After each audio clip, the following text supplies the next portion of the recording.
How did a genius billionaire playboy philanthropist go from selling weapons to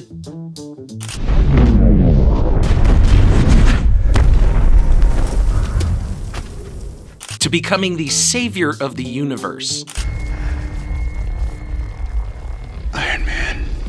Well, suit up, because we're about to find out, as we uncover one of the greatest superhero franchises of all time, the Marvel Cinematic Universe. Which, after looking at the Wikipedia page and seeing how convoluted and massive it is, I've decided to split this recap into 3 separate videos, especially since I want to catch all of you up to speed on everything before Avengers Doomsday drops this December. So, this first video will tackle the core of the MCU, the second video will cover all the Daredevil and Punisher related stuff, as well as any other movie or show stuff that I didn't include here, and the third video will tackle all the X-Men and Deadpool related stuff. Some shows and films I will be covering in another video, such as Echo and What If. So if you don't see that show in this video, that's why. We're also not going to be covering shows like Moon Knight, She-Hulk, and Ironheart here because those characters and plots aren't going to be relevant in Doomsday, so we'll probably make separate videos on those shows in the future. Please don't rage in the comments telling me, I forgot to include a certain show or film! Because I am well aware that I didn't include it. It's coming, I promise.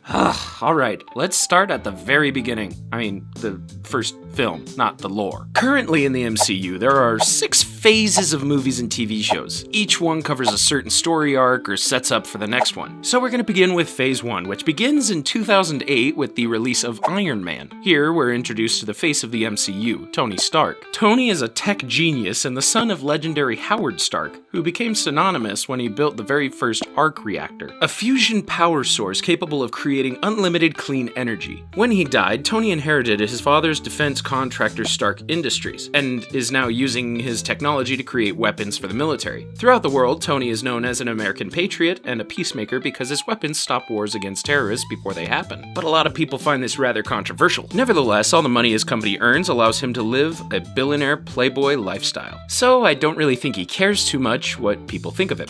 You've been called the Da Vinci of our time. What do you say to that? Absolutely ridiculous. I don't paint.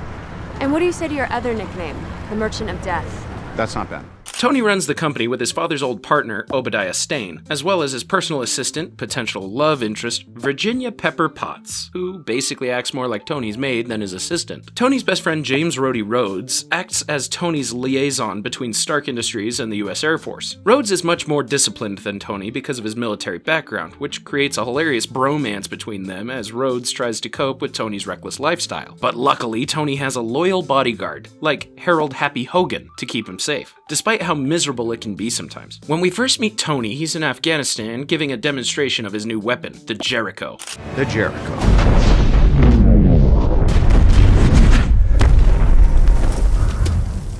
During this, Tony's convoy gets ambushed by terrorists and it's revealed that they're using his weapons, something Tony didn't know about. One of them explodes near Tony and several pieces of shrapnel land near his heart, almost killing him. Tony wakes up inside a cave alongside another fellow captive named Dr. Yinsen. Tony learns that the terrorist group that attacked him are the 10 Rings, and they've existed for over 1,000 years. Yinsen saved Tony's life by implanting an electromagnet inside his chest, as he tried to remove all the shrapnel from Tony's heart, but there were too many small pieces that he couldn't get them all. So now this magnet hooked up to a car battery is the only thing keeping Tony alive, as it keeps the leftover shrapnel from entering his heart. Wow. The reason why Tony's still alive is because the 10 Rings want Tony to build them a Jericho missile. Tony refuses at first, so they torture him until he agrees. They promise to set Tony free once he builds the missile, but Tony and Yinsen both know what setting him free means. However, Tony is more concerned with how the 10 Rings have so many of his weapons. Who's been selling his weapons to terrorists? That is your legacy, Stark.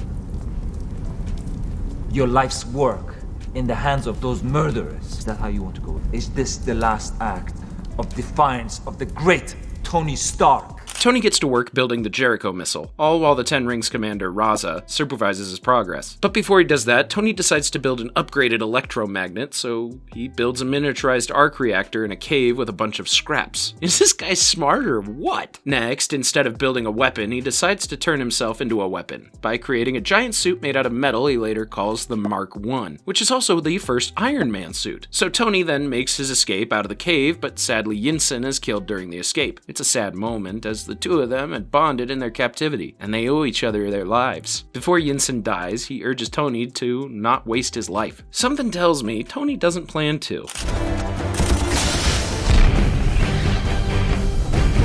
Tony is eventually rescued by the US military and is welcomed back by everyone at Stark Industries. But after everything Tony went through in the cave for 2 months, he's not the same reckless, selfless person. He decides to shut down all the weapons manufacturing at the company, and it shocks the world, especially Stain.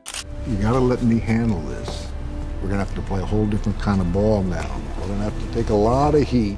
Tony then has Pepper assist him in replacing the arc reactor he built in a cave with a better, more high-quality one he just built. He then tells her to throw away the old one, but instead she gifts it to him with a note that says proof that Tony has a heart. Aww. Tony then decides what his next project should be, and works with his AI butler, Jarvis, which stands for just a really very intelligent system, to create a more advanced version of the Mark I. After many days and failed tests, Tony manages to create the new Mark II suit, complete with weapons and allowing Tony the ability to fly. I remember when I first saw this in theaters. Honestly, I really wanted one so badly, and I still freaking do.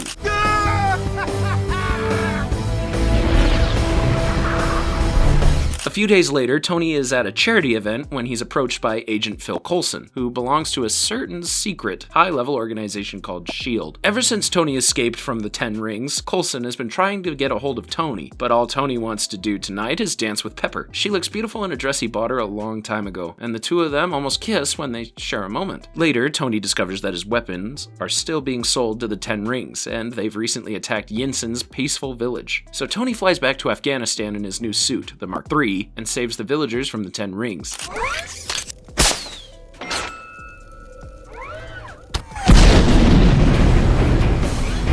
As he flies home, the US Air Force tracks Tony's presence in Afghanistan, but thinks the suit is an unmanned drone controlled by Tony. Rhodes tries to have it shot down by 2 fighter jets, prompting Tony to reveal he's in the suit. Tony accidentally destroys one of the jet's wings, but luckily saves the pilot when his parachute doesn't deploy. Tony then has Rhodes tell the country that everything was just a training exercise accident, so that Tony's identity is still kept a secret. But Pepper finds out it was him when she sees him wearing the suit covered in bullet holes. During this, it's revealed that Stain was the one responsible for giving the 10 Rings weapons, and he was the mastermind behind the hit on Tony. Stain kills Raza and his men and takes the blueprints for the Mark I. Tony suspected Stain was dirty, so he had Pepper hack into his private computer and uncovered all the evidence linking Stain to the 10 Rings. Stain finds out they know his secret, so he immobilizes Tony and steals his new arc reactor, inserting it into his advanced version of the Mark I, the Ironmonger. Left for dead, Tony somehow reaches his old arc reactor before he dies, and inserts that one into his chest. Pepper teams up with Coulson and his men to take down Stain, but they're no match for his giant Ironmonger suit. Tony comes to Pepper's rescue, and an epic showdown ensues between him and Stain. With Pepper's help, Tony manages to kill Stain. Later, the company holds a press conference to explain what happened. Rhodes instructs Tony to stick to a script, but Tony can't help himself and admits to the whole world that he is Iron Man.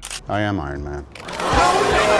So freaking badass. During an end credits scene, which becomes a staple of these films, Tony is approached by a mysterious one-eyed man named Nick Fury. Fury tells Tony that he's become a part of a bigger universe and wants to talk to Tony about something called the Avengers Initiative. Hell yeah. Up next, we're introduced to everyone's favorite green monster in The Incredible Hulk. One fateful day, General Thaddeus Thunderbolt Ross approached a scientist who specialized in gamma radiation, named Bruce Banner. Ross had been trying to resurrect the super soldier program from World War II, but wanted to use Bruce's research to make humans immune to gamma radiation. The super soldier serum can be unpredictable as it enhances a person's mental and physical abilities to the fullest human potential, as well as boosts their metabolism and their immune system. Bruce agrees to help Ross, especially since he was also dating Ross's daughter, Betty. Unfortunately, something went wrong when Bruce exposed himself to too much gamma radiation, and he transformed into a hulking green monster. He destroyed the lab and almost killed Ross and Betty. Bruce was also able to transform back into himself, but has since become a fugitive because Ross wants to use Bruce as a weapon. Years later, Bruce is now living in South America, but has to always remain calm, because if his heart rate exceeds 200 beats per minute, he turns back into the Hulk. While in Rio, Bruce secretly communicates with someone known as Mr. Blue, in an attempt to cure his condition. Sadly, every experiment to cure Bruce only ends in failure, so Mr. Blue convinces Bruce to send him a sample of his blood so he can better help him. Miraculously, Mr. Blue is able to reduce the gamma radiation mutation in Bruce's blood, but he needs more data, which Bruce doesn't have right now because it's back at home. During this, Bruce has been working in a soda factory, and one day he accidentally cuts his finger and a few drops land in one of the bottles. The bottle is shipped to the US, and an unfortunate elderly man happens to drink it and gets gamma poisoning. Ross tracks Bruce's location to Rio and enlists the help of expert Royal Marine Emil Blonsky to lead the team in capturing Bruce. They raid Bruce's place and chase him through the streets and rooftops of Rio. Bruce struggles to keep his heart rate down, and eventually he's chased back to the soda factory, where he happens to run into some co-worker bullies. They beat him, causing Bruce to get angry enough that he turns into the Hulk. He kills the bullies and Blonsky's team, with Blonsky being the only survivor.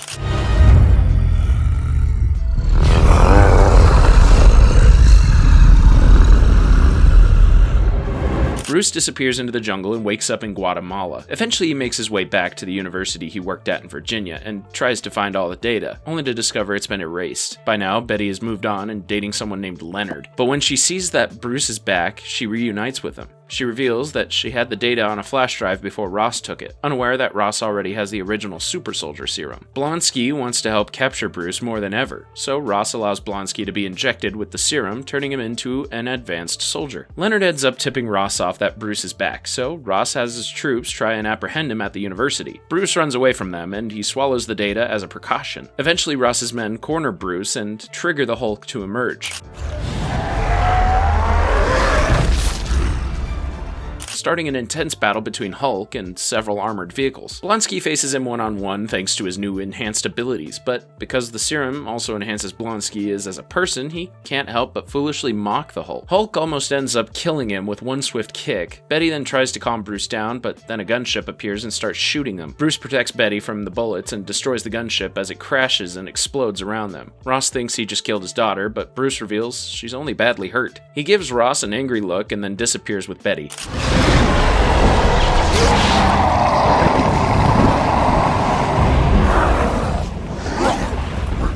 When Betty awakens, Bruce has returned to his normal form, and they hide out in a motel. They finally get some time together and make love, but Bruce has to stop them because his heart is beating too fast. He blocked himself. Meanwhile, Blonsky surprisingly makes a fast recovery from his injuries, so Ross has more serum pumped into his body, which slowly starts to mutate his body. Later, Bruce and Betty finally meet Mr. Blue in person, who turns out to be a biologist named Dr. Samuel Stearns. Bruce has Stearns try the cure on him, but Stearns doesn't think it's ready yet, and only thinks it'll stop a single transformation. As the cure is mixed with Bruce's blood, Bruce transforms into the Hulk, but Betty is able to calm him as the process is finished. The test proves to be successful, but then Bruce learns that Stearns has replicated his blood from the one Bruce sent him while in Brazil. Stearns wants to apply its unlimited potential to medicine, but Bruce is afraid that it'll fall into the wrong hands and wants it destroyed. But then Ross arrives with his men and Blonsky captures Bruce. As Bruce is taken away, Blonsky confronts Stearns and holds him at gunpoint until he injects him with Bruce's blood. Stearns loves the idea, but is cautious because there's no knowing what could happen when Bruce's blood mixes with the super soldier serum. I don't know what you've got inside you already. The mixture could be an abomination. Stearns puts Blonsky through the procedure and turns him into Abomination. As Abomination creates havoc in Stearns' lab, he knocks Stearns out and a bit of Bruce's blood mixes with his blood, increasing his brain size and intelligence. Remember, this is because Stearns will be back in about 34 films. Abomination then starts tearing the city apart, killing civilians and Ross's men. Bruce knows that Abomination wants to fight him, so he willingly transforms into the Hulk and fights him. An epic brawl ensues between these two muscled giants, as they use the concrete jungle as their playground.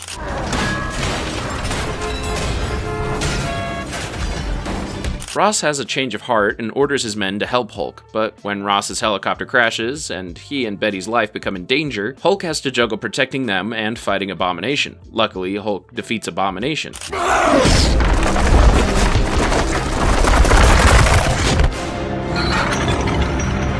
He then has one last moment with Betty and then leaves, returning to his life as a fugitive. The film ends with Ross drinking away his failure at a bar, when he's approached by the one and only Tony Stark. He's there to offer a solution to all of Ross's problems and informs him that they are putting together a team. Iron Man 2 begins 6 months after the events of the first Iron Man film. Ever since he announced to the world that he is Iron Man, he practically became a god. He just reopened the Stark Expo as his way of honoring his father's legacy and shut down any attempt of the government taking control of his Iron Man suit. This made some people very unhappy, such as Senator Stern, as well as weapons manufacturer and Tony's rival, Justin Hammer. But no one is more unhappy than a sinister-looking man by the name of Ivan Vanko. Ivan's father, Anton, used to work for Howard, and it turns out that he was the co-creator of the arc reactor. Anton and Howard had a falling out, so Howard got Anton deported and took all of the credit. The film opens with the death of Anton, and Ivan swears revenge on the Stark family. He builds his own personal arc reactor and creates a series of whips with the technology, dubbing himself Whiplash. This could be trouble. Speaking of trouble, Tony has learned that the palladium core in the arc reactor that keeps him alive and powers the armor is slowly poisoning him, and he can't find a substitute. Growing increasingly despondent about his impending death and refusing to tell anyone about his condition, Stark appoints his assistant Pepper as CEO of Stark Industries and hires Stark employee Natalie Rushman to replace her as his assistant.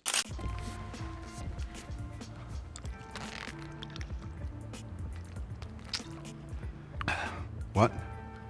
Aside from Natalie's impressive looks, she's also impressively good at fighting, as if she was trained to be a killer. Later, Tony attends a Grand Prix race in Monaco and uses his billionaire charm to allow him to compete in the race. Little does he know that Ivan is there, and he attacks Tony during the race.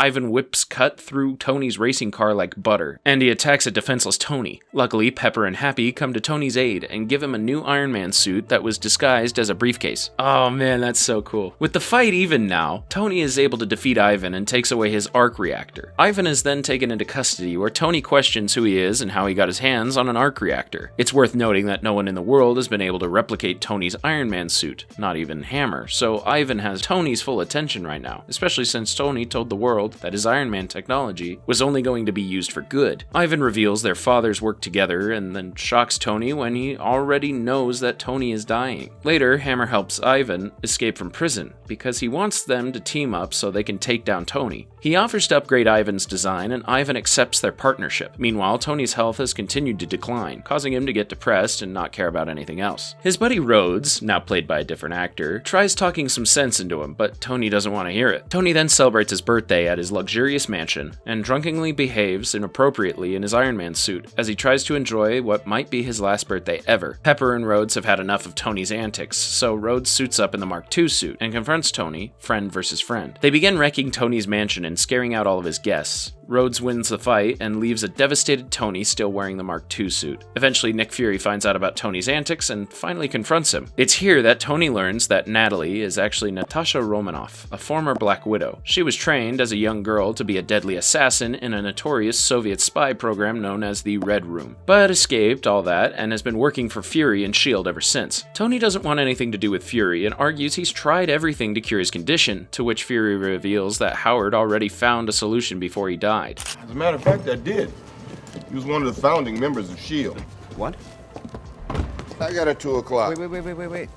What's this? Fury then gives Tony a crate containing a bunch of Howard's secret projects and other things that even Tony didn't know about. This is hard for Tony because he never had a good relationship with his dad. He searches through all the data and tapes until Tony comes across a personal message from his father to him. Howard addresses his son from the past and explains the diorama behind him of the Stark Expo from 1974 is the key to the future. He built this for Tony because he knew by the time Tony was ready, technology would have caught up to his dream. Howard ends the video by saying that Tony has always been his greatest creation, and Tony is touched by his words. Tony recovers the diorama and realizes Howard hid the blueprints for a new element inside the layout of the diorama. Through some genius engineering, Tony is able to create the new element, and it becomes a replacement for the palladium in his arc reactor, curing his condition. During this, in addition to working with Ivan, Hammer has also done some modifications to the Mark II suit Rhodes stole, upgrading him to a war machine. Using Hammer's resources, Ivan created an army of advanced drones that Hammer wants to use in the military, and Hammer decides to display all of this at an expo. But of course, Ivan goes rogue on Hammer and reprograms the drones and the War Machine suit to attack Tony. Tony,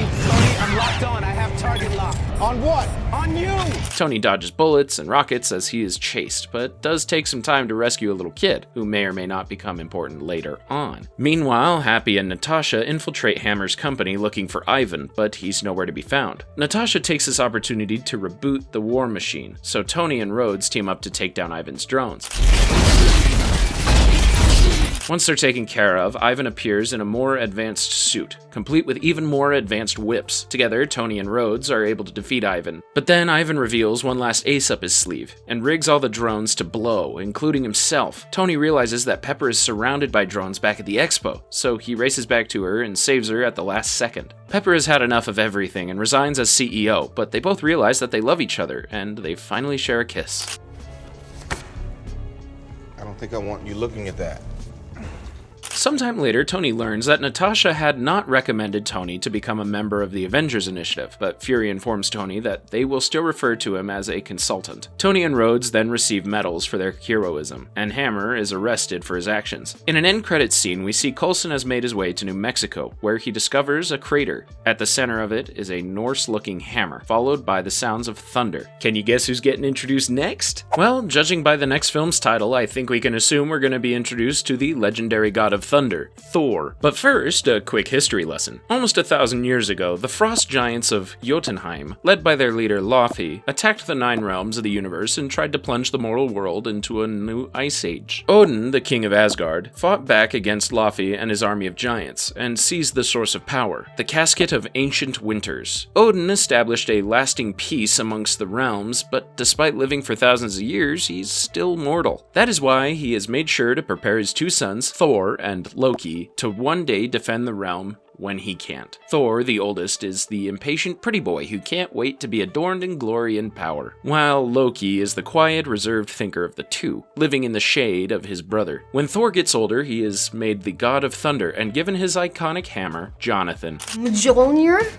Jonathan? I mean Mjolnir, forged from the heart of a dying star. Cool stuff. On the day of Thor's coronation, 3 frost giants interrupt it by breaking into Odin's vault, trying to take back the casket of ancient winters. They are easily defeated by the Destroyer, the undefeatable guardian of the vault, and Odin puts the matter away. But Thor sees this as Loki declaring war on Asgard, so he demands that they strike back against him. This was an act of war. It was the act of but a few, doomed to fail. Look how far they got! Odin rejects the idea because a king does not go around starting fights, and because Thor isn't king just yet. But despite his father urging him to not strike back, Thor takes Loki and his friends Volstagg, Fandral, Hogun, known as the Warriors 3, and Lady Sif to wage war against Jotunheim, just like Odin did many years ago. They make their way to the Bifrost, a rainbow bridge that leads to a portal linking the other realms. There, they have to talk their way past Heimdall, the vigilant guardian of the Bifrost. Loki attempts to by using his deception powers, but Heimdall sees right past them. Thor is able to convince Heimdall to let them pass when he makes Heimdall realize their quest to destroy Jotunheim will bring peace to the realms. This makes Loki feel even more inferior to Thor. Once in Jotunheim, Thor confronts Loki straight on, even though Loki says he had nothing to do with the recent attack. He calls Odin the real traitor and gives Thor one chance to turn back, recognizing Thor's presence here being that of a boy trying to prove himself a man. But Thor is too hot-headed to just walk away and attacks the frost giants. An epic battle begins with many of Thor's friends getting injured, but Thor wants to keep fighting.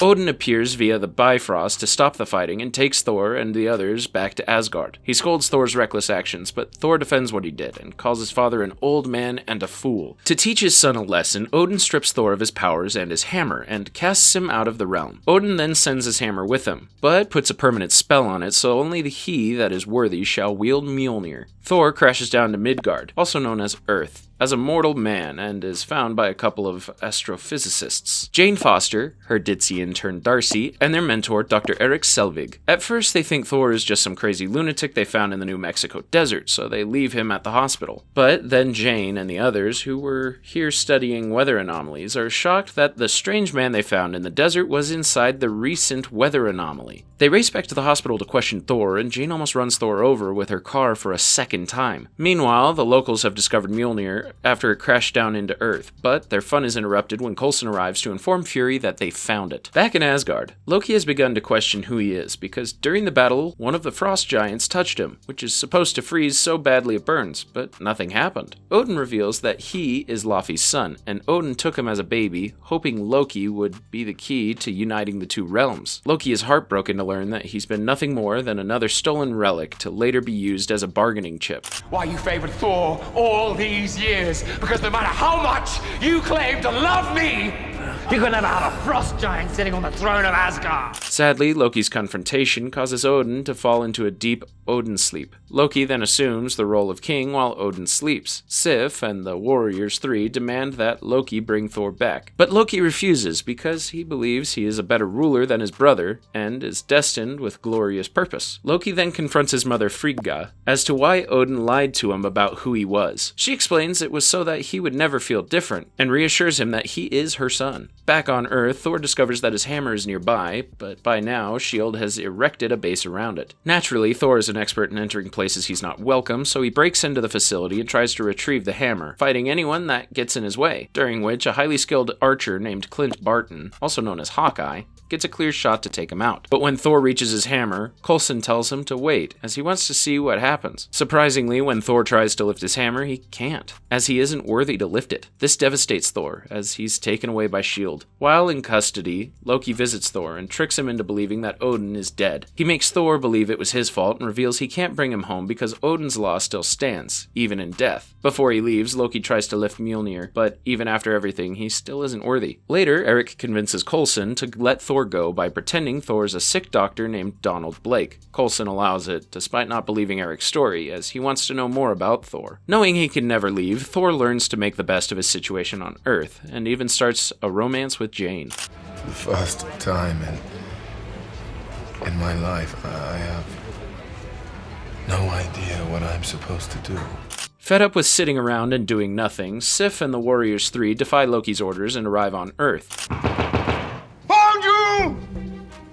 They find Thor and reveal Loki lied to him about his banishment, but they have bigger problems. Loki found out about them leaving and sent the Destroyer after them to make sure that they didn't return. Unable to fight, Thor works with Jane, Eric, and Darcy to get everyone to safety, while Sif and the Warriors 3 try to fight the Destroyer. They are no match for it, so Thor selflessly sacrifices himself so that everyone else can survive. This proves Thor worthy, and he is reunited with his power and his trusty Mjolnir. He defeats the Destroyer,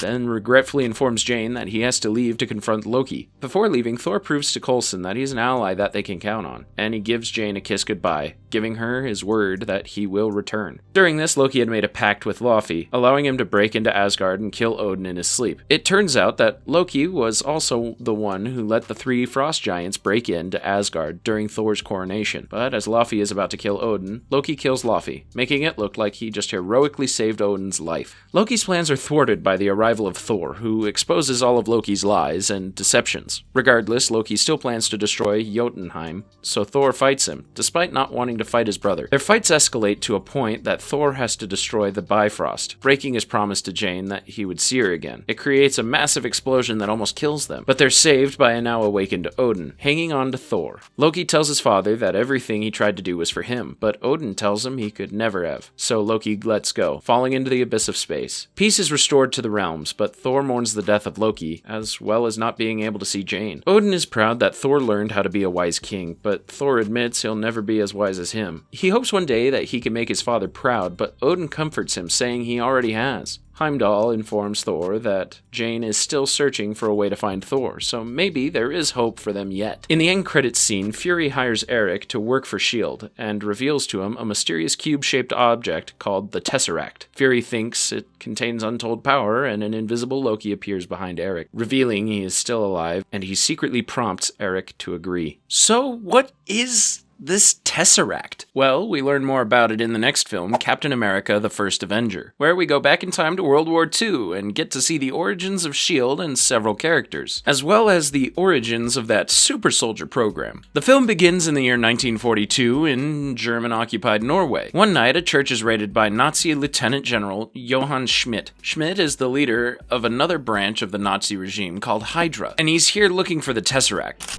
Fool! You cannot control the power you hold. You will burn!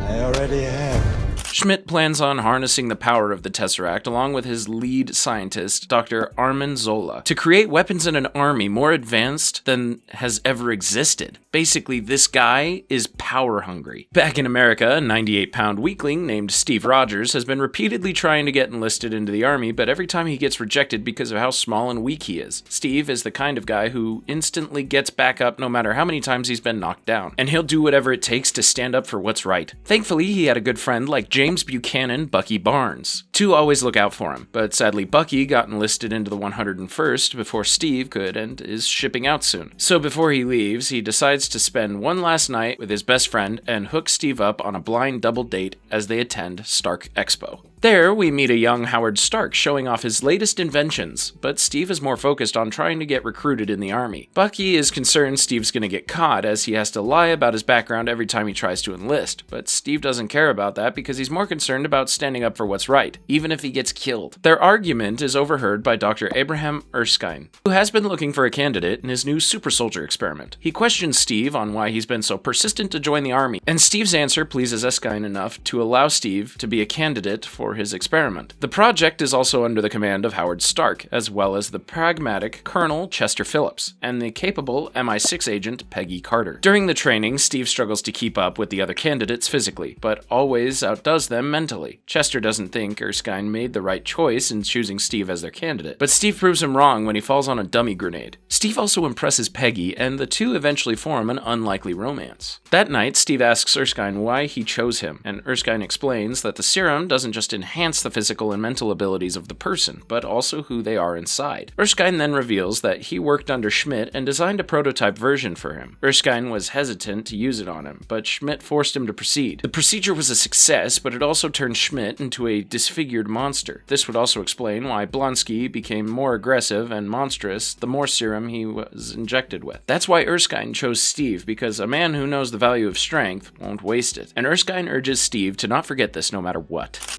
Who has known power all his life may lose respect for that power, but a weak man knows the value of strength and knows compassion. The next day, Steve is injected with the super soldier serum, and it successfully makes him taller and more muscular. Unfortunately, a Hydra assassin named Heinz Kruger crashes the party and kills Erskine. He takes the last of the serum and runs off, but Steve manages to catch him using his new abilities. The last serum is destroyed during the chase, and Steve tries to get answers from Heinz, but he takes a cyanide pill, warning Steve that he is the first of many. Well, that's not ominous at all. With Erskine dead and the serum gone, the chances of the military being able to create another super soldier could take years. So Chester shuts down the program because he was promised an army of super soldiers, leaving Steve with nothing to do. Senator Brandt sees potential in Steve and decides to use Steve as a mascot to sell war bonds, dubbing him Captain America. Steve loves it at first as he becomes a movie star and a national icon, but he still feels he could do more helping soldiers as a soldier, not as a propaganda symbol. Eventually he does go on tour near the front lines and runs into Peggy again. He learns that Bucky's unit was lost to Hydra, so Steve asks Chester to join the fight and rescue them. Chester rejects Steve's idea, so with Peggy and Howard's help, Steve goes rogue and stealthily infiltrates the heavily fortified Hydra base with nothing but his Captain America shield. Who are you supposed to be? Captain America. Schmidt and Zola are at the base and plan to use the captured members of the 107th to experiment on them and attempt to create Erskine's serum. Regardless, Steve successfully takes the sample of the harnessed Tesseract power, frees the 107th, and rescues Bucky while he's on an operating table. The 107th fight their way out of the Hydra base as Schmidt sets the entire base to blow. Steve and Bucky then confront Schmidt, where he reveals his true hideous face, resembling that of a red skull. Schmidt gets away, leaving Steve and Bucky to narrowly escape the explosions. They return return to the US base, along with the rest of the 107th, and everyone welcomes Steve as a hero. This finally convinces Chester to allow Steve to work with them in trying to take down Hydra, so Steve works closely with Peggy, Bucky, and a few of the freed 107th soldiers, now known as the Owling Commandos, as they take down one Hydra base after another. Howard equips Steve with a brand new outfit, as well as a brand new circular shield made out of an indestructible metal called vibranium. Eventually, Steve and the others attempt to capture Zola from a speeding train in the snowy mountains. Steve and Bucky fight Zola's guards, and the hole is blown in the side of the train. Bucky finds himself hanging on for dear life. Steve tries to save him, but Bucky eventually falls to his death. No! Zola is captured and then questioned by Chester. By now, Zola has become fed up with Schmidt's obsession with conquering the world, as Schmidt has gone rogue and even made Hitler and his army an enemy of Hydra. Chester offers Zola amnesty and tells them everything he knows about Schmidt and Hydra, and Zola cooperates. Meanwhile, Steve mourns the death of his best friend, but can't get drunk about it because of his increased metabolism, so Peggy comforts him and gives Steve back his confidence. Steve leads the assault on Hydra's final base, buried deep within the Alps. An Allied forces pour through the front door. A massive fight takes place as Steve tries to stop Schmidt from leaving on an aircraft stocked with weapons to take out America's eastern seaboard, but he can't keep up. Chester and Peggy pick Steve up in Schmidt's advanced car and get underneath so Steve can jump on. But before he does, Peggy gives Steve a kiss of good luck. Aw. Inside, Steve confronts Schmidt one-on-one, and Steve manages to disrupt the power of the Tesseract. Schmidt touches it and creates a portal that teleports him into the vacuum of space, killing him. This is the Tesseract's true power, and it'll make much more sense later on. Steve then tries to stabilize the aircraft, but the controls were damaged during the fight, and there's no way that Steve can land it. The only thing Steve can do is crash it into the water, which would sadly kill him. He calls Peggy to say a tearful goodbye, and they make a rain check for their first date and dance together. He crashes the aircraft into the frozen Arctic waters and is lost. Howard and his team later recover the Tesseract, but are unable to locate Steve or the plane. The war ends and Steve's death is mourned by his friends. However, in the present day, the aircraft and Steve's body were finally recovered. The ice kept Steve's body preserved, keeping him alive, and Steve is hit by an insane culture shock. Fury informs Steve that he's been asleep for almost 70 years, but Steve is more heartbroken by the fact he never got his date with Peggy. Damn. And now we've reached the first of many crossover films in this franchise with The Avengers. The film begins with everyone being evacuated out of a S.H.I.E.L.D. facility. The Tesseract is being housed there, and lately it's been spontaneously sending out a signal to somewhere unknown, putting the entire facility on alert. Fury is called in, along with his right-hand woman, Maria Hill, and meets with Coulson and Eric regarding the situation. Fury left Clint in charge so he could keep a close eye on things, and Clint reports that whoever turned the Tesseract on did it from the other side. Suddenly, a portal opens up and the mischief god himself, Loki, enters armed with a powerful scepter. He's been tasked by the Other and another powerful being to retrieve the Tesseract, and in exchange he'll be given the Chitauri army to conquer Earth. Loki attacks Fury and the others and brainwashes Clint and Eric using his new scepter. Fury tries to leave with the Tesseract, but thanks to his new followers, Loki is able to escape with the Tesseract as the facility caves in on itself, courtesy of the Tesseract's discharge. With the planet's greatest power source now in the hands of a mad god, Fury decides it is finally time to activate the Avengers initiative. Fury begins assembling Earth's mightiest heroes, starting with Natasha. He then has Natasha track down a still fugitive Bruce Banner in Calcutta, who is now played by a different actor. Bruce hasn't turned into the Hulk in almost a year, after finally being able to control his anger, but with some persuasion, Bruce agrees to come with her when Natasha says they only need his brain to track down the Tesseract, not the other guy. Fury then personally recruits Steve, who's still trying to adjust to the new century. Coulson then recruits Tony, who's just finished building Stark Tower, powered by clean energy. Tony and Pepper are officially dating now and would rather be enjoying the moment with her than join a team that he supposedly wasn't qualified for, but he changes his mind when he discovers the Tesseract is involved. Steve and Bruce join Natasha on S.H.I.E.L.D.'s massive helicarrier, and Bruce begins work on trying to locate Loki and the Tesseract. During this, Steve learns that Coulson is his biggest fan, and even has a bunch of vintage Captain America trading cards he would love for him to sign. Who knew Coulson was a fanboy? Bruce is able to locate Loki in Germany, so Fury sends Steve via a Quinjet to apprehend him. Loki is there, acting as a distraction during a social event so Clint can steal some iridium for Loki's secret plan. Loki can't help but play God to everyone there, and forces forces everyone to kneel before him. Steve interrupts his fun and fights him while Natasha provides cover with the Quinjet. Loki proves to be too powerful for Steve, but luckily Tony comes to Steve's rescue, like the badass that he is. Loki surrenders to them, but as they take him back to the helicarrier, Thor appears and takes Loki away. We need a plan of attack. I have a plan. Attack. So, Tony and Steve go after him. Thor is both happy and pissed to find his brother is still alive, and he pleads with Loki to abandon his crusade and come home. Loki refuses, but before Thor can knock some sense into him, Tony appears to knock some sense into Thor. Thor wants to take Loki back to Asgard so he can answer for his crimes. But Tony needs Loki to find the Tesseract, so insults are thrown, resulting in a fight that has to be broken up by Steve. Steve then tells Thor to put down his hammer, which causes an already angry Thor to attack Steve. Steve blocks the attack with his shield, and the shockwave levels the entire forest. Earth's mightiest heroes are off to a great start. Loki is finally taken to the helicarrier and placed in a cell that is rigged to fall out of the helicarrier if he tries to escape. Everyone else is concerned with trying to stop Loki from opening another portal to bring the Chitauri to Earth. He's my brother. He killed 80 people in 2 days. He's adopted.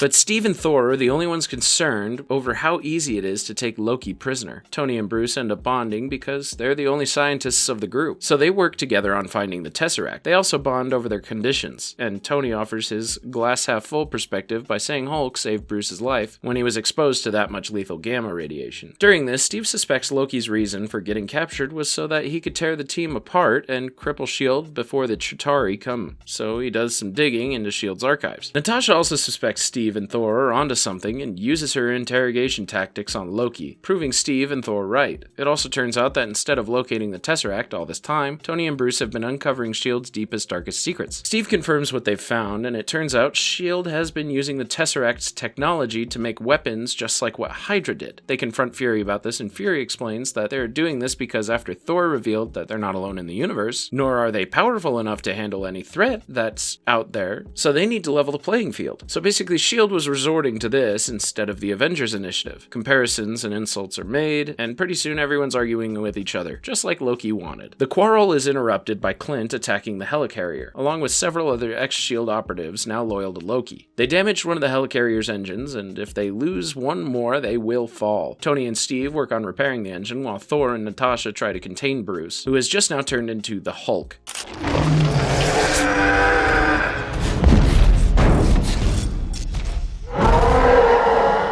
To prevent Hulk from tearing the helicarrier apart, Fury has a jet distract Hulk away from the helicarrier. The pilot escapes in the jet before it explodes, sending Hulk flying towards the ground. During this, Clint and his men attack the bridge and disable a second engine. The helicarrier begins plummeting to the ground, but luckily Tony and Steve repair the damaged engine, saving everyone. Natasha then recovers from her encounter with the Hulk and fights Clint one-on-one. She manages to knock him in the head hard enough that it pulls him out of Loki's brainwashing. Thor then sees Loki being freed from his cell, and Loki tricks Thor into getting into the cage instead. Coulson then arrives to stop Loki, but then Loki kills Coulson. No! Loki then releases the cell, sending Thor to fall to his death. But luckily, Thor escapes just in time. With the Avengers scattered and divided, Loki casually makes his escape off the helicarrier. Defeated, Fury gives his team some motivating words. He reminds them about what the Avengers initiative was all about, and that Coulson died still believing it was possible. See if they could become something more. See if they could work together when we needed them to fight the battles that we never could. Phil Coulson died still believing in that idea. Thor and Bruce recover from the fighting, and Natasha helps a confused Clint recover from his brainwashing. The two of them have a strong bond, as Clint is the reason why Natasha joined S.H.I.E.L.D. after Clint was sent to kill her. Clint is traumatized from the brainwashing, but his head is clear enough to join the team. Tony tracks the Tesseract to start Tower, so he, Steve, Natasha, and Clint suit up to stop Loki from opening the portal. Tony arrives first to see Eric already powering up the portal and tries to destroy it, but it's protected by a shield, and all he does is create an explosion that knocks Eric out. So Tony confronts Loki with his suit, giving him one last chance to end this before the Avengers stop him. When they come, and they will, they'll come for you. I have an army. We have a Hulk. Loki then tries to brainwash Tony, only he can't because his arc reactor is in the way. So Loki tosses him out the window. While falling, Tony activates the Mark 7, and it catches him from falling. It's so freaking cool. Suddenly, the portal opens and the Chitauri pour through, attacking the city and killing everyone in sight. Tony fights back, and Steve, Natasha, and Clint finally arrive to help even the fight. Thor arrives to fight his brother, but things get intense when the Chitauri start sending giant leviathans through the portal. Bruce finally arrives, and as Tony brings the Leviathan to them, Bruce reveals how he's been able to keep his anger in check. He's always angry. I'm always angry.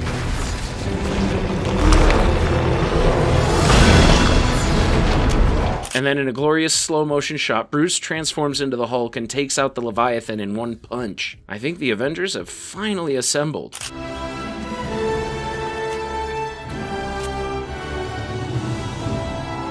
Steve captains the team and gives them assignments. Clint takes out enemies from a rooftop and acts as their eye in the sky. Tony handles the perimeter, Thor uses his lightning to prevent anything else from entering the portal, and Natasha handles the battle on the ground. Oh, and the Hulk does what he does best: smash. Everything goes well, but Natasha realizes nothing they do matters unless they find a way to close the portal. So she has Steve boost her into one of the Chitauri's chariots, allowing her to fly up to the Tesseract. Despite everyone working together as a team, the World Security Council believes the only way to solve this alien invasion is to nuke the city. Fury tries to argue against it, but he's overruled. Loki attacks Natasha on her commandeered chariot, so Clint fires an explosive arrow at him. Hulk then tosses Loki around like a rag doll.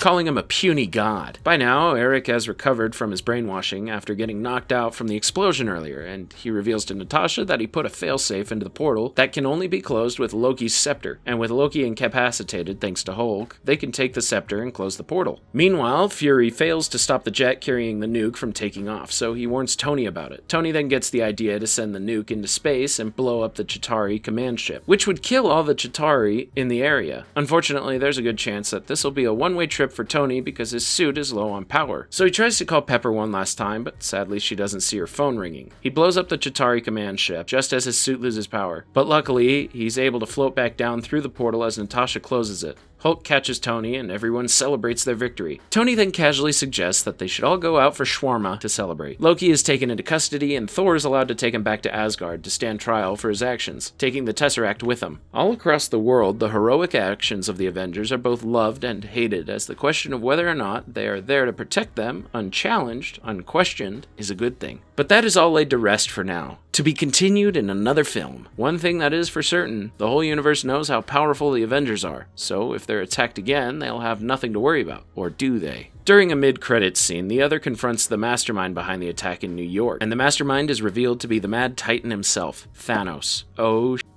on a brighter note, the end credits scene has everyone eating shawarma with an emotionless expression. Best end credits scene ever. And that, my friends, brings us to the end of Phase 1. Phase 2 begins with the release of Iron Man 3, and it begins with the flashback of a New Year's Eve party in 1999. Tony is currently dating scientist Maya Hansen, the inventor of Extremis, an experimental regenerative treatment that allows people to recover from crippling injuries. Tony is still his reckless and selfless persona at this time, and doesn't even remember meeting Yinsen at the party. He does meet, or at least tries to avoid, a disabled scientist named Aldrich Killian, who offers Tony a place in his company, Advanced Idea Mechanics, or AIM. Killian has been trying to figure out a way to enhance a person's brain by recoding its DNA, which could turn a person into a super soldier if they wanted. The guy wouldn't leave Tony alone, so Tony promised to meet him on the roof in 5 minutes. Tony instead spent the entire night with Maya, leaving a depressed Killian all alone on the roof. Fast forward to the present day, Tony has been suffering from PTSD and panic attacks ever since the Chitauri attacked New York. He can't sleep, and when he does, he has nightmares. So he spends like 99% of his time building as many Iron Man suits as he can. Right now, he's working on the Mark 42, which is assembled in parts via a mental command. This causes Tony to become overly dependent on his suits, to the point in which he starts to distance himself from everyone, including Pepper. Meanwhile, a string of bombings and other terrorists have been occurring around the world, orchestrated by the leader of the Ten Rings, the Mandarin.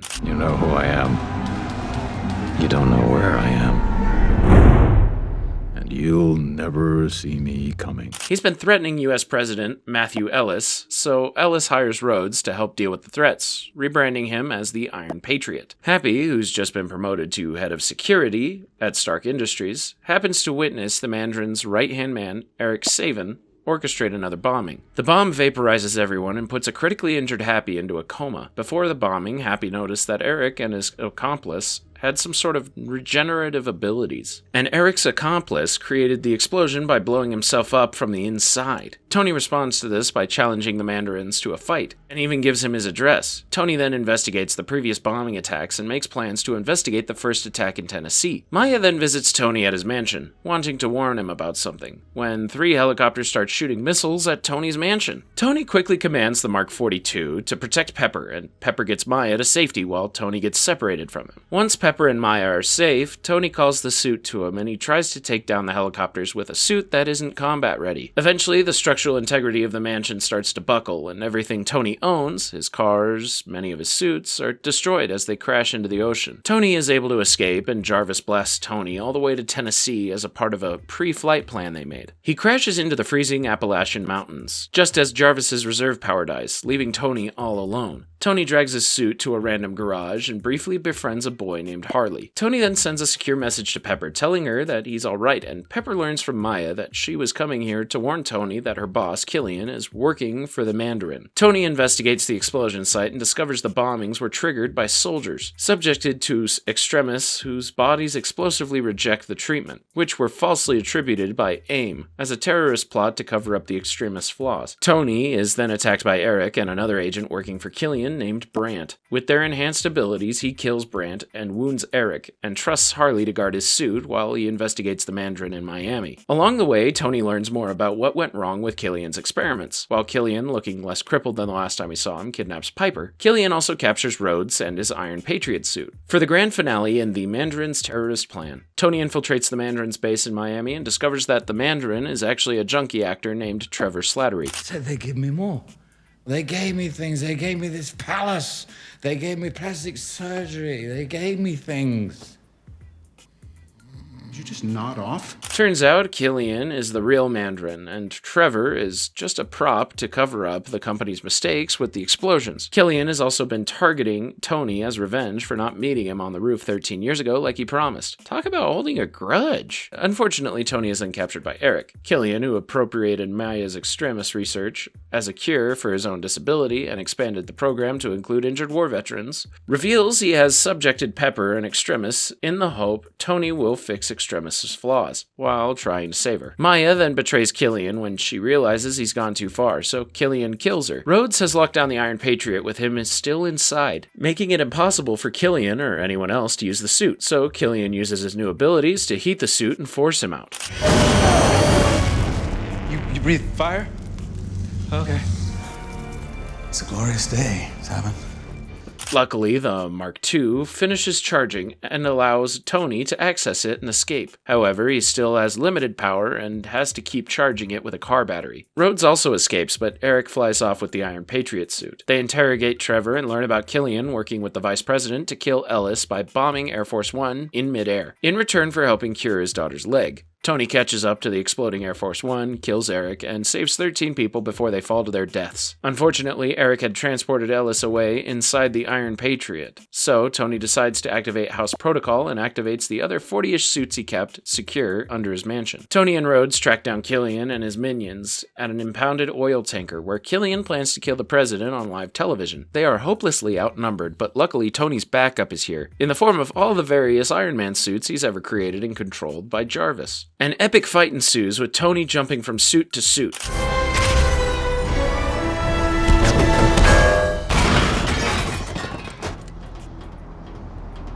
Whatever.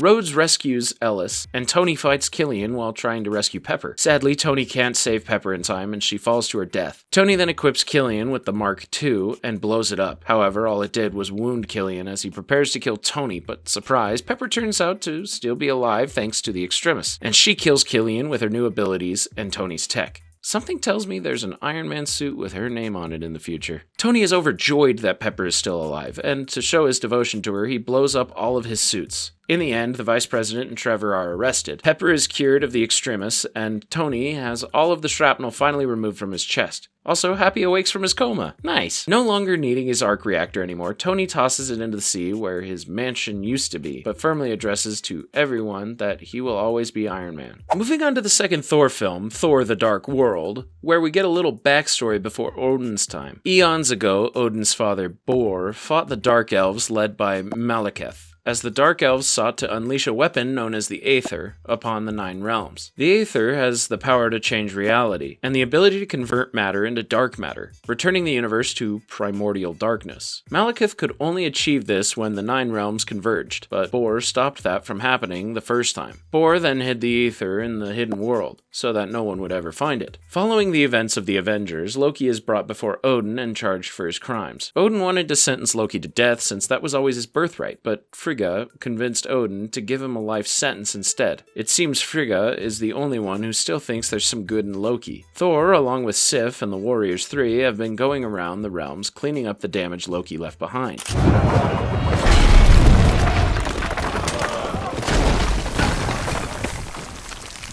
Anyone else? You'll notice Fandral is played by a different actor. I swear this won't keep happening as often after this. Thor also misses Jane, so Odin encourages him to forget her and focus on someone a little less mortal, like Sif, but Thor still has his heart on Jane. Jane, on the other hand, has been trying to move on from Thor, and has recently moved to London with Darcy after discovering a series of unexplained portals opening up. Eric is not with them as he's gone off the deep end running around naked in Stonehenge with nothing but a tripod, probably a side effect from when Loki brainwashed him. Jane follows some strange readings at a shipyard and hears a strange voice calling out to her. She's suddenly sucked through a portal and finds herself in front of the Aether. It fuses with her, which awakens Malekith and the other Dark Elves. They realize the convergence is near, which would explain the mysterious portals. Heimdall wasn't able to see Jane when she went into the hidden world, so Thor finally returns to Jane to make sure she's alright. She slaps him to make sure he's real, and then slaps him again for not coming to see her, even when he was in New York. Thor apologizes and explains he was busy keeping the Nine Realms from spiraling into chaos, and he takes her back to Asgard, where it's determined the Aether will kill Jane unless they can get it out, which no one knows how to do, not even Odin. Oh boy. During this, Malekith's right-hand man, Algrim, disguises himself as an Asgardian prisoner in order to get inside Asgard. He then transforms into Curse and stages a prison riot while he looks for the Aether. Curse frees everyone but Loki, and Loki still helps Curse by directing him up the stairs to Thor and Odin. Malekith then sends his arcs and smaller ships known as Harrows to attack Asgard, and has his ship destroy the throne room by crashing into it. He then finds Jane, but Frigga defends her, and not until it's revealed Jane was an illusion. Angered that she tricked her, Malekith has Curse kill Frigga. Thor comes to her aid too late and watches as Malekith gets away. Frigga is given a traditional Norse mythology funeral, and all of Asgard mourns her death, especially Loki, because he realizes he accidentally assisted in the death of his adoptive mother. Thor knows Malekith will come again for the Aether, so he wants to move Jane away from Asgard, for fear of destroying Asgard for good next time. Odin rejects Thor's idea, so Thor works with his OG crew to keep Jane safe. But with the Bifrost down and the Tesseract locked away in Odin's vault, the only way they're getting off Asgard is by recruiting the only person that knows the secret ways in and out of Asgard, Loki. Thor finds a devastated Loki in his cell and offers Loki a chance to avenge their mother's death. Thor still doesn't trust Loki, but he doesn't have a choice. You should know that when we fought each other in the past, I did so with a glimmer of hope that my brother was still in there somewhere. That hope no longer exists to protect you. You betray me, and I will kill you. Heimdall, Sif, and Volstagg give Thor, Loki, and Jane time to escape on the Harrow that crashed into the throne room. However, using the Harrow was only a distraction as Fandral awaits to take them away in a smaller, less noticeable ship. Fandral then takes out a ship following them, allowing the others to escape. They arrive in the dark world called Svartalfheim, what is all that's left of the Dark Elves' realm, and Malekith immediately senses the Aether is near. They confront him, and Loki ends up betraying Thor and cutting off his hand. He gives Jane to Malekith, allowing him to extract the Aether from her. This turns out to be Thor and Loki working together, as Loki used illusions to make cutting off Thor's arm look real so they could trick Malekith into getting the Aether out of Jane. With the Aether exposed, Thor tries to destroy it but fails as Malekith absorbs the Aether. He then leaves on his ship while Curse fights them, and Curse stabs Loki through the chest, but not before Loki killed Curse with one of their black hole grenades. As Loki dies in Thor's arms, Thor promises to tell their father of Loki's heroics, to which Loki replies he didn't do it for him. Thor and Jane leave Loki's dead body on Svartalfheim and find a convenient portal back to Earth. They reunite with Darcy and Eric and discover the convergence will be happening in Greenwich. Thor battles Malekith across multiple realms, where Eric and the others set up special tripods that'll help anchor the spatial anomalies.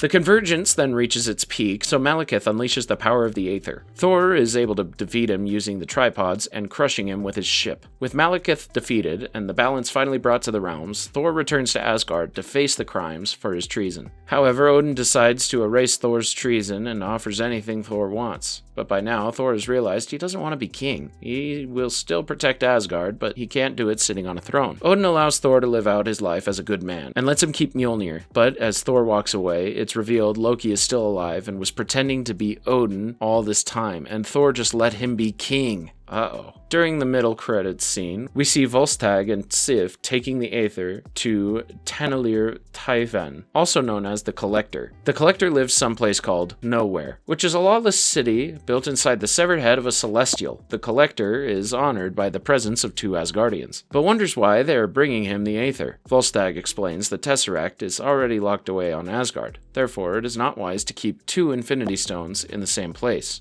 The Collector promises to keep it safe. As they leave, he says to himself, 1 down, 5 to go. What does he mean by that?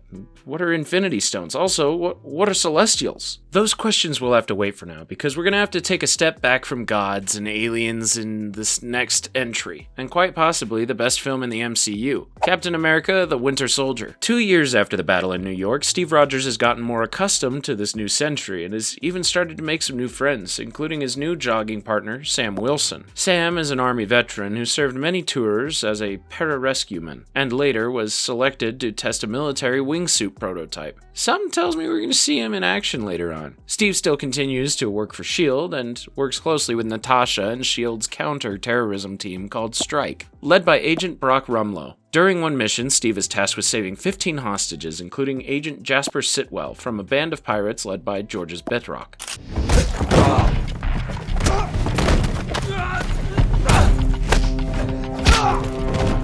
The mission goes well without a hitch, but when Natasha doesn't report in, Steve learns she had a secret assignment from Fury to extract some information from the ship's computers on a hard drive. At the Triskelion, S.H.I.E.L.D.'s headquarters, Steve confronts Fury about why he wasn't filled in on Natasha's secret mission, because he can't work with someone he can't trust. Fury argues he had every right to withhold information from Steve, and adds that the last time he trusted someone, he lost an eye. Ouch. But to show that he's a nice guy, Fury decides to fill Steve in on their latest plan to preemptively eliminate threats called Project Insight. He takes Steve below the Triskelion and shows off 3 advanced helicarriers linked to spy satellites, capable of taking down any terrorist threat no matter where they are. Steve points out the irony in calling this freedom instead of what it actually is, fear. Fury argues that with each new threat they encounter, they don't have luxury. Steve takes some time to cool off by disguising himself and visiting the Captain America wing in the Smithsonian. He's reminded of Bucky's death and watches old videos of Peggy talking about her time helping Captain America.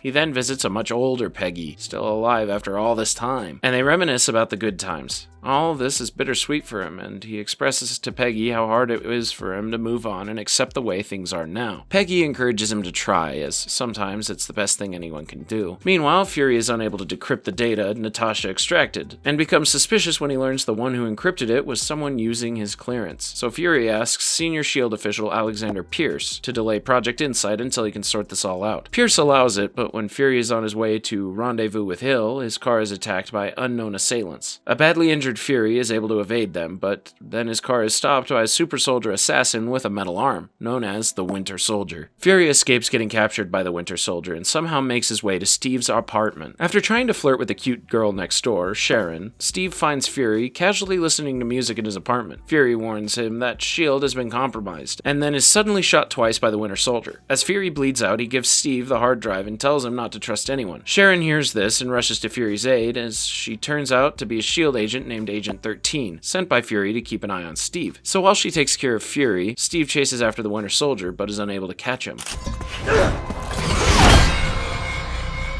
Fury is taken to the hospital but sadly dies from his wounds. Rumlow informs Steve that Pierce wants to meet with him, so Steve heeds Fury's last words to not trust anyone and hides the hard drive in a nearby vending machine. Pierce wants to know why Fury was at Steve's apartment the night he was killed, but Steve doesn't reveal anything. Pierce presents evidence that suggests Fury hired the pirates and staged his own death, but Steve doesn't buy it. Steve leaves Pierce's office and enters an elevator where he's casually joined by Rumlow and many other muscular men. Steve realizes what's going on and offers everyone everyone a chance to get out of the elevator. Everyone attacks Steve, and Steve somehow manages to defeat all of them and escape out of Triskelion. The guy can't be stopped.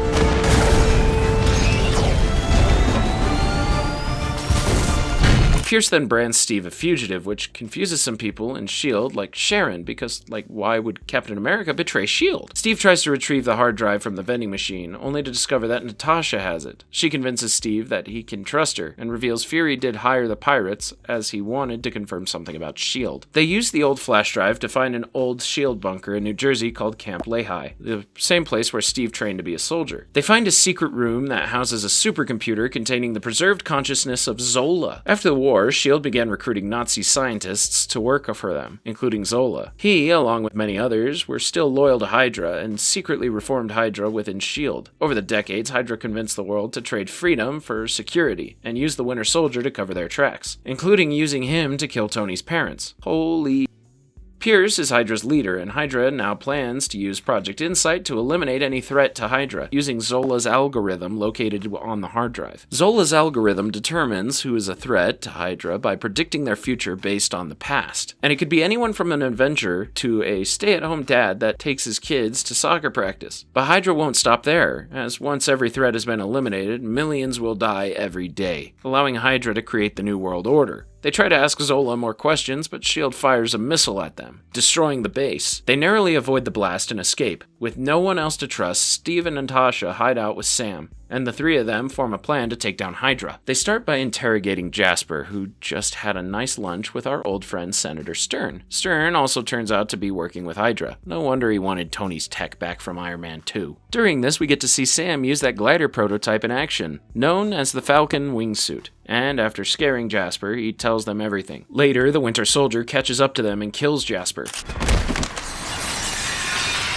The trio then battles him and other Hydra agents, and Steve ends up fighting the Winter Soldier one-on-one. The Winter Soldier's face is covered with a mask, and Steve rips it off during the fight. The Winter Soldier is revealed to be Bucky? Bucky? Who the hell is Bucky? Bucky gets away, and Rumlow and several other Hydra agents arrive and arrest Steve, Natasha, and Sam, but Steve is too confused and shocked to care. After all, he just learned that his best friend from a bazillion years ago is alive, evil, and trying to kill him. Steve realizes that back when the 107th was captured, Zola had already experimented on Bucky before he rescued him, and that's how he was able to survive the fall. Hydra found him, brainwashed him into the Winter Soldier, and kept him frozen until they needed to thaw him out for an assassination. All this revelation makes Steve recall the day his mom died. Bucky was the only person he could lean on that day, and Bucky told him that he would be with him to the end of the line. It makes Steve believe that somewhere deep down in that brainwashed head, his best friend is still there. Steve and the others are rescued by Hill, who disguised herself as a Hydra agent, and she takes them to a secret place, where it's revealed Fury fakes his death and is still alive. I guess no one dies in this universe. Pierce already got the go-ahead to reactivate Project Insight, so Fury has a plan to destroy all three helicarriers at once by inserting chips into their mainframes that'll cause them to target each other. Steve realizes that if Hydra is within S.H.I.E.L.D., there's no knowing how many sleeper agents exist in S.H.I.E.L.D., so they have to take down all of S.H.I.E.L.D. to be safe. Steve dons his old uniform from World War II and joins Hill and Sam as they break into the Triskelion. He then addresses everyone within the building and exposes Hydra, and pretty soon everyone is turning on each other as those still loyal to S.H.I.E.L.D. take down every Hydra sleeper agent. Sharon tries to stop Rumlow from launching the project, but is unsuccessful. How do we know the good guys from the bad guys? If they're shooting at you, they're bad. Steve and Sam work together to insert the chips into each helicarrier, battling hordes of Hydra agents. The World Security Council arrived to witness the launch of Project Insight, and Natasha disguised herself as one of the members in order to get close to Pierce and protect the Council. She then, along with Fury's help, hacks into S.H.I.E.L.D. so she can expose all of S.H.I.E.L.D./Hydra's secrets, fully aware that this will also expose every criminal thing she's done and will force her into hiding. Steve and Sam get 2 chips inserted, but that's when Bucky enters the chat to stop them. Bucky destroys Sam's Falcon suit, so Sam stops Rumlow from getting to the Council. Bucky stands between Steve and inserting the last chip, which is hard for Steve because he still doesn't want to fight his best friend. During this, Pierce kills the other members of the Council and threatens to kill Natasha, allowing him some leverage to get away. But she and Fury work around Pierce's leverage, and Fury kills Pierce. After an intense fight, Steve is finally able to insert the last chip, but not before getting shot several times. The helicarriers fire on one another, and 2 of them crash into one another. The last one, which Steve and Bucky are still on, crashes into the Triskelion. Right on top top of Sam and Rumlow. Sam manages to escape by jumping out of the window and into a helicopter operated by Fury and Natasha, but Rumlow gets crushed and critically wounded by the debris. As the helicarrier explodes around them, Steve tries to get Bucky to remember who he is, but Bucky refuses to remember and beats Steve to a pulp because he must complete his mission. That's when Steve tells Bucky to finish it because he's with him to the end of the line, and Bucky finally snaps out of his brainwashing. An unconscious Steve then falls into the ocean below them as the helicarrier explodes, but Bucky rescues him from the water before leaving to rediscover who he is. In the aftermath, S.H.I.E.L.D. is in disarray, forcing Fury and several others to go into hiding as they try to find the other Hydra-related personnel. Steve recovers from his injuries, and Sam works with him in trying to find Bucky. In the mid-credits scene, we see a high-ranking Hydra leader named Baron Wolfgang von Strucker at a secret Hydra base in Scovia, a fictional Eastern European country. It's basically discount Russia. He and Dr. List prepare for the Avengers to discover them, as they happen to have Loki's scepter. How did that happen? Using the scepter, they genetically mutated the Maximoff twins, one with super speed named Pietro, and one with telekinetic powers named Wanda. Creepy. Alrighty, it's time to meet the galaxy's greatest protectors in the next film, Guardians of the Galaxy. We start off on Earth in the year 1988, where we meet a young Peter Quill. Quill is a boy who lives with his mother Meredith after his father mysteriously left a long time ago. He and his mother both love classic pop rock music, and she recently gifted him a Walkman so he can listen to it whenever. Unfortunately, when we first meet Quill, his mom is dying of cancer and doesn't have very long to live. On her deathbed, she gives him a present to open later, but Quill can't bear to look at his mom as she dies, and he runs out of the hospital. To make things even more traumatizing for the poor kid, a spaceship piloted by a band of alien thieves known as Ravagers suddenly appears and abducts him. Worst day ever. But things work out in the end for the poor kid. Mostly. As we jump ahead 26 years to see a grown-up Peter Quill trying to steal a mysterious orb on the planet Morag. He's made a name for himself as a dashing rogue outlaw, and likes to be called Star-Lord. He laughs in the face of danger, which we see on full display as he literally dances his way over every death trap leading up to the vault room. Basically, he's an idiot. You know what? There's another name you might know me by. Star-Lord. Who? Star-Lord, man. Legendary outlaw. Guys, move! As soon as Quill takes the orb, he is confronted by several Kree, led by Korath. Korath and the Kree follow the renegade Ronan the Accuser, who was told to retrieve the orb by Thanos for a secret plan of his. Quill manages to escape with the orb in his ship called the Milano, and tries to fly away to sell it. This makes his Ravager boss, Yondu, very upset because Quill was supposed to bring the orb back to him so he could sell it to his broker. Yondu was also the one who abducted Quill back on Earth and raised him to be a Ravager like he were his own son. So now he's mad at Quill and puts a bounty on him. Yondu also has this cool arrow gadget that he commands by whistling. It's not very relevant here, but I felt I needed to mention it. When Ronan hears that Quill took the orb, he orders one of the daughters of Thanos, Nebula, to retrieve it. But then the other, more skilled daughter, Gamora, volunteers to go instead, so Ronan allows it. Nebula and Gamora have always hated each other, as Thanos would always make them fight each other. Gamora would win every time, and as punishment, Thanos would replace a part of Nebula's body. Father of the year over here. Anyway, Quill takes the orb to the broker on the planet called Xandar, which is the capital home of the Nova Empire. A homogeny made up of multiple alien species that maintains a strict but benevolently personified rule over a good portion of the galaxy. But the broker refuses to take part in the transaction when he learns Ronan might be involved. The Kree and the Xandarians recently signed a peace treaty, but Ronan, whose ancestors fought and died in the Kree-Nova War, is still hell-bent on making sure every last Xandarian is killed. Quill is then greeted by Gamora outside and mistakes her for just another sexy alien as she takes the orb from him. They battle for the orb when two bounty hunters get involved trying to kidnap Quill. They are the genetically modified wisecracking raccoon Rocket and his kind-hearted tree companion Groot, who only says the words, "I am Groot." Eventually, their fighting gets so out of hand that all four are arrested by the Nova Corps and imprisoned at a high-security prison called the Kiln. Rocket and Groot quickly establish dominance in the prison, making sure Quill is protected because he's their merchandise. But for Gamora, it's a lot more difficult because many of the prisoner knows she is Thanos' daughter, and Thanos isn't exactly a peacemaker on their worlds. One of the prisoners, who lost his wife and daughter to Ronan under the orders of Thanos, is the menacing yet dim-witted Drax the Destroyer. Gamora reveals she's not actually Thanos' daughter, as he adopted her as a child when he wiped out half of her species, and had planned on betraying Ronan by giving the orb to someone else. Quill comes to Gamora's aid because he's a simp, and convinces Drax to spare her life. Rocket has a plan to escape from this prison, so once they're freed, Drax can use Gamora to take revenge on Ronan and finally avenge his family. That's when you... Why would I put my finger on his throat? Oh, no, it's a symbol. This is a symbol for you slicing his throat. I would not slice his throat. I would cut his head clean off. Rocket also agrees to not turn Quill over to Yondu when he finds out Gamora's buyer is paying 100 times more for the orb than if he turned Quill over to Yondu. Honor amongst thieves, I guess. All 5 of them work together to escape from prison, and Rocket proves to be more of a tech genius than Tony Stark. Just don't tell him that. As they make their way to Gamora's buyer at nowhere, they all have a hard time trusting and not trying to kill one another. But as Quill points out, they may not like each other, but they are stuck with each other. They reach nowhere, and Gamora's buyer turns out to be the Collector. While they wait for the Collector to see them, Quill and Gamora spend some time alone. Quill learns more about Gamora's tragic past, and Quill introduces her to the music on his Walkman. It has a hypnotic effect on her, and she doesn't realize she and Quill are about to kiss. No!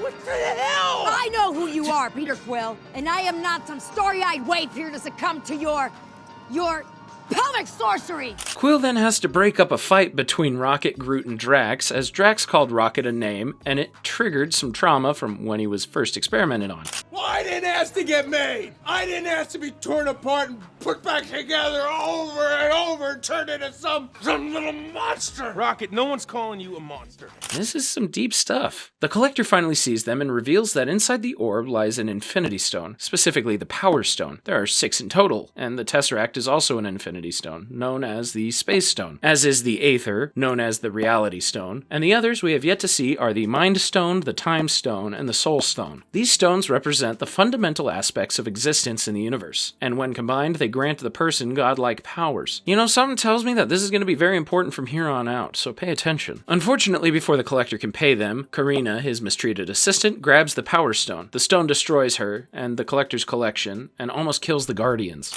How could I think Tavon could contain whatever was within the orb? What do you still have it for? Well, what are we gonna do, leave it in there? I can't believe you had that in your purse! Gamora realizes that no one should have the stone, and figures the best place to keep it safe is in the Nova Corp's secure vault. Unfortunately, Drax was more focused on avenging his family, and foolishly summoned Ronan and his army to them. Ronan effortlessly defeats Drax, while Gamora, Quill, and Rocket try to protect the stone from Nebula. They evade her in commandeered mining pods, but Nebula forces Gamora away from nowhere. She blows up Gamora's pod and takes the stone, leaving Gamora's body in the vacuum of space. Realizing she's dying, Quill contacts Yondu and surrenders himself to him, and then subjects himself to the vacuum of space to save Gamora. Yondu captures them before they die, and Gamora is grateful Quill saved her life. She's not so happy when he informs her Ronan has the stone. Yondu has his men beat Quill and is about to kill him when Quill convinces Yondu to help them take down Ronan by offering the stone when they're done. During this, Rocket, Drax, and Groot come to the rescue of Quill and Gamora, and almost blew up the ship thinking they still needed rescuing. We were only gonna blow you up if they didn't turn you over! And how on earth were they gonna turn us over when you only gave them a count of 5? Quill informs them that they are all going to take part in a suicide mission to take down Ronan. By now, Ronan has gone rogue and has infused the Power Stone into his hammer, and now plans to destroy Xandar with it. Quill gives a passionate speech about how the galaxy needs them, and that despite being the galaxy's biggest losers, they've been given a chance to save it. All of them realize Quill is right, and they're happy to finally be able to fight and die amongst friends. All Ronan has to do to destroy Xandar is touch the planet with his hammer, so the goal is to make sure Ronan doesn't reach the surface. Quill, Yondu, and Rocket lead the Ravager fleet to try and blow a hole in Ronan's ship, and are aided by the Nova Squadron. Once inside, Quill, Drax, and Groot make their way to Ronan, killing any of his minions in their path, including Korath.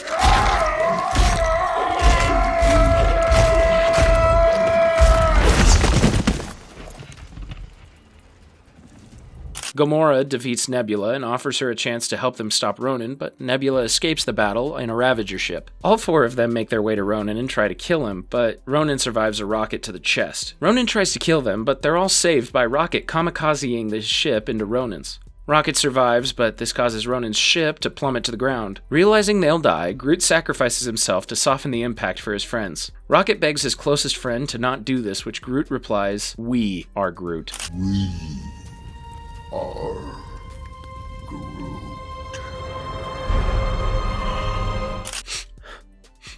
I'm not crying, you're crying. They survive the crash thanks to Groot, but unfortunately so did Ronan. So Quill distracts him with his pelvic sorcery while Rocket and Drax destroy Ronan's hammer, releasing the Power Stone. Without hesitation, Quill grabs the stone, and the stone starts killing him, until Gamora, Drax, and Rocket link with him to balance the stone's power. You said it yourself.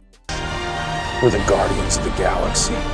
They use the stone to kill Ronan and then contain it in the orb. Quill then gives Yondu the stone, like he was promised, but it's later revealed he tricked Yondu into thinking he had the stone. Quill then finally takes the time to open the gift from his mom, which contains a mixtape and a letter where she tells him how much she loves him, even calling him her little Star-Lord. Oh.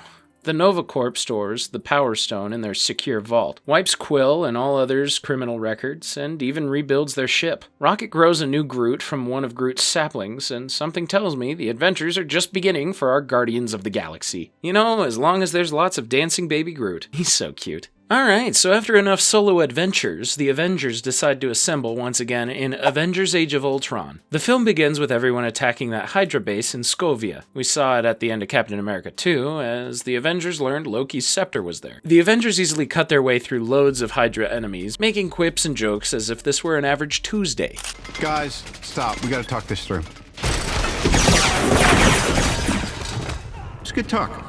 No, it wasn't. Things get a little more serious when the Maximoff twins are unleashed on them. Nothing really happens other than Clint getting injured because Pietro was messing up his shots. Steve captures Strucker and the battle ends, so Natasha helps Bruce get out of his Hulk form, as the two of them have started to become close. Tony finds the scepter, but then Wanda gives Tony a vision of the future where the Avengers are dead and the Chitauri are invading Earth. The whole experience scares him, which is exactly what Wanda wanted. The Avengers then arrive back at Stark Tower, which has now become the base for the Avengers, after S.H.I.E.L.D. went under. Tony and Bruce discover that the gem inside the scepter housed an artificial intelligence, and Tony wants to use it to finally create his Ultron program. Ultron is Tony's idea for a global peacekeeping AI, which would be sentient and capable of protecting Earth from any extraterrestrial threats. Ever since Wanda showed Tony that vision, he's been more desperate than ever to do more, especially since the vision made it seem like the Avengers' deaths and Earth's invasion was his fault for not doing more. Bruce is hesitant about this, but Tony makes him come around. After many failed attempts to create Ultron, they call it a day and have a party with all their friends. Towards the end of the party, everyone starts taking turns in lifting Thor's hammer, but no one is able because they're not worthy. Steve gets the closest as he made the hammer budge just a little bit, and it scared Thor for a second. During this, Jarvis successfully finishes creating Ultron. Jarvis tries to introduce Ultron to this strange new world, but Ultron accesses the internet and discovers how violent the Avengers and humanity can be, making him believe peace can only be achieved if humans are made extinct. Ultron begins by critically damaging Jarvis and then downloads himself into Tony's Iron Legion and attacks the Avengers.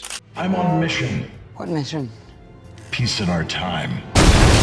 They destroy the robots Ultron was tapped into, but missed one as it ran off with Loki's scepter. Ultron then downloads himself into the machines left over at the base of Scovia, and he gets to work making an army. The Avengers assess the damage Ultron did, and Thor almost kills Tony when he learns that he was responsible for this. Tony tries to defend his actions because he was trying to prevent another invasion of New York, but Steve reminds Tony that they always fight battles together, even if they will lose. How are you guys planning on beating that?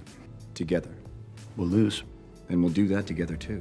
Meanwhile, Ultron, now possessing a very large menacing suit, as well as thousands of smaller minions, teams up with Pietro and Wanda because Ultron promises to help kill Tony. See, 10 years ago, one of Tony's weapons killed their parents, and another one landed right next to them, but it was a dud. Since then, the twins have been looking for any excuse to get back at Tony. Ultron kills Strucker because he knew something he didn't want the Avengers knowing about. But luckily, tech can't hack into paper, so the Avengers search every paper file they have on Strucker. They find an arms dealer named Ulysses Claw, the only person to steal vibranium from the hidden kingdom of Wakanda and live. More on this one later. Ultron wants Claw's entire stock of stolen vibranium for his big human extinction plan, but when Claw compares Ultron to one of Tony's suits, Ultron gets angry and cuts Claw's arm off. The Avengers show up and try and stop Ultron, and Wanda gets in everyone's head, showing each of them visions. Thor gets a vision of something called Ragnarok, Steve gets a vision of Peggy and V-Day, Natasha gets a vision of her time training in the Red Room, and then she turns Bruce into an even more enraged version of the Hulk. So Tony equips the Hulkbuster suit to stop Hulk, but by then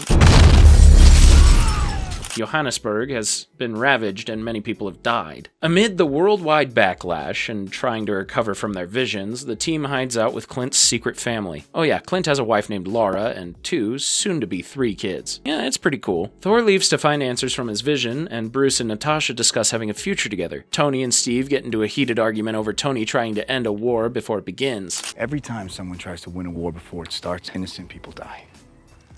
Every time. Fury then makes a surprise visit and gets Tony to realize that he never had to be afraid of something that hadn't happened yet. In a sense, Ultron and Tony are alike, in that they want to make the world a better place, except Ultron is a dark reflection of Tony, and Tony still has PTSD. That night, Bruce realizes Ultron is trying to upgrade himself into a body made of synthetic tissue. And it's where we learn that the gem inside Loki's scepter was the Mind Stone all this time. As the Avengers prepare to fight Ultron again, Wanda discovers that Ultron doesn't plan on just killing Tony and the Avengers, but the entire planet. So she and Pietro change sides. Steve, Natasha, and Clint try to steal Ultron's synthetic body, and Pietro and Wanda help them stop Ultron. They get the synthetic body, but Natasha is captured in the process. Meanwhile, Jarvis is recovered, and Tony decides to put Jarvis inside the synthetic body, believing this is the only way to defeat Ultron. Steve, Pietro, and Wanda try to stop Tony, believing that he's just going to create a second Ultron. But then Thor conveniently comes back from his vision quest and brings the synthetic body to life. With the Mind Stone serving as the body's power source, the synthetic being introduces itself as Vision, and describes himself as something more than Ultron and Jarvis. I'm not Ultron. I'm not Jarvis. Vision explains he is on the side of life, so he offers to help them stop Ultron. Many of the Avengers still don't trust Vision, so Vision casually proves he's worthy by lifting Thor's hammer. Whoa! The Avengers track Ultron to Scovia and try to get as many people away before the fighting begins. By now, Ultron has used the vibranium to create a more indestructible version of himself, more minions, and intends to lift part of the city up into the sky and then crash it down like a meteor to cause global extinction. The beauty of it. The inevitability. You rise, only to fall. Bruce rescues Natasha, and she kisses him before forcing him to turn into the Hulk. Yeah, this romance isn't forced at all. During the fighting, Wanda has a panic attack and blames herself for everything, but Clint gives her some motivation, adding that she and her brother are Avengers now.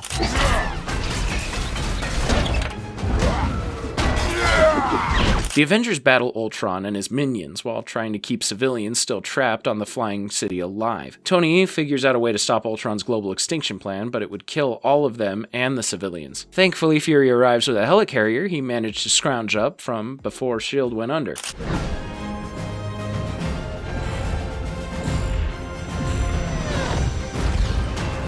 So, the Avengers stall Ultron while Fury gets the civilians to safety. Vision, Tony, and Thor then unleash their full power into Ultron, and slowly begin chipping away at his vibranium shell before Hulk punches him. They get the last of the civilians to safety, but Clint has to rescue a boy that got separated from his mother. Ultron sees Clint and shoots him with an abandoned Quinjet, but Pietro sacrifices himself to save Clint and dies. Wanda senses her brother's death and completely unleashes all her rage and grief against Ultron, and it won't be the last time she does this. Hulk then throws Ultron out of the Quinjet and flies out into space with it, ignoring Natasha's attempts to bring him back. Wanda finds Ultron and rips his heart out, showing him what it felt like when her brother died. Suddenly, one of the drones activates the meteor, just as all of the civilians get to safety. Vision rescues Wanda, while Tony and Thor destroy the meteor before it hits the ground. Vision then kills the last remnant of Ultron, and the Avengers go their separate ways. With so many Infinity Stones popping up recently, Thor leaves to investigate what's going on. Fury sets the Avengers up in a new facility, which seems fitting now that there are some new faces on the team, and the roster is only going to increase. During the mid-credits scene, Thanos equips himself with the Infinity Gauntlet, a powerful glove capable of wielding all 6 Infinity Stones, and says to himself, "Fine, I'll do it myself." Oh crap.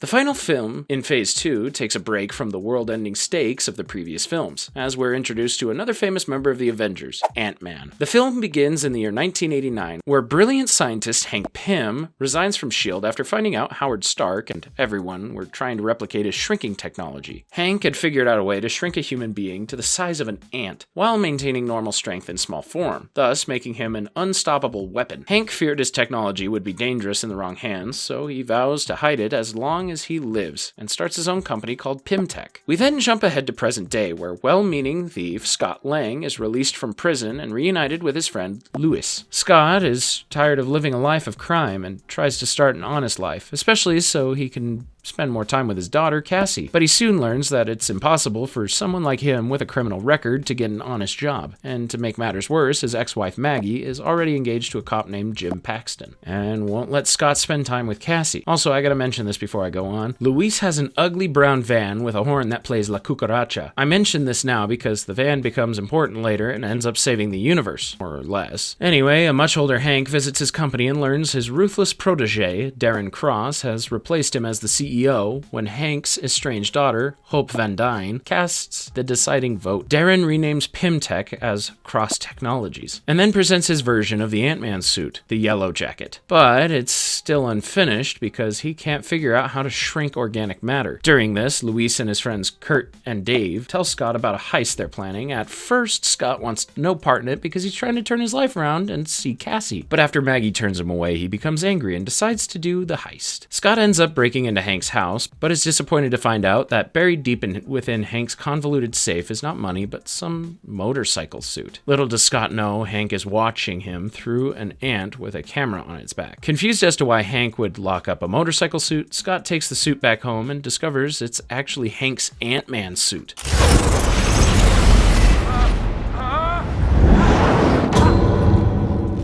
Scott shrinks to the size of an ant and learns what it's like to be small and powerful as Hank speaks to him through the radio in his helmet. Scott's first test run, being small, almost got him killed multiple times, so he returns the suit to Hank, only to get arrested as he leaves Hank's house. No, I didn't steal anything. I was returning something I stole.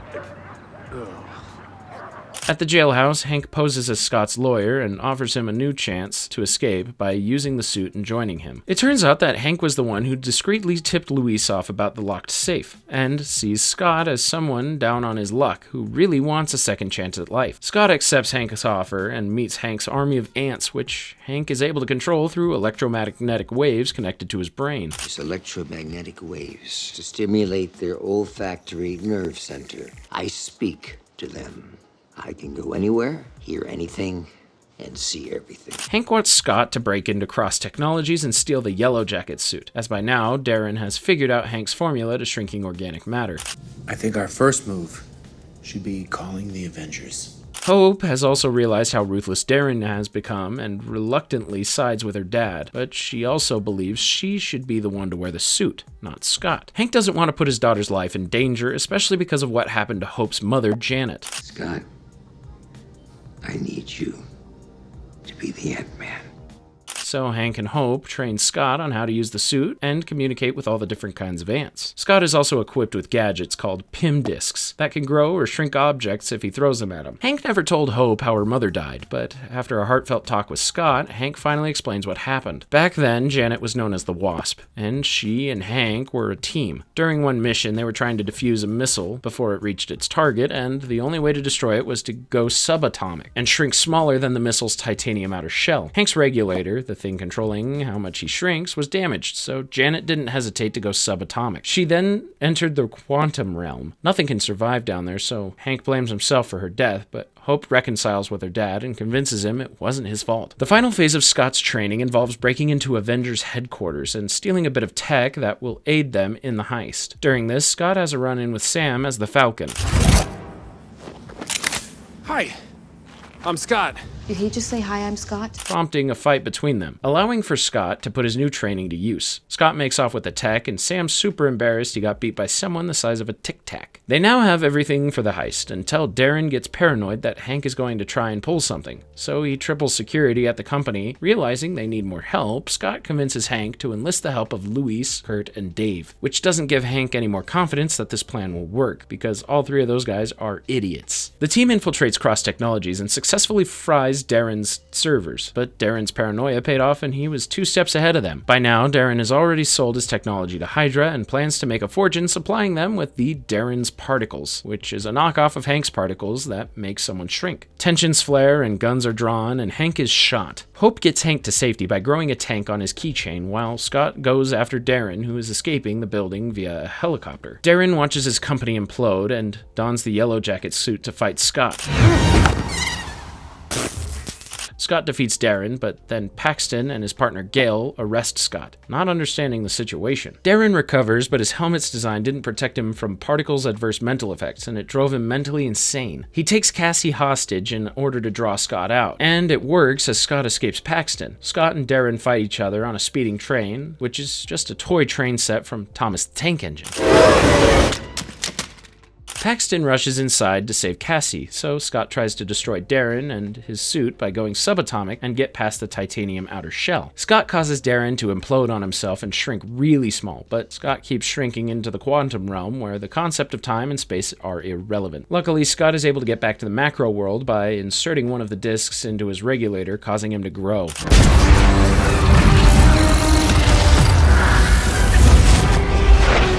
Cassie gives Scott a big hug, and Paxton lets Scott go, finally realizing he's a good person. Later, Hank asks Scott about what he saw in the quantum realm, hoping that there's still a chance Janet is alive, but Scott can't remember everything from when he was there. Hank then catches Scott and Hope kissing, and he wishes the bullet killed him so he didn't have to see that. Luis then overhears from a cousin of a buddy of a cousin of a friend that Sam has recommended Scott to the Avengers. I guess anyone with a gimmick gets to become an Avenger nowadays. During the mid-credit scenes, Hank shows Hope a more advanced version of the Wasp suit, hinting that she's going to be flying and fighting alongside Scott in the sequels. Phase 3 begins with what many like to call Avengers 2.5, but we'll just call it Captain America Civil War. We begin with a flashback to the year 1991, where a brainwashed Bucky is tasked by Hydra to intercept a S.H.I.E.L.D. operative carrying a case of super soldier serum in his car. I wonder who was in that car.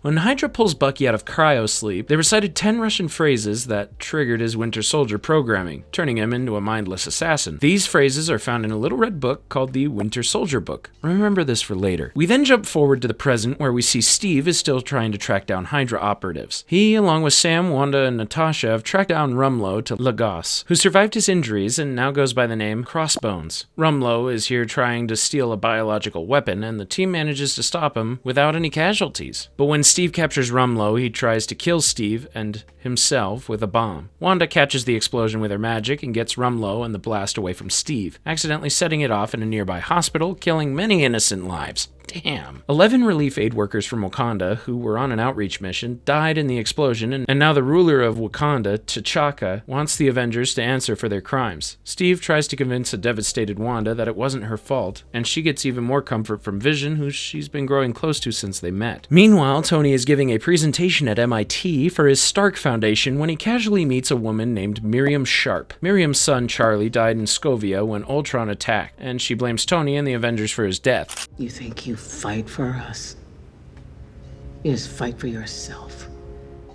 This makes Tony feel really guilty about the ethics of the Avengers Initiative. Thunderbolt Ross gathers the Avengers together to talk to them about the Scovia Accords, approved by 117 countries. The world owes the Avengers a great debt in keeping the world safe, but while some may see them as heroes, many see them as dangerous vigilantes, recklessly creating destruction and killing innocent lives wherever they go. Because of this, the UN wants the Avengers to sign the Accords, which would no longer make the Avengers a private organization, and instead they only operate under government authority. This divides the Avengers, and eventually two sides begin to form. Steve doesn't want to sign it because he doesn't want to surrender his right to choose when to act, especially after seeing how distrustful the governments can be. But Tony wants to sign it because he feels immense guilt for Charlie's death, and believes the rest of the Avengers need to be accountable too. He's saying it's our fault? I'm saying there may be a causality. Our very strength invites challenge. Challenge incites conflict. Conflict breeds catastrophe. Steve can't think about this now because he just learned Peggy died, and it devastates him. At the funeral, Sharon quotes something Peggy used to say to her all the time, revealing to be Peggy's grandniece. It's exactly what Steve needed to hear. The ratification for the Accords takes place in Vienna. Tony, Rhodes, and Vision have already signed the Accords. Natasha and Wanda are undecided, and Clint has retired, so he doesn't need to sign anything. Before the conference begins, Natasha meets T'Chaka's son, Prince T'Challa, who is grateful some of the Avengers are agreeing to the Accords. Sadly, as T'Chaka is making a passionate speech, the conference is bombed, killing T'Chaka. Security footage shows Bucky was the bomber, but Steve is convinced Bucky is being framed. Natasha warns Steve not to get involved because it'll make things worse for him, but Steve is determined to be the one to bring his friends in, regardless of whether or not he did it. Sharon shares with Steve Bucky's last known location in Bucharest, and he finds Bucky now remembering who Steve is. Bucky says he didn't bomb the conference, but the truth is relevant because German special forces raid the apartment building trying to capture him. They attack Bucky and Steve has to juggle keeping Bucky safe while making sure Bucky doesn't kill any of them. Bucky leaps to the adjacent rooftop where he's confronted by T'Challa as the Black Panther, the generational protector super soldier of Wakanda. T'Challa vows to get revenge for the death of his father and is convinced Bucky was responsible. T'Challa chases Bucky as Steve chases both of them, while Sam provides cover from the skies. Eventually, they're surrounded by War Machine and countless German special forces and are forced to stand down. Congratulations, Cap. You're a criminal. Bucky is taken into custody where Steve meets Everett K. Ross, the Deputy Task's commander, who informs Steve and Sam that they are also being prosecuted. Tony and Steve reopen their argument regarding the Accords, and they're both still strongly adamant in their beliefs. Steve tries to empathize with Tony by bringing up his father, and Tony admits he always hated Steve because Howard never shut up about him. Tony then admits another reason why he signed the Accords was because after sending the nuke into space and seeing what's out there, he's been convinced that something worse is coming, and he sees this as the only way to prepare for it. Steve then briefly considers signing the Accords until he learns that Wanda is being confined to the Avengers facility by Vision, like she's already a prisoner. Protection. Is that how you see this? This is protection? It's internment, She's Tony. not a U.S. citizen, and they don't grant visas to weapons of mass destruction. She's a kid. Give me a break! I'm doing what has to be done to stave off something worse. Bucky's psychiatrist visits him to evaluate him, and it turns out to be a Hydra fanatic named Helmut Zemo. Zemo was the one responsible for the bombing and pretended to be Bucky so it would look like he did it. His wife and family died in Scovia, and he wants nothing more than to see all the Avengers die. But he's come to the conclusion that the only thing that can kill the Avengers is each other, so he's been the mastermind behind everything. He's also gotten his hands on the Winter Soldier book and begins reciting the 10 Russian phrases to Bucky after detonating an EMP. It turns Bucky back into the mindless assassin, and he begins attacking every Avenger as he tries to escape. Zemo gets away, but Steve stops Bucky from escaping in a helicopter.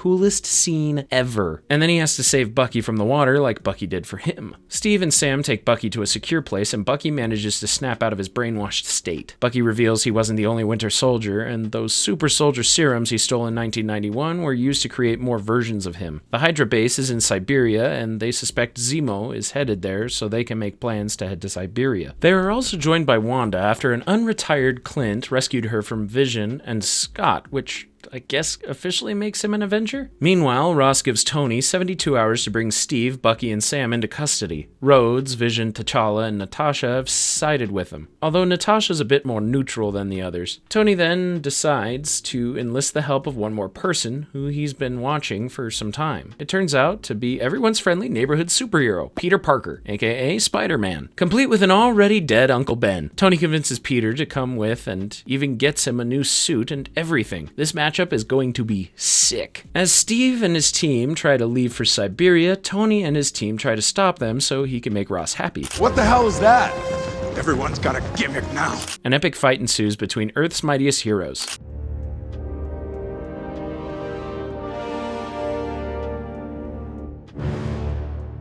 What do we do, Cap? We fight. Eventually, Sam, Clint, and the others realize that they will have to stay behind and fight while Steve and Bucky make it to Siberia, so Scott turns himself into Giant Man to create a distraction. It works, but things get serious when Vision tries to stop Steve and Bucky in their Quinjet and accidentally almost kills Rhodes. Thankfully, Rhodes survives, falling thousands of feet in the air, but he's paralyzed from the waist down. As Sam, Clint, Wanda, and Scott are taken off to Raft Prison, Tony does some digging and is informed by Jarvis's replacement, Friday, of who Zemo is and that he was responsible for everything, not Bucky. Tony realizes that Steve was right and convinces Sam to tell him where Steve and Bucky went, so Tony heads there, unaware that T'Challa was following him. Steve and Bucky arrive at the Hydra base, where they are joined by Tony. Tony apologizes for everything, and then they agree to work together. They find Zemo and the dead bodies of the other Winter Soldiers, and then Zemo shows Tony the only security footage of the night his parents died. It turns out Howard and Tony's mom, Maria, were the ones in the car that contained the super soldier serum. Tony watches in horror as Bucky murders his parents, and then becomes enraged when he learns Steve knew all this time. Tony then tries to kill Bucky, so Steve protects his friend, doing everything he can to stop Tony without violence. He's my friend.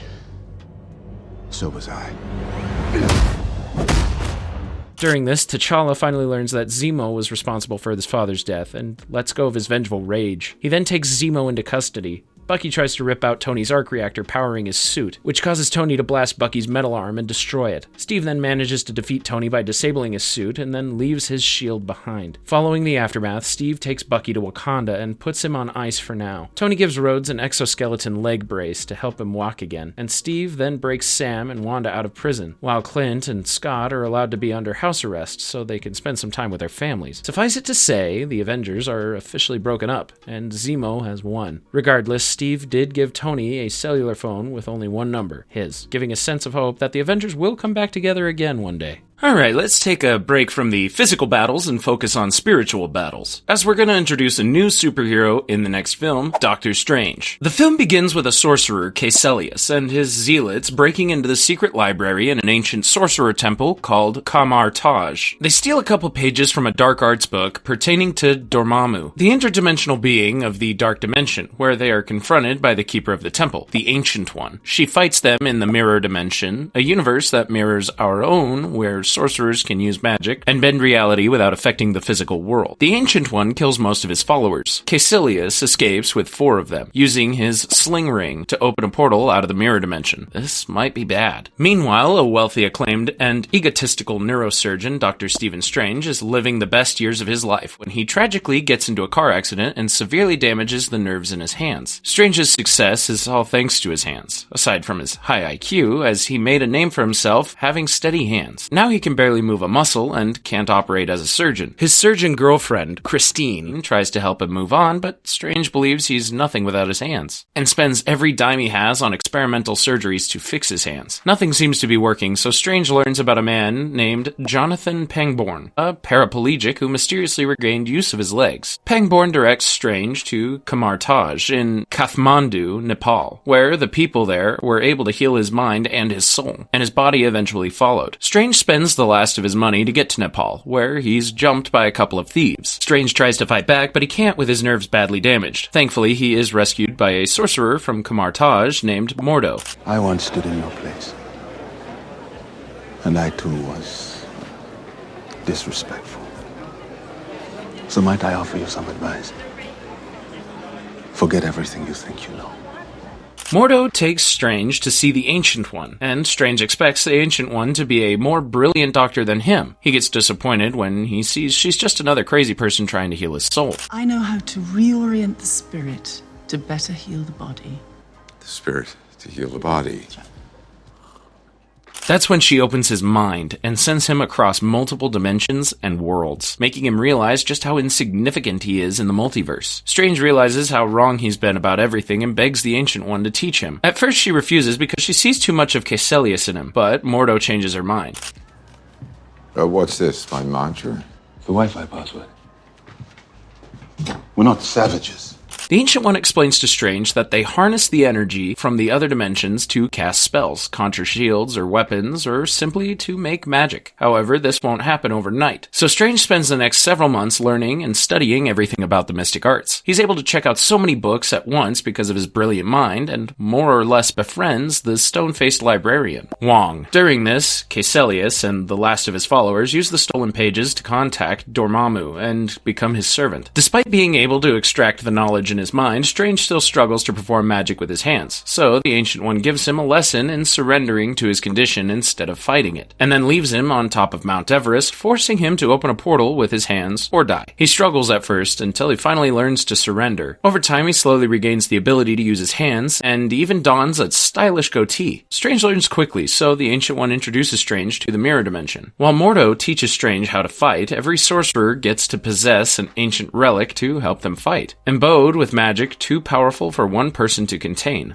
But they only get the relics when the relics decide they're ready. One night, Strange reads one of the more advanced books in the library and learns about the Eye of Agamotto. The Eye of Agamotto contains the Time Stone, which has the power to bend time and create time loops. He uses it to reverse time and learns what was on the stolen pages, but almost accidentally creates a time paradox before Mordo and Wong stop him. Mordo warns Strange about the dangers of breaking the laws of nature and wonders if he was wrong to take a chance with him because he fears he's turning into Caecilius. Regardless, Strange possesses has a natural ability for the mystic arts, and they fill him in on what exactly they do. The first sorcerer, Agamotto, built these sanctums in London, Hong Kong, and New York to protect the world from spiritual threats. The sanctums create a shield around the planet, while the sorcerers protect the sanctums. And one day, Strange could be a powerful leader in keeping the sanctums safe. This is all too much for Strange, because the guy only came here to heal his hands, not to get mixed up in a mystical war. But before he can do anything, Caecilius destroys the London sanctum, inadvertently sending Strange to the New York sanctum. Strange witnesses Caecilius kill the sanctum's guardian and is forced to fight them when they attack him. Strange is nowhere near powerful enough to fight them, but one of the relics in the sanctum, the Cloak of Levitation, chooses Strange and helps him incapacitate Caecilius.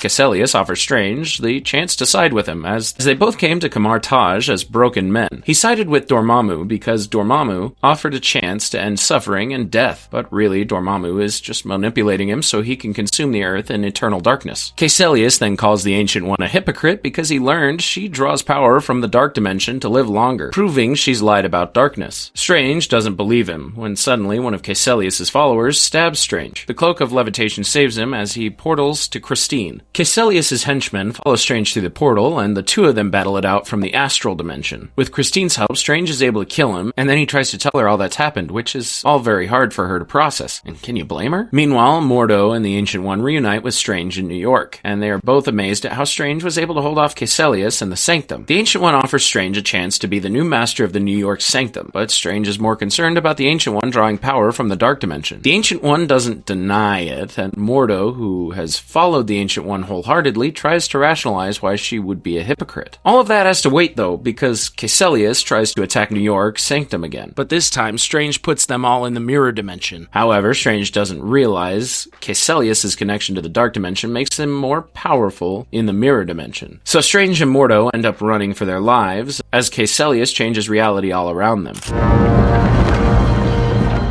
The Ancient One comes in to save them, but Caecilius fatally stabs her. He kicks her out of the mirror dimension, and Strange and Mordo rush her to the hospital and try and save her. But the Ancient One had known for a long time that this is the moment she dies. Strange follows her to the astral dimension, where she reveals his choice to help others means accepting his painful damaged hands as a reminder to serve. While healing himself would make him lose the ability to help the world, it all culminates into her final crucial lesson. It's not about you. I'm not ready. No one ever is. We don't get to choose our time. Death is what gives life meaning. To know your days are numbered. Your time is short. The Ancient One dies, so Strange teams up with Mordo to stop Caecilius from destroying the Hong Kong Sanctum. They arrive too late when the Sanctum is ruined and Wong is dead. So Strange uses the Time Stone to reverse time, giving them a second chance. Wong's death is reversed, and Strange allows Mordo and Wong to exist normally as time reverses. Unfortunately, Caecilius and his two remaining followers break free from going backwards in time, and an epic fight ensues as all the chaos moves in reverse around them. Caecilius then breaks the time reversing, stopping them right after Dormammu appeared. Now there's no way to stop Dormammu, so Strange confronts Dormammu head-on and creates an endless time loop that ends with Dormammu killing him over and over and over again as he comes to bargain for Earth's survival. But everyone on Earth will live. But you will suffer. Pain's an old friend.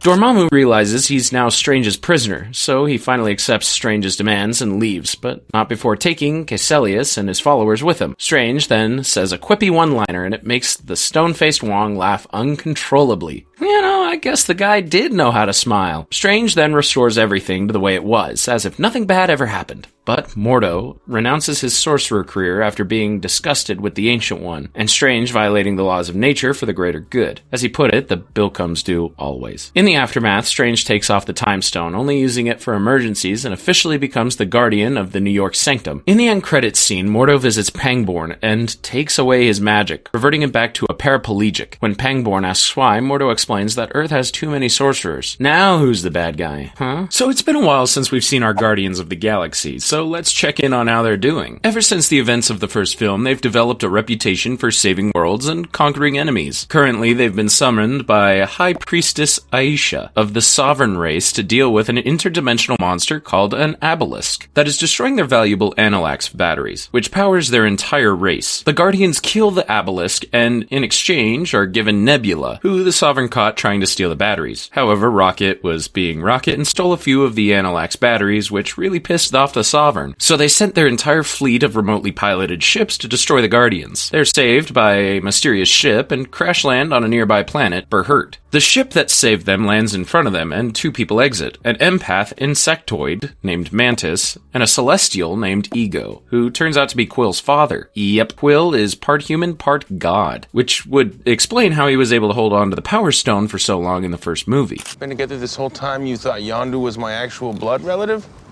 You look exactly alike. One's blue!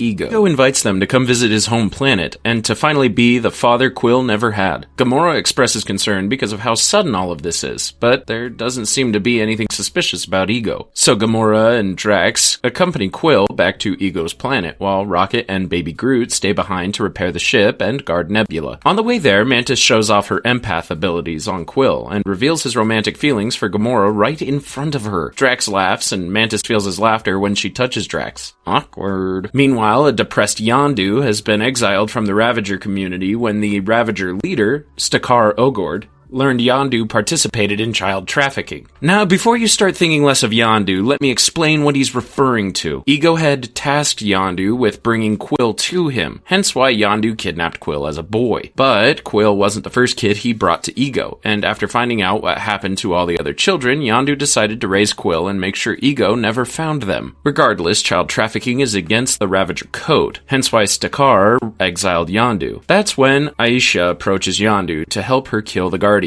and he accepts. So Yondu and his crew find Quill's ship and capture Rocket and Baby Groot, but Yondu changes his mind about killing the Guardians for fear of the Nova Corp coming after them, and just wants to take the batteries that Rocket stole instead. This angers some of Yondu's men, especially one called Taserface, because Aisha promised them 4 times what they would get if they just sold the batteries. Yondu's right-hand man, Kraglin, sides with Taserface, and the rest of Yondu's crew mutinies against him because they're sick of him always protecting Quill. Nebula then shoots off Yondu's arrow controller synthetically embedded into his head, stopping him from using his weapon. Taserface then leads the men, kills those still loyal to Yondu, and gives Nebula a ship to go after Gamora. Meanwhile, Quill and the others arrive on Ego's home planet, which is basically him, and it's a paradise. Ego then tells the story of how he came to be and how he met Meredith. Ego didn't want to leave Meredith, but he had to because he can't be away from his planet too long. Otherwise, his human form would wither and die. Quill is still angry he didn't come back after everything, and Ego apologizes, asking Quill to give him another chance at being a father. He teaches Quill how to harness his celestial powers and creates a ball of energy, finally giving Quill the chance to play catch with his dad. Back with Taserface and the mutineers, they plan on selling Rocket, Groot, and Yondu to the Kree, but luckily Yondu has an escape plan. While the crew is sleeping, Yondu has Groot sneak his way into the captain's quarters and retrieve his Finn prototype. Of course, Baby Groot doesn't understand what he means, so Groot brings back everything from Yondu's underwear to someone's toe. Eesh. Kraglin finds Groot trying to free Yondu and reveals that he regrets betraying his captain, so he helps Yondu and everyone escape. Yondu equips the Finn, and he, Rocket, and Groot cinematically kill the Ravager mutineers.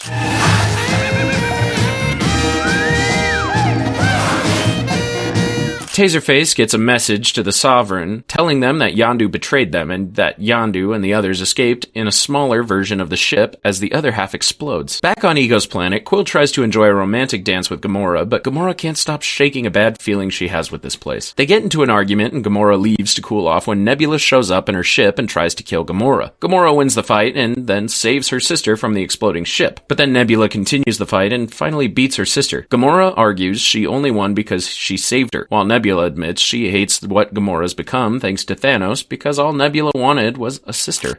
Thanos pulled my eye from my head and my brain from my skull and my arm from my body. Because of you.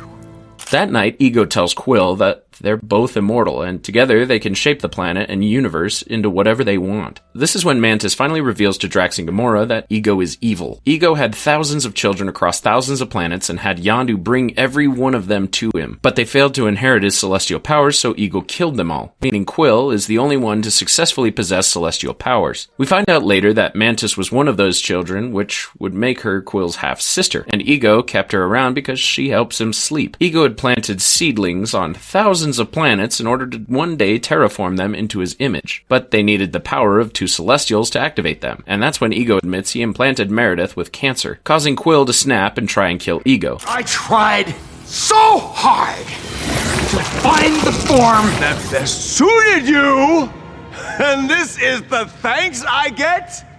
You really need to grow up! Ego then violently draws Quill's energy to activate the seedlings, which begin to consume the world on which they were planted. He also destroys Quill's Walkman, devastating the poor guy. The rest of the Guardians, including Yondu, arrive to stop Ego and rescue Quill. That's my freaking father!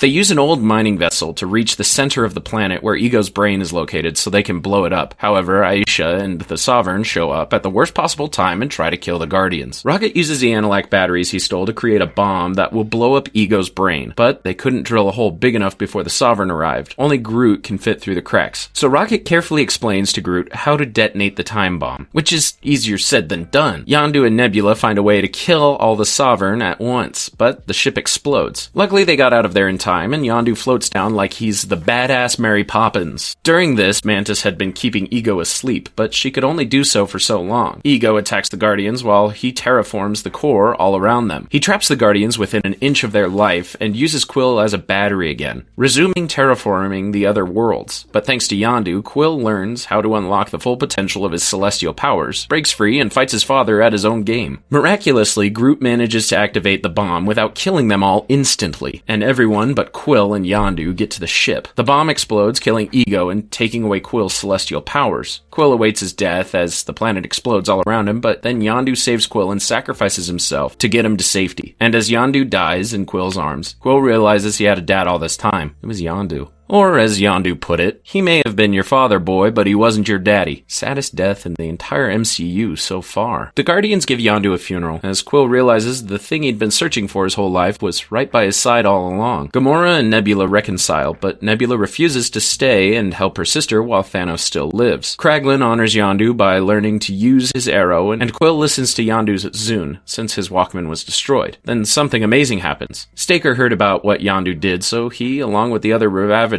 give Yondu a proper Ravager funeral. Why do the Guardians of the Galaxy films always make me cry? It's just so beautiful. In a mid-credits scene, a distraught Aisha reveals her newest creation called Adam Warlock as part of her revenge plot against the Guardians of the Galaxy. Moving on to the first Spider-Man film in the MCU, Spider-Man Homecoming, the film begins right after the battle in New York, where Adrian Toomes and his salvage company are tasked with cleaning up the city after the attack. The Chitauri wreckages are a gold mine for this company, but then the Department of Damage Control takes over this operation, after signing a partnership with Tony and the US government. Toomes and his crew do manage to steal a few truckloads of this alien tech and decide to make a name for themselves. Over the next 8 years, Toomes and his men create and sell advanced weapons and technology with the stolen Chitauri tech. Toomes even creates a flying suit so he can steal more Chitauri power cells, dubbing himself the Vulture. We then catch up with Peter shortly after the airport battle from Captain America Civil War, where Tony lets him keep the new suit he got him. Tony assures Peter that he will need him for another mission, putting Happy in charge of monitoring Peter, and Peter anxiously awaits their next mission together. Alright, from your team. Okay.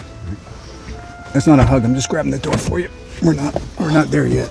2 months later, Peter still hasn't heard anything from Tony, and he repeatedly updates Happy on all that happens to him from his normal life as a high schooler to his uneventful heroics as friendly neighborhood Spider-Man. It's not enough for Peter, though, as he feels he could be doing more to save the world with his powers. In the meantime, Peter tries to figure out a way to talk to his crush, Liz. She's way out of his league because she's a senior and Peter's a loser, like his best friend Ned, and the school's weird girl, Michelle, that sometimes hangs out with them. One night, Ned discovers Peter is Spider-Man, and Peter makes him keep it a secret because his Aunt May doesn't know.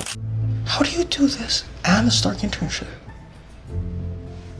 This is a Stark internship. Oh.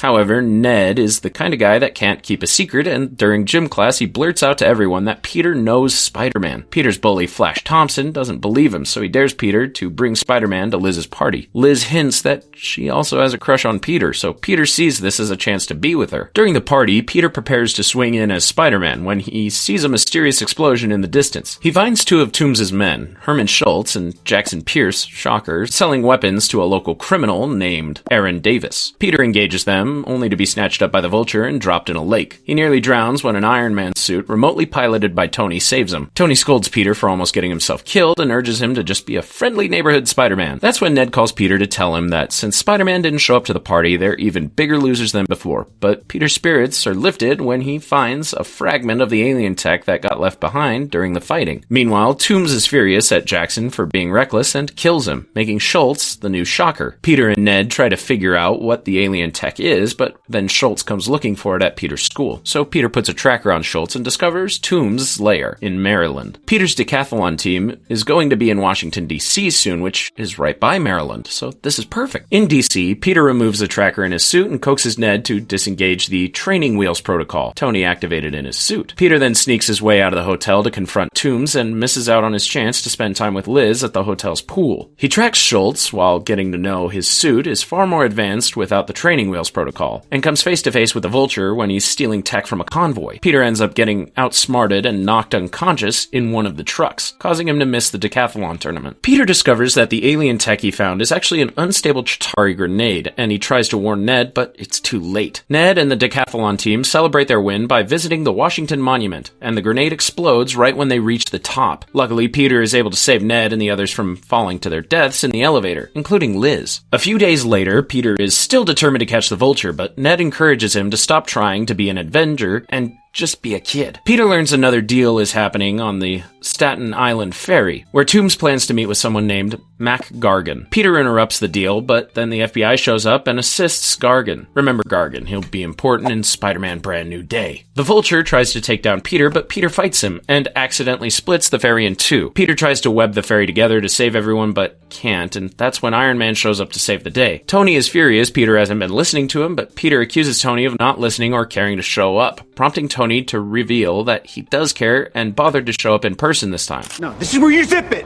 all right? The adult is talking. What if somebody had died tonight?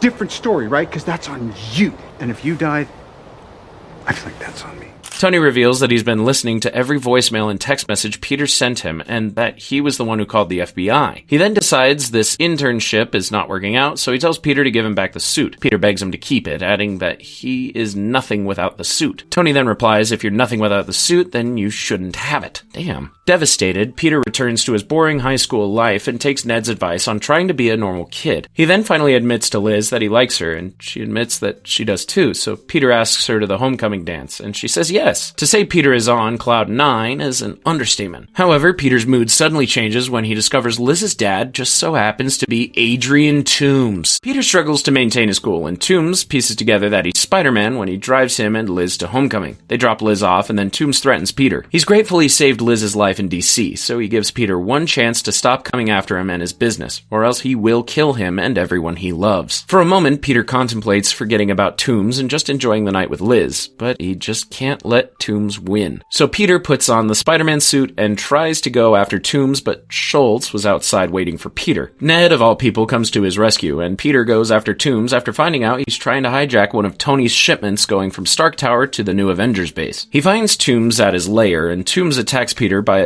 destroying the building's support columns, trapping him underneath as the building collapses. Buried under rubble, a panicking Peter finally understands his true strength doesn't come from his suit, but from within. He frees himself from the wreckage and goes after Toombs. Peter fights Toombs outside the plane carrying Tony's stuff, and they end up destroying several engines. Peter webs one of the wings and pulls the plane to turn away from the city and lands near Coney Island. Their fight continues amidst the wreckage, and Peter badly damages Toombs' Vulture suit. Toombs prioritizes the tech over Peter and tries to fly away with a crate, only for his Vulture suit to blow up. Peter rescues Toombs from the fire and webs him up for Happy to find. Toombs is arrested, causing a devastated Liz and her mom to move to a new town. She still doesn't know Peter is Spider-Man, but she wishes he figures out whatever is going on with him. Michelle becomes the new decathlon team captain, and it's here we learn that Michelle's middle name is Jones, making her MJ.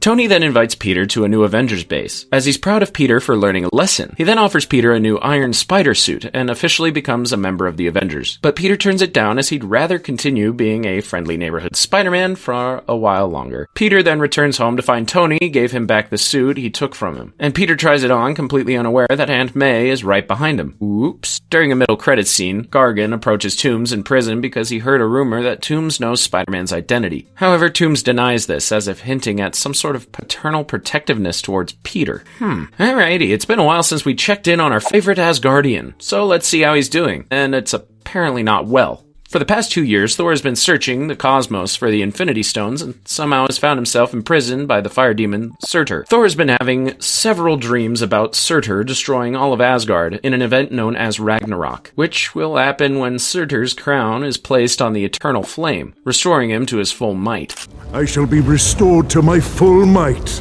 I will tower over the mountains and bury my sword deep in Asgard. Hang on. Give it a second. Thor then learns from Surtur that Odin isn't on Asgard to keep him from destroying Asgard, so Thor breaks free from his chains to defeat Surtur.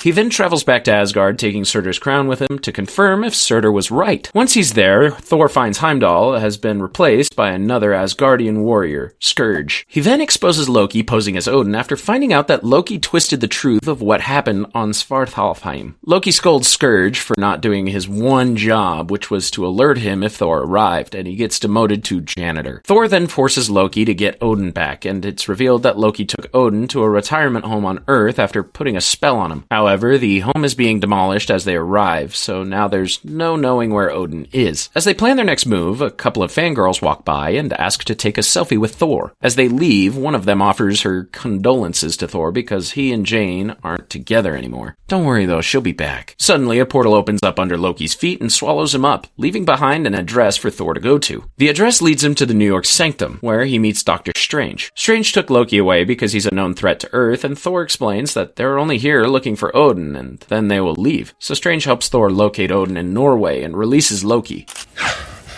I have been falling for 30 minutes! Unpossessed, Odin tells his sons that he is dying and that Ragnarok is coming. Despite Thor's efforts to stop it, Odin's death will free his firstborn daughter, Hela, from hell. A sister neither Thor nor Loki knew about. Hela was the leader of Asgard's armies and conquered the 9 realms with Odin, but he imprisoned her and wrote her out of history after she became too bloodthirsty and did not share his views on peace. Odin then tells his sons he loves them one last time and turns into a golden dust as he dies. Hela is released and demands Thor and Loki kneel before her. Thor instead throws his hammer at her to stop her, but she catches it and destroys Mjolnir. That's when Loki calls Volstagg and summons the Bifrost. Hela follows them and casts them out of the Bifrost as she continues to Asgard. She kills Volstagg and Fandral, but Scourge is a coward and kneels before her. She spares Scourge and makes him her executioner. Hela then slaughters the Asgardian army and kills the last of the Warriors 3, Hogun. During this, Heimdall, who has been building a resistance, sneaks his way into the Bifrost and steals his sword, preventing Hela from expanding to other worlds. Meanwhile, Thor crash lands on the garbage planet Sakaar. He's captured by a bunch of scrappers, including the drunken scrapper 142, through the use of an obedience disc, and sold to Sakaar's ruler, the Grandmaster, to fight in the gladiatorial games. Grandmaster.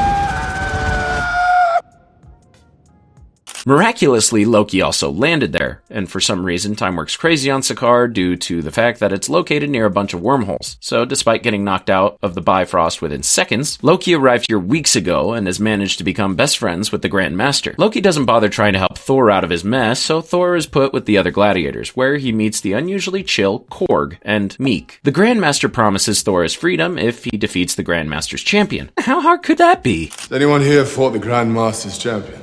Doug has? Doug! Oh, no, Doug's dead.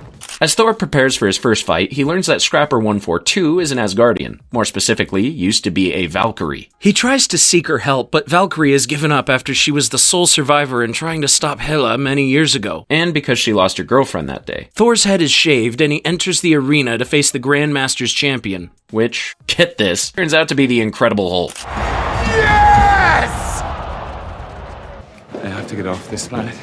So it turns out that this is where Bruce has been after the past 2 years, ever since Sokovia. And Thor is so damn happy that the Grand Champion is none other than his best bud. Unfortunately, Bruce has been the Hulk ever since Sokovia, meaning he's been in Hulk form for 2 years non-stop. By now, Hulk has gained more intelligence and has learned to speak, so he does not know Thor like Bruce does, and thus, Thor has no choice but to fight the green monster. At one point, Thor tries using Natasha's tactic for helping Bruce get out of Hulk form, but all it does is make Hulk smash Thor like a rag doll, just like he did Loki back in New York. And that makes Loki very happy. Hulk ends up beating Thor within an inch of his life, which causes Thor to see visions of Odin and create lightning without his hammer. But just when Thor is about to defeat Hulk, the Grandmaster cheats and incapacitates Thor, allowing Hulk to win. Boo! Thor awakens and tries to convince Hulk and Valkyrie to help him save Asgard. He finds the Quinjet Hulk arrived in, and Hulk destroys it as he wants Thor to stay with him here. Natasha's message to Hulk trying to help him get back to her replays, and it triggers Hulk to turn back into Bruce. Being the Hulk for 2 years causes Bruce to have several panic attacks, and he warns Thor that if he turns back into the Hulk, he might not ever turn back. On the bright side, though, Loki managed to convince Valkyrie to help them save Asgard, but now Thor is convinced it's impossible for him and Loki to be brothers when all this is over. At the end of the day, you're you and I'm me. And I don't know, maybe they're still good in you, but let's be honest, our paths diverged a long time ago. It's probably for the best that we never see each other again. That's what you always wanted. Valkyrie tries to freeze Korg and the other gladiators, starting a revolution that overthrows the Grand Master, while Thor and Loki find a ship that will safely take them through the giant wormhole called the Devil's Anus. Great. Naturally, Loki tries to betray Thor like he always does, so Thor incapacitates him with the obedience disc. Korg happens upon him when they find a freighter to take them through the wormhole, so Loki leaves with them. Meanwhile, Hela uses the Eternal Flame to resurrect the dead bodies of her past army, as well as her giant dog Fenris. She then finds where Heimdall and the other Asgardians are hiding, but luckily Heimdall gets the people away from her and takes them towards the Bifrost. Unfortunately, they get surrounded on the Rainbow Bridge with no way out, but luckily Thor and the others arrive just in time and help fight Hela and her army. Thor engages Hela one-on-one, but she's too powerful and takes out his right eye. Bruce reluctantly turns into the Hulk to keep Fenris from killing the Asgardians, while Loki, Korg, and the rest of the freed gladiators arrive to even the odds. They start putting Asgardians on the freighter they brought, but Hela starts choking Thor, causing him to have more visions of Odin. Odin reveals Ragnarok was always going to happen, and that Asgard is not a place, but a people. He then helps Thor realize his true strength didn't come from his hammer, but from within. So Thor strikes Hela with the biggest lightning bolt in the history of lightning bolts, believing it killed her. Thor rejoins the others in defeating Fenris and Hela's army, but are disappointed to see Thor's lightning bolt did nothing to defeat Hela. Thor then realizes the only way to stop Hela is for Ragnarok to happen, so he has Loki put Surtur's crown in the Eternal Flame. But before he does, Loki can't help but take the Tesseract with him. Scourge has a change of heart over betraying his people and finds his courage,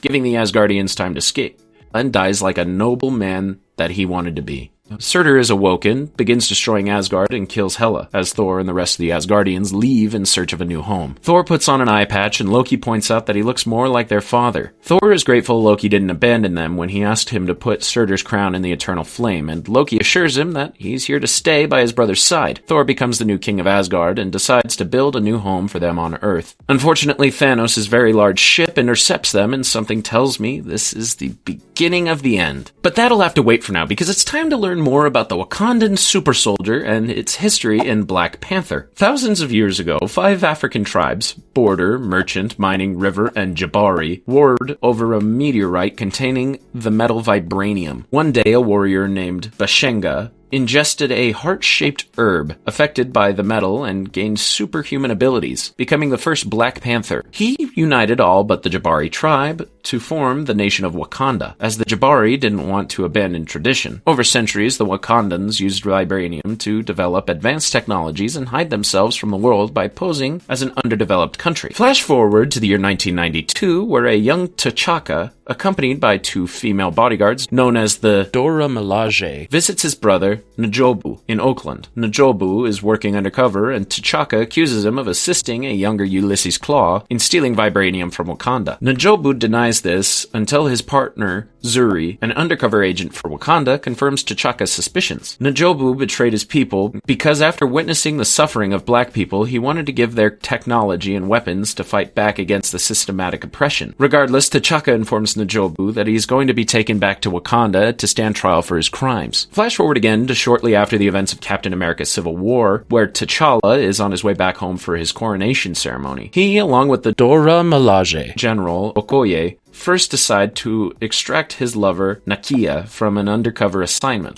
This never gets old. They arrive in Wakanda and are greeted by T'Challa's mother, Ramonda, and his tech genius sister, Shuri. T'Challa's coronation takes place, conducted by an older Zuri who's now the Wakandan shaman. Each tribe is given the chance to challenge T'Challa for the throne. But no tribe comes forth until the Japari tribe, who have been living in isolation in the mountains, arrive. Their leader, M'Baku, challenges T'Challa for the throne, and T'Challa accepts his challenge. He has the power of the Black Panther stripped away from him in order to make it fair, and the two of them fight. At one point, M'Baku almost defeats T'Challa, but T'Challa gains the upper hand and spares M'Baku's life by urging him to yield.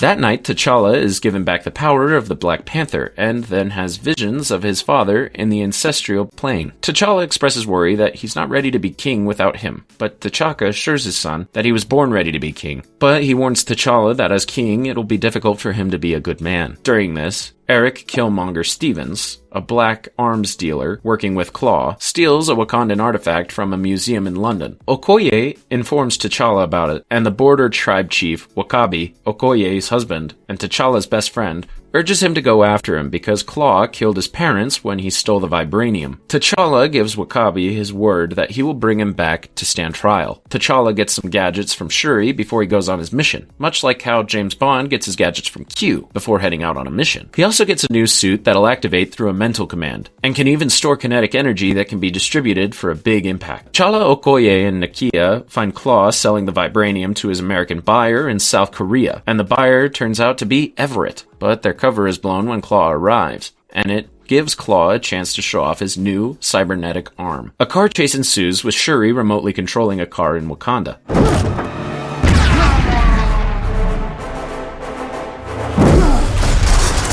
Show off? T'Challa manages to capture Claw, but they bring him to Everett for questioning. But while Bilbo Baggins interrogates Gollum, Killmonger arrives to break Claw out. During this, Everett saves Nakia's life when he takes a bullet for her. They stabilize him with a Komoyo bead and take him back to Wakanda. Okoye expresses concerns about bringing a CIA operative into their hidden country, and Wakabi loses faith in T'Challa when he sees Everett is here instead of Claw. T'Challa then asks Zuri what happened in Oakland all those years ago, and Zuri reveals that instead of bringing N'Jobu to Wakanda to stand trial, T'Chaka was forced to kill his brother when he tried to attack Zuri, but they left behind N'Jobu's son, N'Jadaka. We had to maintain the lie. During this, Killmonger betrays Claw and kills him, but not before revealing he's Wakandan and N'Jadaka. He then presents Claw's dead body to Wakabi and proves he's N'Jobu's son to the council and royal family. Because he's T'Chaka's nephew, he has the right to claim the throne and challenges T'Challa for it. T'Challa accepts his challenge, but unfortunately, Killmonger defeats him and is about to kill him when Zuri stops the fight, claiming responsibility for N'Jobu's death. So Killmonger kills Zuri and throws T'Challa off the waterfall. Assuming T'Challa is dead, Killmonger proclaims himself king of Wakanda, and Okoye and Dora Milaje are forced to serve him. He's given the power of the Black Panther, gets a vision from his dad, and then burns the rest of the heart-shaped herbs, but luckily Nakia saves one and runs away. Nakia and the others make their way to the M'Baku, hoping to give herb to him and make him the new Black Panther so he can dethrone Killmonger. M'Baku instead reveals they saved T'Challa's life as a way of repaying his debt to T'Challa for sparing his. They give T'Challa the herb instead, and he wakes up again in the ancestral plane. T'Chaka invites T'Challa to join them, but T'Challa scolds his father for killing his brother and turning his back on their people. He vows to stop Killmonger and then right these wrongs. He asks M'Baku to join him in his fight, but M'Baku refuses because they've always rejected the use of vibranium and advanced technologies. If Killmonger gains control of it, who do you think he will come for next? We will not help you. Killmonger plans to finish what his dad started, but T'Challa, Nakia, and Shuri show up to ruin his plan. Realizing the Black Panther still lives, Okoye and the Dora Milaje side with their true king, but W'Kabi and the Border Tribe still fight for Killmonger. The Dora Milaje fight valiantly, but eventually only Shuri, Nakia, Okoye, and their second-in-command, Ayo, remain while T'Challa's fight with Killmonger lands them on the vibranium mines. Thankfully, M'Baku has a change of heart and arrives with the entire Jabari army to save the day. When W'Kabi and Okoye face each other, he realizes she would kill him without question for Wakanda and drops his weapons, prompting the Border Tribe to do the same. T'Challa manages to defeat Killmonger, but allows him to see a Wakandan sunset before he dies. T'Challa assumes his role as king again, but heeds Killmonger's advice, without helping their people around the world. He starts peacefully sharing the knowledge of Wakanda and establishes an outreach center where his uncle was killed, hoping to avoid the same mistakes his ancestors made. And now we've reached the moment every film before this has been building towards. When Thanos finally gets off his chair, wields the Infinity Gauntlet, and begins the Infinity War. Avengers Infinity War picks up right where we left off in Thor Ragnarok. Thanos has just killed half the Asgardians and critically wounded Thor, Heimdall, and even the Hulk, along with his lieutenants Ebony Maw, Cull Obsidian, Proxima Midnight, and Corvus Glaive. Thanos reveals he already has the Power Stone after destroying Xandar, which sadly means the Guardians saved Xandar for nothing. Thanos is here because he knows Loki has the Tesseract Space Stone, and threatens to kill Thor unless he gives it up. With Thanos distracted, Heimdall takes his chance to summon the Bifrost and send Hulk to Earth so he can warn the Avengers. Thanos then kills Heimdall. No! Loki then tries to trick Thanos in an attempt to kill him, but Thanos easily stops him with the Space Stone and kills Loki. No! Thanos then destroys the ship, takes the Tesseract, and leaves Thor for dead in the vacuum of space. Meanwhile, Hulk crash lands in the New York Sanctum, reverts back into Bruce, and warns Strange and Wong that Thanos is coming. Strange then enlists Tony, who just got engaged to Pepper, and gives him a rundown on who Thanos is and what the Infinity Stones are. But before they can prepare for what's coming, Maw and Obsidian arrive to take the Time Stone from Strange. Tony, Strange, and Wong fight them, but Bruce sits this one out because after Hulk lost to Thanos, he's been afraid to appear again.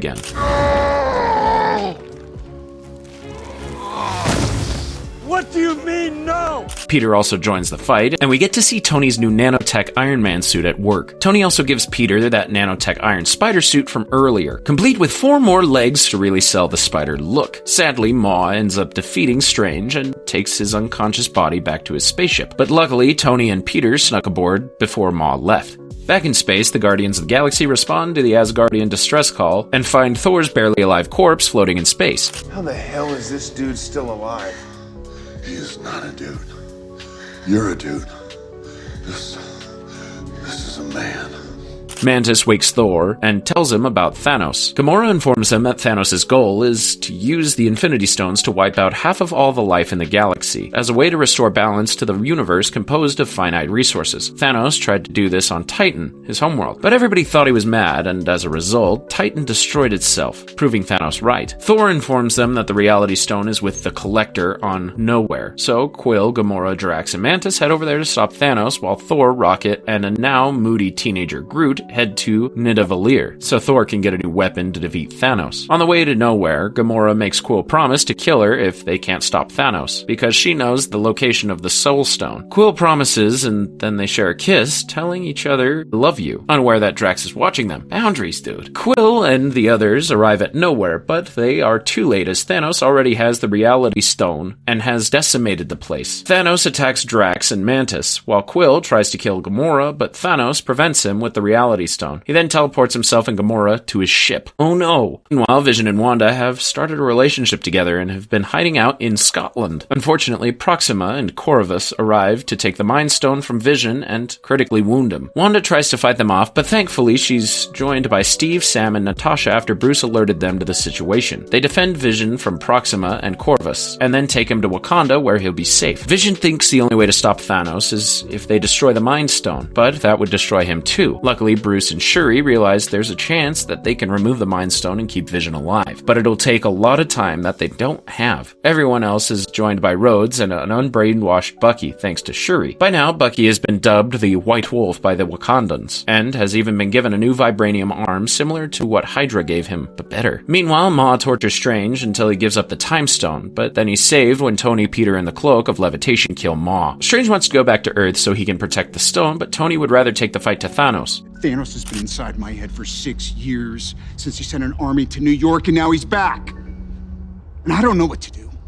Strange allows it, but warns Tony that he will do anything to protect the stone, even choosing it over their lives and his. Back on Thanos' ship, Thanos tries to get Gamora to admit where the Soul Stone is, but she refuses. So Thanos tortures Nebula, who recently snuck aboard Thanos' ship to kill him. Gamora can't bear to watch her sister tortured, so she admits it's on a planet called Vormir, the center of the celestial existence. They arrive there and meet the Guardian of the Soul Stone, which turns out to be Red Skull. So this is where the Tesseract sent him. Red Skull informs them that there is a catch if one wants to possess the stone, in that they must have to sacrifice what they love most, a soul for a soul. Gamora laughs, thinking that Thanos doesn't love anyone but himself, but then she sees a broken-hearted Thanos with tears in his eyes. He admits how much he loves Gamora as his adopted daughter and sacrifices her for the stone. On the way to Nidavellir, which is where Mjolnir was forged, Rocket learns about Thor's tragic past and how everyone close to him is dead. He feels bad for him, so he gives Thor a brand new eye he stole from someone. When they arrive, they find the star powering Nidavellir frozen, and learn from the Dwarf King, Eitri, that Thanos destroyed everything after Eitri built Thanos his gauntlet. Meanwhile, Nebula breaks free and informs the Guardians to meet her on Titan, just as Tony and the others crash land there.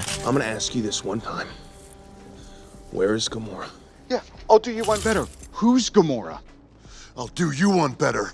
Why is Gamora? After trying to kill each other, they realize that they're all on the same team and come up with a plan to stop Thanos when he arrives. During this, Strange taps into the multiverse and looks through 14 million possible futures on how to defeat Thanos, only finding one where they succeed. Back on Earth, Thanos' army of mindless outriders, led by 3 surviving lieutenants, at Wakanda trying to get Vision. The Avengers and Wakandan tribes prepare for battle, while Thor activates the stars so Eitri can create Thor's new weapon called Stormbreaker, capable of summoning the Bifrost. The Outriders break through the vibranium barrier, protecting Wakanda, but then they start trying to flank them. T'Challa has no choice but to open the barrier in front of them. Stormbreaker is forged, and Groot provides the handle by growing a branch and cutting it off. Thor, Rocket, and Groot then arrive in Wakanda to level the playing field as Thor unleashes his new weapon on Thanos' armies. Meanwhile, Thanos arrives on Titan, assuming Strange is alone. This gives Tony and the others the element of surprise, as they work as a team to take the gauntlet from Thanos. However, when Quill learns that Thanos had to kill Gamora to get the Soul Stone, he snaps and ruins their plan. Thanos defeats all of them and stabs Tony with a nanotech blade. Strange then does something unexpected and offers Thanos the Time Stone in exchange for Tony's life. When Tony asks why, Strange reveals there is no other way, and they're in the Endgame now. Back on Earth, Wanda is lured away from Vision, allowing Corvus to attack Vision before Shuri can finish extracting the stone. Bruce, equipped with the Hulkbuster suit, helps Vision defeat Obsidian, while Steve helps Vision kill Corvus. During this, Wanda, Natasha, and Okoye worked together to defeat Proxima, so now they just have to worry about Thanos getting the last Infinity Stone. Thanos arrives in Wakanda and easily defeats the Avengers. Knowing this is the end, Vision pleads with Wanda to destroy the stone, regardless of it killing him. Wanda doesn't want to, but Vision assures her it's alright. He'll just feel her. Wanda reluctantly kills Vision and destroys the stone, but Thanos, now equipping the Time Stone, simply reverses time and rips the stone out of Vision, giving him a more gruesome death. Thanos now has all 6 Infinity Stones, but before he can use them, Thor arrives and drives Stormbreaker straight into Thanos' chest. Thor lets his guard down, thinking he finally avenged the deaths of Heimdall and Loki, but then Thanos tells Thor he should have gone for the head and then snaps his fingers. Thanos is then teleported inside the Soul Stone, where he gets a vision of a younger Gamora, a shame that he finally accomplished his goal. She asks what it cost, and he replies, everything. Thanos then teleports away, and half of all life in the universe dusts away. Bucky, Sam, T'Challa, Wanda, Groot, Mantis, Drax, Quill, Strange, and even Peter all dust away, leaving the Avengers completely speechless. He did it.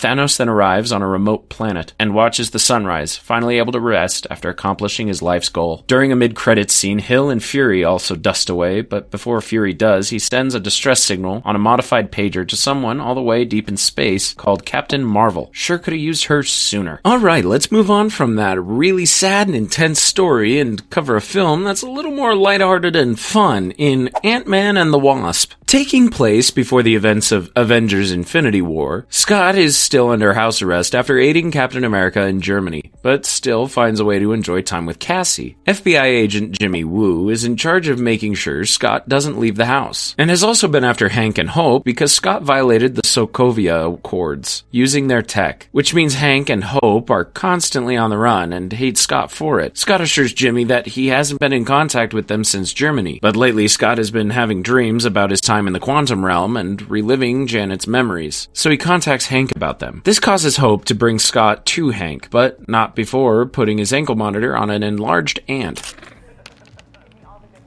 Scotty? Ever since Scott was able to return from the quantum realm, Hank has been trying to find a way to return there to rescue Janet. Because if Scott could do it, why can't Janet? So Hank built a tunnel to the quantum realm, but now they need Scott's brain to pinpoint her exact location because they think Janet put an antenna in Scott's brain through quantum entanglement. However, they need one final part for the tunnel, and arrange a meeting with a black market dealer, Sonny Birch. Sonny ends up backing out of the deal when he learns Hope is dealing in quantum technology, seeing it as the next gold rush and energy. So Hope dons the Wasp suit and attacks his men in order to forcibly take the part. Wings and blasters. So I take it you didn't have that tech available for me. No, I did. But as she leaves, she is attacked by a ghost, whose body is left in a constant state of molecular disequilibrium. Ghost steals the lab, which Hank is able to shrink to the size of a suitcase and disappears. All of Hank's equipment to track the lab's signatures are in the lab, so they enlist the help of Hank's old partner, Bill Foster. Bill was the original Giant Man and worked with Hank on a project called Goliath before they had a falling out. Bill gives them a way to locate the lab, and they find it in a spooky house. They find Ghost, or should I say, Ava Starr, regenerating in a containment pod. She captures them, and it's revealed Bill is working with Ava after rescuing her from the accident that caused her painful condition when she was a child. S.H.I.E.L.D. tried to weaponize her, promising to cure her, but when S.H.I.E.L.D. went under, Bill took her and hoped to find a cure before her condition causes her to disappear forever. Ava also needs what's inside Scott's head, as she thinks whatever Janet imprinted on him is the key to curing her. With some quick thinking and some ants hiding in an Altoid box, the trio is able to escape and steal back the lab. Meanwhile, Sonny is still angry after Hope robbed them, so he questions Luis and the others on where Hank is using the truth serum.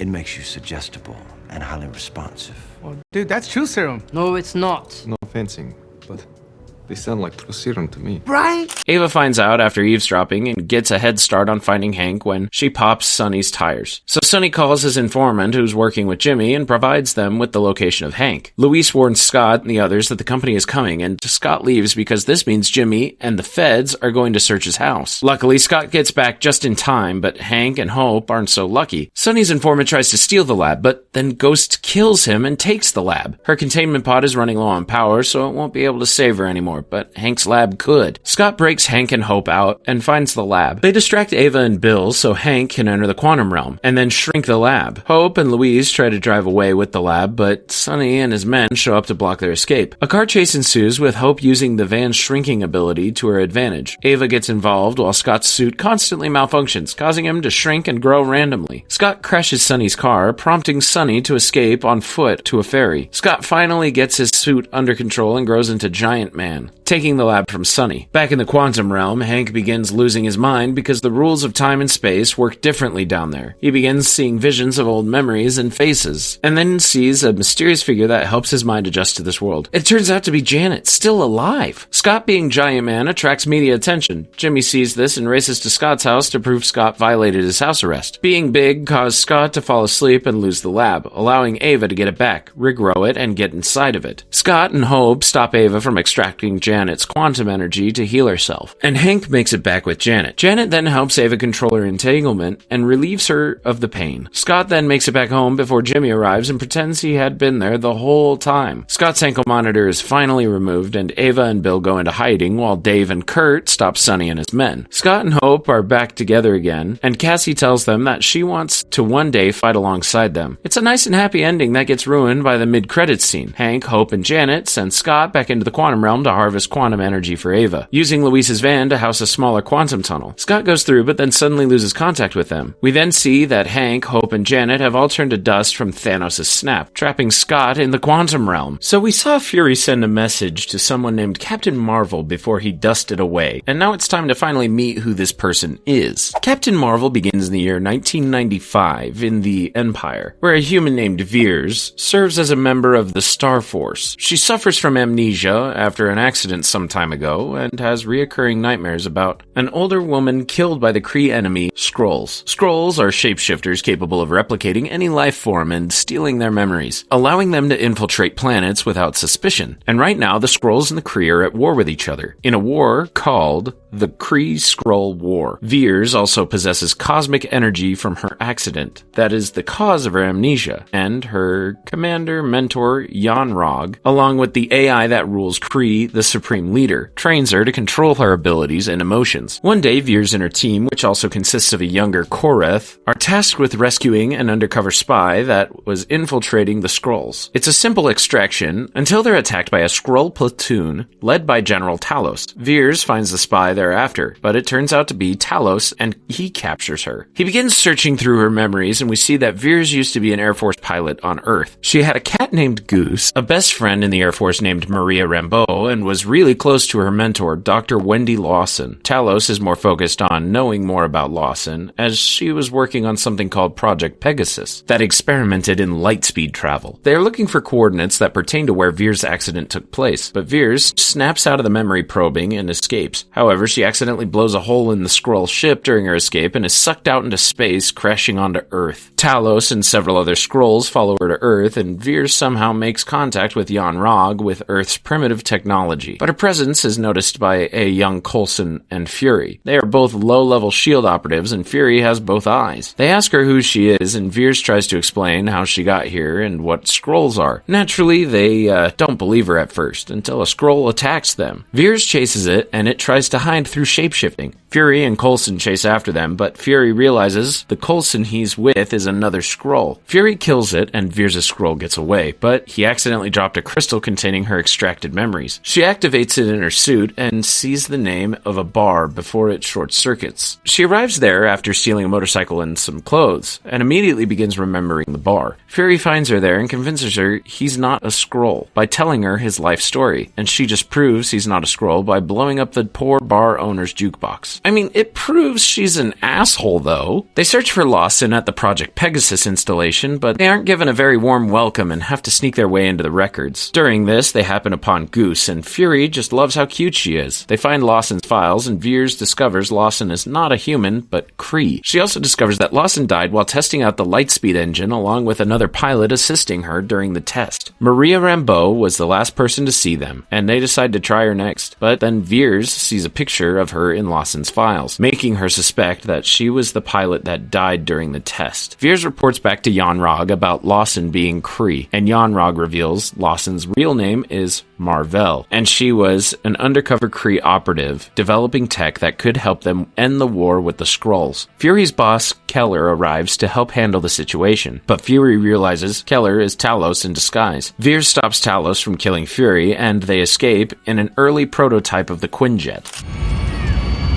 We got a stowaway. Veers finds Maria and meets her daughter Monica. Maria is heartbroken, her best friend doesn't remember anything, and she shares her side of the story of what happened the day she went missing. It's here Veers learns her real name is Carol Danvers. Talos then appears, but he's here to talk, not fight. He explains why he kidnapped Carol and claims that they aren't the bad guys. He's also very afraid of Goose, arguing that she isn't a cat, but a flurkin. Everyone then listens to the black box from the day Carol and Mar-Vell were shot down. When they crashed, Mar-Vell told Carol to destroy the lightspeed device, which was an energy core, and it's revealed the Skrulls didn't shoot them down, but the Kree, specifically Yon-Rogg. Carol shot the energy core, not knowing what would happen, and it exploded in front of her, absorbing the energy and forgetting who she was. Yon-Rogg saw that she absorbed the energy and took her with him because he believed she could be a powerful Kree weapon against the Skrulls. Carol is devastated to learn that everything she knew was a lie, and the Skrulls aren't the savage race she was taught to believe. The energy core Mar-Vell was working on could have been used and would have been used to power a ship that would take Talos and several Skrull refugees to a planet where the Kree wouldn't find them. The engine was destroyed, but the core was still in Mar-Vell's lab on a remote location, and that's why they need Carol to remember the coordinates. Carol then remembers the lab wasn't on Earth, but orbiting Earth. In orbit. Was that so difficult to figure out? I mean, you're my science guy, right? Carol knows Yon-Rogg and her old Kree platoon are on their way here, probably with more Kree, so they prepare for his arrival. Talos' science officer modifies the Quinjet so it can travel in space, while Monica gives Carol Kree uniform makeover. Yon-Rogg arrives and learns from a Skrull posing as her that she knows who she is. So Yon-Rogg informs a younger Ronan to come and eradicate the Skrull infestation on Earth. Meanwhile, Carol, Maria, Fury, and Talos find Mar-Vell's cloaked lab and find the energy core, which turns out to be the Tesseract. It also turns out that all of Talos' people, including his wife Soren and daughter Gaia, have been living in the lab this whole time. Talos informs Carol that there are more Skrulls like them scattered across the galaxy, courtesy of the war with the Kree. Yon-Rogg and Starforce board the lab and capture Carol and then connect her into the Supreme Leader. Carol tries to escape and does so by finally embracing her full potential with her powers, officially becoming Captain Marvel. Carol gives the Tesseract to Goose, swallowing it whole with the tentacles that come out of its mouth. Carol fights the Kree and Starforce, while Fury and Maria escape the lab with Talos and the other Skrulls. Yon-Rogg goes after them, and Carol tries to stop him, and ends up falling to Earth, just like in the beginning. Only this time, she learns that her powers give her the ability to fly, allowing her to destroy Yon-Rogg's ship, and then casually destroy the majority of Ronan's fleet as it enters Earth's atmosphere.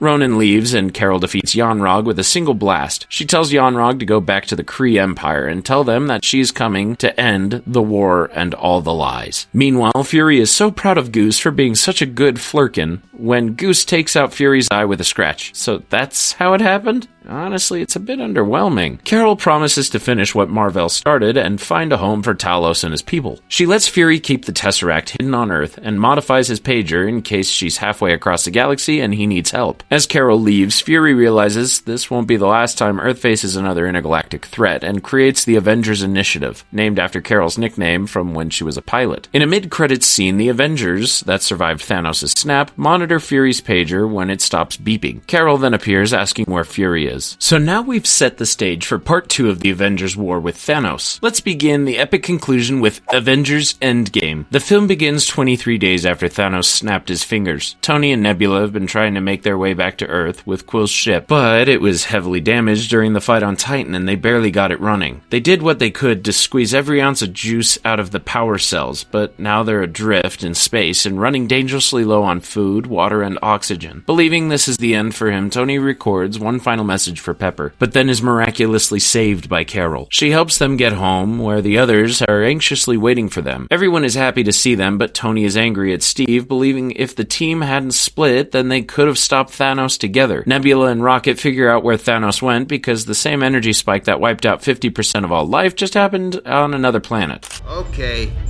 who here hasn't been to space? Why? You better not throw up on my ship.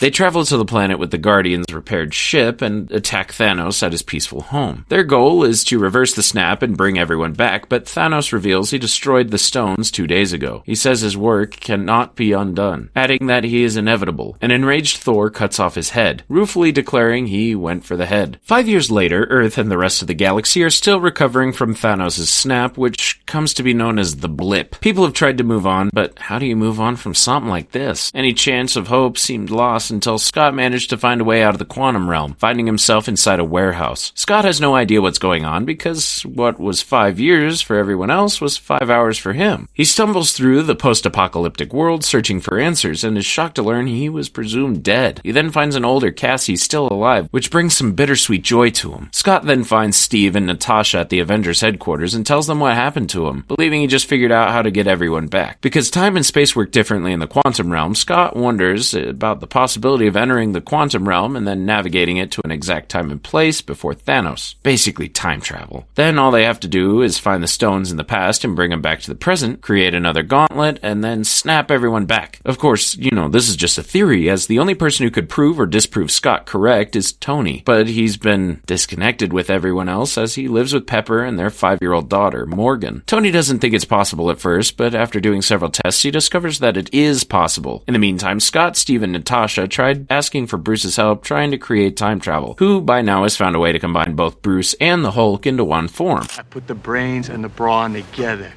and now look at me. Best of both worlds.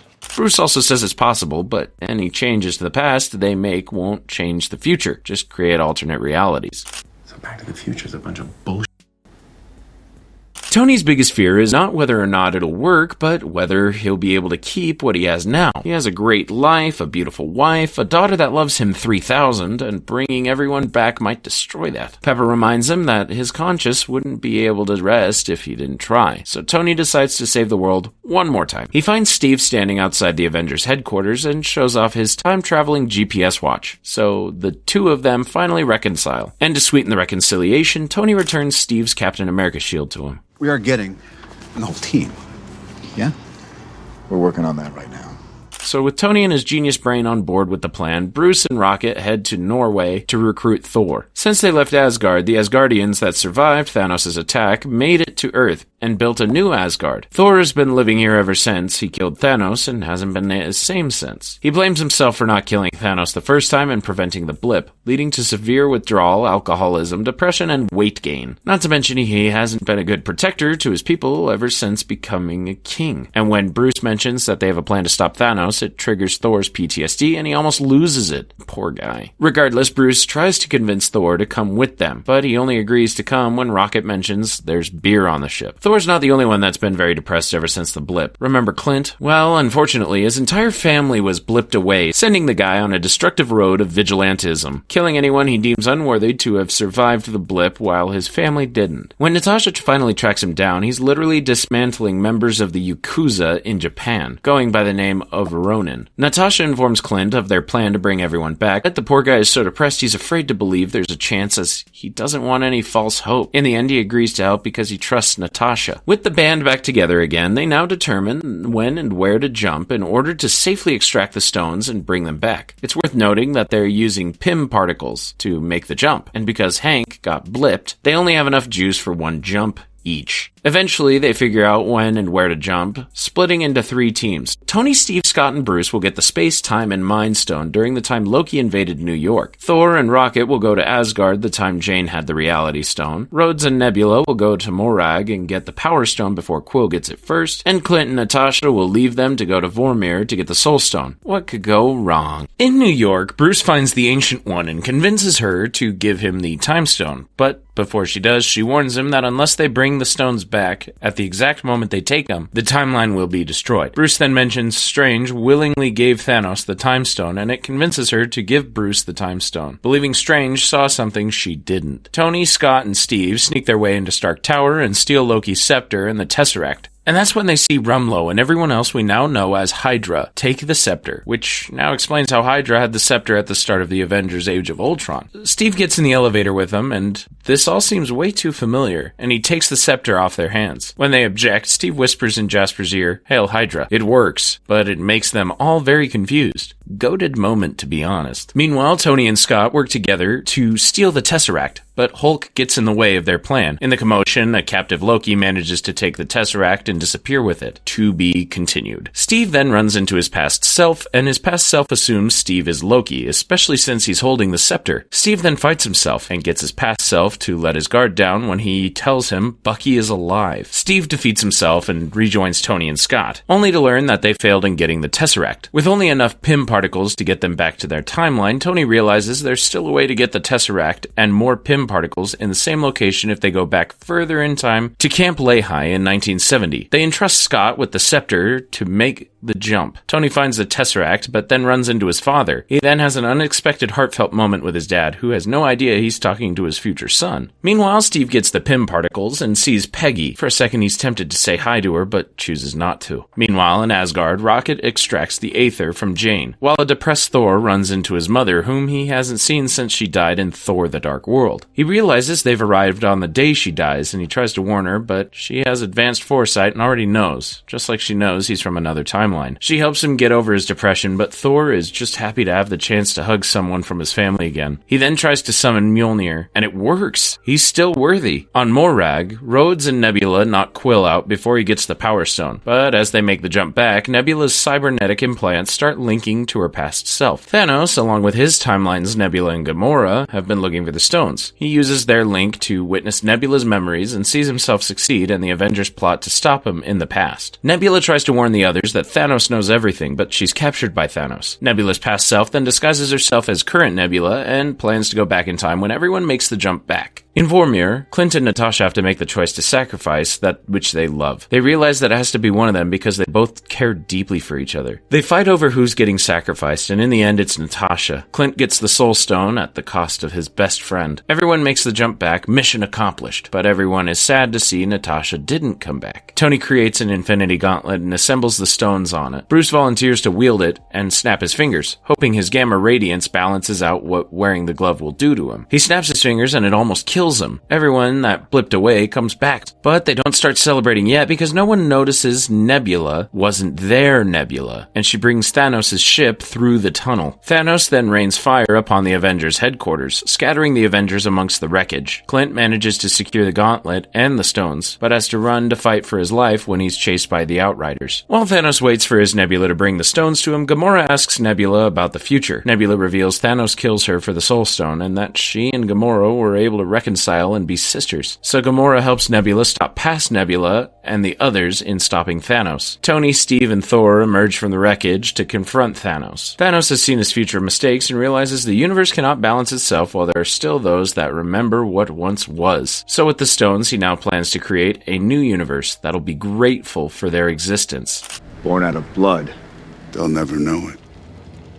Because you won't be alive to tell them. The trio fights Thanos, but he's still too powerful. Thor loses Mjolnir, and Thanos almost kills him with the Stormbreaker, when suddenly someone throws Mjolnir at Thanos' head. Mjolnir returns to its sender, and it turns out to be Steve. Turns out the guy was worthy, even during the party scene in Avengers Age of Ultron. Steve attacks Thanos with Mjolnir and his shield.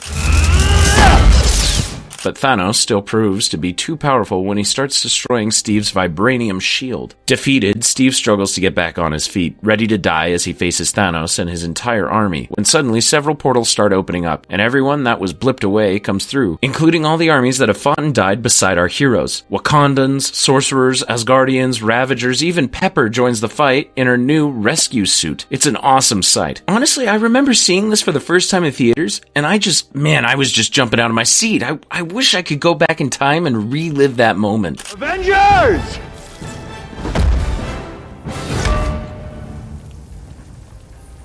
Assemble. Both armies charge, and the greatest superhero battle commences in a beautiful display of fan fiction and fan service, during which Tony gets a moment to hug Peter, as Peter's death devastated the poor guy and he really missed him. Quill runs into new Gamora and tries to pick things up right where they left off, but Gamora doesn't know Quill, and is distraught to find out that the other her fell in love with him. Clint runs through the battle with the Infinity Stones, but Thanos destroys the quantum tunnel, so there's no way to get them back. Scott then reveals that they have another tunnel, Luis's van. See, I told you that van would save the universe. Unfortunately, it's right in the middle of Thanos' forces, so they will have to fight their way to it. Thanos sees Clint with the stones, so the Avengers play hot potato with it, as they try to keep it away from Thanos. Wanda confronts Thanos one-on-one, pissed that he took everything from her. She almost kills him until he orders his ship to fire on the battlefield. Everyone ducks and covers until the ship starts shooting at something coming at it from space. It turns out to be Captain Marvel, and she destroys Thanos' ship with ease. She takes the stones and makes her way to the now working quantum tunnel, but Thanos destroys it at the last second. Okay, so I might have lied about the van saving the universe, but it got you on the edge of your seat. Tony realizes what Strange meant by there only being one outcome where they win, so he and the others fight Thanos for the stones. Thanos defeats them,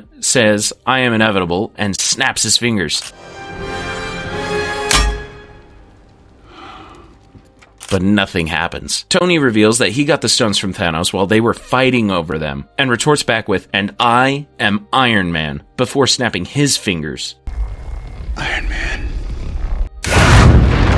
Thanos then watches his armies and the Chitauri crumble into dust. He sits down, embraces his defeat, and then dusts away. Tony collapses from using the stones, seconds away from dying, as all that power was too much for any human to handle. Rhodes, Peter, and Pepper say their goodbyes to Tony, and then the Avenger that was the face of the MCU for over a decade dies. Damn. Just damn. As the world returns to normal, and lost families and friends are reunited, everyone mourns the death of Tony. Thor leaves Valkyrie in charge of the new Asgard, as he goes on a soul-searching quest with the Guardians of the Galaxy, or as he likes to call them, the Asgardians of the Galaxy. Except for Gamora, who is nowhere to be found after the battle. Steve volunteers to bring back all the stones to the exact time and place they were taken from, but when he makes the jump, he doesn't come back. Or does he? Sam and Bucky notice a mysterious old man sitting alone on a nearby bench. When they get closer, they realize it's a very, very old Steve. Turns out after he returned the stones, he decided to try some of that life Tony was talking about, so he returned to Peggy and started a life with her.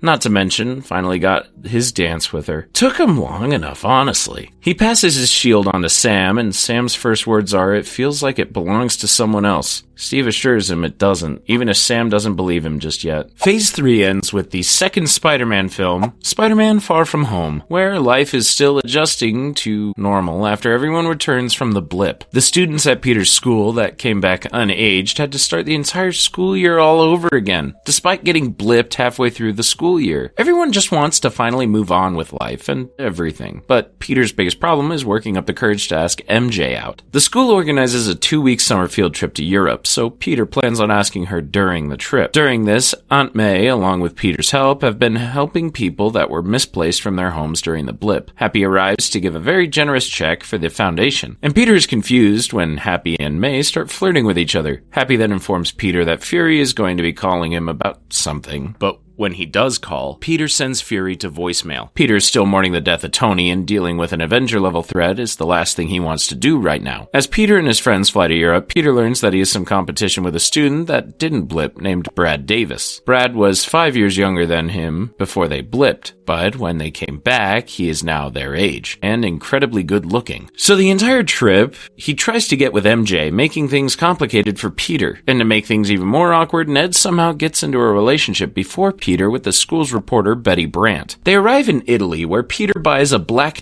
dahlia necklace. He plans to give it to MJ when he asks her out. Suddenly, they're attacked by a water elemental creature, but saved when a super powerful wizard-like person named Mysterio defeats it. That night, Fury finally meets with Peter after Peter ignored one too many phone calls. Apparently, that water creature was the third elemental creature to pop up in the last few weeks after a cyclone creature appeared in Mexico and a sand creature appeared in Morocco. Fury gives Peter a pair of sunglasses Tony left for him, which let Peter command an AI named Edith, which stands for Even Dead, I'm the Hero. Peter then meets Mysterio, whose real name is Quentin Beck. Beck and the creatures are from another universe, Earth 838. And after the creatures destroyed his home, they're here trying to do the same to theirs. The last one left is Fire, the strongest one, and the one who killed Beck's family. Fury wants Peter to help them stop it in Prague, but Peter is hesitant because he's on a class trip and doesn't want anyone to see him as Spider-Man here. So Fury hijacks Peter's field trip and diverts them to Prague. They arrive in Prague at a very fancy hotel, which is a big upgrade from where they were originally staying. Fury gave Peter a new suit so that no one recognizes him as Spider-Man and can still help Beck stop the fire monster. Ned and Betty were stuck on a Ferris wheel when the monsters attacked. And when Peter tried to save them, his web hit something else that was invisible. MJ was watching them fight from a distance and saw his web hit a part of a projector. What does this mean? In the end, Beck ends up sacrificing himself to defeat the fire monster, but miraculously lives. Fury is proud of Beck and Peter for stopping the threat, but knows it won't be the last one. So he invites both of them to form a new superhero team in Berlin. Beck and Peter celebrate their victory in a bar where Peter confesses he doesn't want to be a superhero right now and just wants to enjoy his trip like a normal kid. He and Beck Beck have been growing close since they first met, and after giving Peter some relationship advice, Peter decides to give Beck the Edith glasses and leaves to find MJ. But as soon as Peter leaves, the entire bar turns out to be a simulation operated by several drones, and Beck, along with several other bar patrons, turn out to be ex-Stark Industries employees. Beck was Tony's holographic illusion specialist, and after getting fired for being too unstable, he now has been masquerading as a superhero. Using advanced projectors to simulate his powers and the elementals, he plans to use Edith's orbital weapon drones to increase the scale of his illusions and fake his way into establishing himself as an Avenger-level hero. And with Edith,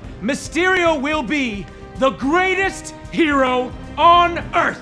Back at the hotel, Peter learns that their trip has been canceled due to the elemental attacks, so Peter finally works up the courage to ask MJ out, and she says yes. And during the romantic walk, MJ figures out that Peter is Spider-Man. Peter denies it, but when MJ shows him the projector she found exposing Beck as a fraud, Peter admits, yeah, he's Spider-Man. Peter then makes his way to Berlin to warn Fury about Beck, but it all turns out to be another illusion after Beck figured out Peter knew his secret. He begins tormenting Peter with illusions and nightmares and tricks Peter into revealing he told MJ and Ned about him. Peter is then tricked into getting run over by a bullet train, and Beck diverts the field trip to London for his violent grand finale. Peter survives getting hit by the train, but falls asleep and later finds himself in the Netherlands. He calls Happy to come rescue him, but has a hard time believing it's Happy at first. Peter is ashamed for giving the glasses to Beck and for letting Tony down, but Happy reassures him that Tony would be proud of what he's done.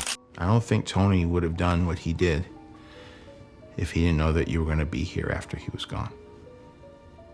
The jet Happy flew to Peter happens to have a state-of-the-art suit-making lab, so Peter gets to work designing a new suit for his fight against Beck. The kids arrive in London, as Beck warns Fury about another elemental attack. Happy then warns Fury about Beck, and the final elemental monster attacks, which is a combination of all the elements. Peter enters the fight and starts taking out the drones one by one, while Happy rescues Peter's friends. The illusion begins falling apart, so Beck has all the drones fight about creating a monster and just try to kill Peter. Peter defeats most of them, and Beck, and gains control of Edith again. Peter tells Edith to execute all the drones, and Beck dies from his wounds.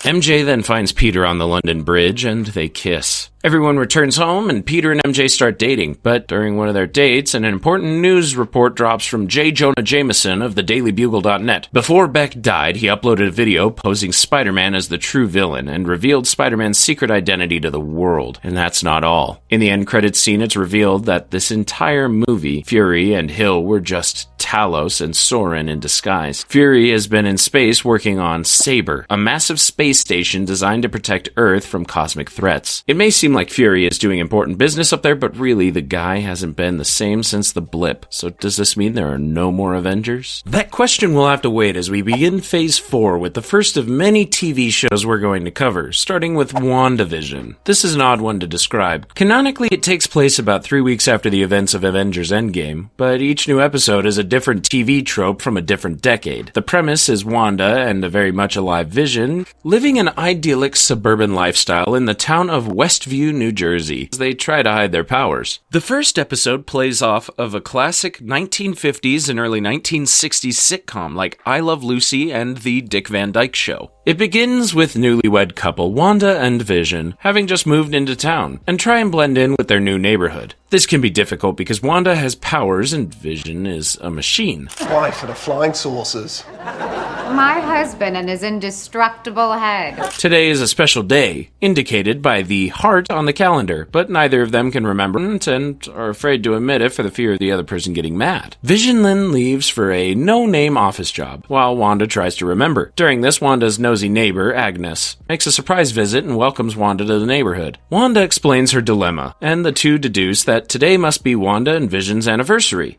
Meanwhile, Vision remembers that he and Wanda are having his boss, Mr. Hart, and his wife over for dinner. Thinking that this was the special occasion, Mr. Hart is a hard man to please, and he warns Vision that if the dinner isn't to his liking, then Vision might be out of a job. That night, Vision arrives with Mr. Hart and his wife, while Wanda embarrassingly prances around in a romantic nightgown. Several moments of confusion later, Wanda and Vision explain what they thought today was, but none of that matters because unless Wanda conjures up a 3-course meal in the next few minutes, Vision is fired. Luckily, Wanda has a neighbor like Agnes to help prepare a meal in seconds because that's what women of the 1950s were like. With a little bit of magic and some comedic timing, dinner is served. Or should I say, breakfast is served. As they eat, the Harts begin asking questions about how Wanda and Vision were married and where they came from, to which neither one of them knows the answer to. Mr. Hart suddenly starts choking, and for a moment the sitcom setting hauntingly subsides as Mrs. Hart seems oblivious to her husband dying. Vision pulls some food out of Mr. Hart's throat and everything goes back to normal. Well, that was weird. In the end, Mr. Hart had a great time, and Vision gets to keep his job. Wanda and Vision then decide to officially make today their anniversary, with Wanda making some wedding rings for them. As the credits roll on this classic sitcom ending, the camera pans out into the real world, showing someone from the real world is watching the program. Episode 2 parodies the TV shows of the 1960s like Bewitched, and has an opening credits sequence like something Hanna-Barbera did. After hearing strange noises outside their window one night, Vision joins the neighborhood watch so he can help make the neighborhood safer. Meanwhile, Wanda attends a women's gathering and tries to impress the snooty leader of the neighborhood, Dottie. Before this, Wanda saw an in-color helicopter with a sword symbol. She wonders where it came from, but ignores it for now. During the meeting, Wanda befriends Geraldine when she comments on Wanda's modern pants, as Wanda is that gal on TV that's ahead of her time. Dottie called this meeting to discuss the upcoming neighborhood talent show, which Wanda and Vision are participating in by doing a magic show, hoping to fit in with more of their neighbors. During the neighborhood watch meeting, Vision accidentally swallows some gum and it clogs his circuits, making him drunk. Wanda and Dottie are alone together when a familiar voice transmits a message over the radio trying to contact Wanda. This causes Dottie to break character and accidentally break her glass and bleed red blood. The radio short circuits and everything goes back to normal, but Wanda is left there wondering what is going on. The talent show commences and a frazzled Wanda is mortified to see Vision drunk right before their big act. I am Glamour, and this is my delightful assistant Illusion. I am Glamour, and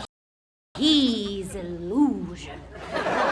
On stage, Vision begins messing up their acts by exposing he's a machine, prompting Wanda to get creative and real they're just magic tricks. Thinking they've ruined the show, they try to leave, only for Dottie and the neighborhood to praise their performance. Wanda and Vision come home to celebrate when Wanda suddenly reveals she's pregnant, but the moment is interrupted when they hear another noise outside. They investigate and see a menacing beekeeper coming out of the sewers. Wanda doesn't like this, so she rewinds the episode to the moment where she revealed she was pregnant, ending the episode like a traditional sitcom happy ending. Things just keep getting weirder and weirder. Episode 3 pulls tropes from classic 70s shows, such as The Brady Bunch and Good Times. And we're now in color, though modern. Wanda has become very pregnant, like practically overnight, but Vision seems to be the only one worried about how quickly she's become pregnant. At the rate she's going, Vision deduces that she'll give birth in like 3 days. They come up with baby names, and they can't decide over Billy or Tommy, but then again, it could be a girl. Vision's calculations turn out to be wrong when Wanda starts going into labor that same day. He tries to call the doctor, but Wanda accidentally triggered a blackout with her magic, and it wouldn't matter anyways, because the doctor is going on vacation in Bermuda. Vision races to catch him before he leaves. Geraldine shows up at Wanda's door, so Wanda hides her pregnancy from her like how all sitcoms from that era hid pregnancies. However, she can only hide it for so long, so Geraldine helps Wanda give birth. Everything in the house starts going crazy as Wanda gives birth to a healthy baby boy. Vision comes back with the doctor a bit too late, but that doesn't matter as Vision gets to hold his newborn son, Tommy. Suddenly, Wanda starts going into labor again and gives birth to another boy, twins. They name the other son Billy. Oh, it looks like they got their wish. As Vision walks the doctor out, Wanda tells Geraldine she was also a twin, and Geraldine suddenly mentions that Pietro was killed by Ultron. The line is not in the script, so Wanda gets scared wondering who Geraldine is. She then gets even more scared when she sees Geraldine has a necklace with the same sword symbol on it. During this, Vision was still talking to their neighbor, Herb, and Agnes, and when Herb is about to drop a major truth bomb about who they really are and what's going on when Agnes stops him. Vision runs back inside to Wanda, only Geraldine isn't there anymore. In fact, she's just been yeeted off the show, like literally. She exits some sort of television static field circling the real town of Westview, and several agents belonging to an organization called SWORD rush to her aid. Episode 4 is where we finally get answers to questions. For one, we learn that Geraldine is actually an older Monica Rambeau.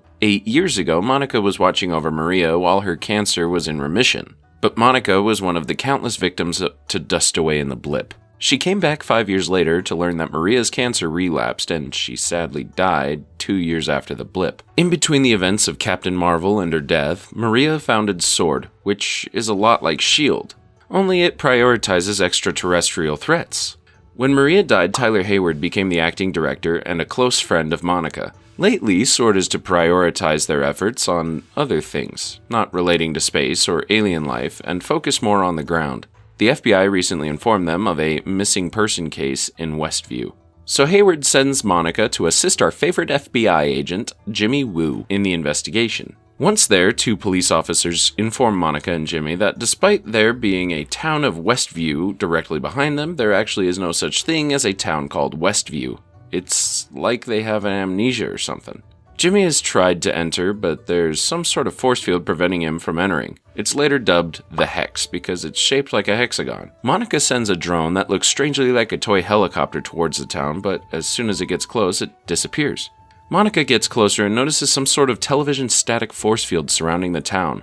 She touches it and it immediately sucks her in. Jimmy reports back to SWORD, and 24 hours later they've built a base in front of the town. Several specialists are brought in to help analyze the situation, including Jane's old intern Darcy, who's now a doctor in astrophysics. She discovers television broadcast signals coming from the field and, using vintage televisions, finds the transmissions are from the sitcom WandaVision. Meanwhile, it's revealed the beekeeper we saw earlier was just a SWORD agent wearing a hazmat suit, trying to make his way into the city via the sewers. It seems whatever enters the Hex is transformed to fit the reality and time period of the episode. As Darcy watches each episode, she and Jimmy discover that each of the characters in the show are actual residents of Westview. Darcy then spots Monica as the Geraldine character, but can't tell if Geraldine is under the same spell as the town's residents or if she's conscious and working undercover. Jimmy then tries to make contact with Wanda, which was that weird radio broadcast Wanda and Dottie heard. But the show suddenly jumps past that moment as if there was a static glitch. They watch the latest episode where Wanda's kids are born, and the same glitchy jump cut happens when Monica mentions Ultron. Seconds later, Monica is launched from the town and realizes Wanda is the one controlling the illusion. Vision could sense Wanda is upset and suggested they leave town, but Wanda says they shouldn't because this is their home. Vision hides his worry with her answer. WandaVision continues in episode 5, and we're now parodying 80s shows such as Growing Pains and Full House. Billy and Tommy won't stop crying, and it's starting to drive Wanda and Vision crazy. Agnes enters offering to help take care of the babies, but Vision asks her not to. Thinking Agnes doesn't know how to hold a baby properly, Agnes appears to break character and asks Wanda if she could say the line again. Vision is confused by this, but Wanda laughs it off as if nothing weird happened. Suddenly, the crying stops, and it's revealed Billy and Tommy just aged 5 years. What is happening here? Meanwhile, Monica is questioned about what it was like in the field, and she says all she could remember is feeling grief. Hayward is convinced Wanda is aggressively holding the townsfolk hostage for her own violent pleasure. But Monica doesn't believe that's true. Hayward then reveals that 9 days ago, Wanda had broken into SWORD headquarters and tried to steal Vision's body, as Hayward had Vision's body and been trying to reactivate him. What they can't figure out is how Wanda was able to reactivate Vision without the Mind Stone. Back to the sitcom, Billy and Tommy find a stray puppy and name it Sparky. They beg Wanda to let them keep it, but she doesn't think they're responsible enough yet. Agnes then comes over with a doghouse, and Vision notices that Agnes always comes over to their house with exactly what they need. Vision gets more concerned when Wanda performs magic in front of Agnes, breaking their rule to not expose their abilities in front of people. Wanda and Vision come to an agreement that the boys can have a puppy when they turn 10. So the boys suddenly grow to the age of 10. Meanwhile, Monica figures out that Wanda is not creating illusions but rewriting reality inside the Hex. So they decide to send something that doesn't need to be rewritten, like an email from the 80s to Vision while he's at work. It reveals the situation in Westview, and Vision breaks the trance over his co-worker Norm. Norm turns out to be a real resident of Westview named Abalash Tandon and begs Vision to stop her as it is causing him so much pain. Vision then reverts him back to norm as if nothing happened. They then try using a drone from the 80s to make contact with Wanda, but no one told Monica the drone was armed. Wanda gets furious and exits the Hex with the drone to confront Sword. Monica tries to regain Wanda's trust, but she warns them that there will be consequences if they continue to interfere. The sitcom resumes, and the boys can't find Sparky. Sadly, Agnes found him dead, and it shatters the boys. They're about to age again, but Wanda stops them, urging them to learn how to deal with their grief. That night, Wanda and Vision struggle to have a conversation as they've started to grow apart lately. Vision informs her about Norm, but Wanda tries to avoid the topic and starts playing the closing credits. Vision gets angry that she keeps dodging everything and finally snaps, begging her to tell him what is going on. She keeps dodging the topic, and that's when they get a surprise visitor. It turns out to be Pietro, but he's the X-Men version of Quicksilver from the X-Men films. This is a little meta joke about sitcoms suddenly recasting characters, or randomly having a relative arrive into town to stir things up within the sitcom family. With Pietro now a main cast member, episode 6 takes us to the era of the late 90s, early 2000s sitcoms, parodying shows like Malcolm in the Middle. It's the show's Halloween episode, and Pietro, who has just made himself right at home, offers to take the boys trick-or-treating. Wanda and Vision are dressed in costumes as Wanda plans for them to spend Halloween together. She gets upset when Vision reveals he made plans to patrol the streets with the neighborhood watch. Later, Wanda learns from Herb that Vision wasn't patrolling with the others, and instead has made his way further away from the main town. He sees that the further out he goes, the stranger things get, as if the residents were operating on autopilot. At the edge, he finds everyone frozen in their positions, including Agnes, who's just sitting in her car at a stoplight. He frees her, and Agnes instantly recognizes Vision as an Avenger. Vision doesn't know what she's talking about, and she reveals he's supposed to be dead. Vision then tries to exit the Hex so he can help everyone inside, but the further he leaves, the more he starts disintegrating because he's tied to the spell Wanda cast. By now, we've discovered that Tommy inherited Pietro's super speed and Billy inherited Wanda's powers. And Billy senses Vision is in danger. Wanda increases the size of the Hex to save Vision, causing several Sword agents and Darcy to be consumed by the Hex. Hayward, Monica, and Jimmy are able to get away, while everyone else turns into circus performers. Yeesh. So after the town of Westview got a little more crowded, episode 7 parodies the mockumentary era of sitcoms from the mid to late 2000s and early 2010s. Vision is nowhere to be found, but Wanda only cares about spending a day to just herself. She's having one of those everything is meaningless days, during which everything begins glitching and several items begin going back in time. Agnes enters right on cue and offers to babysit the boys, so Wanda can have a day to herself. Vision wakes up surrounded by the Sword agents as circus performers and finds Darcy as an escape artist. She doesn't recognize him until Vision frees her from Wanda's spell.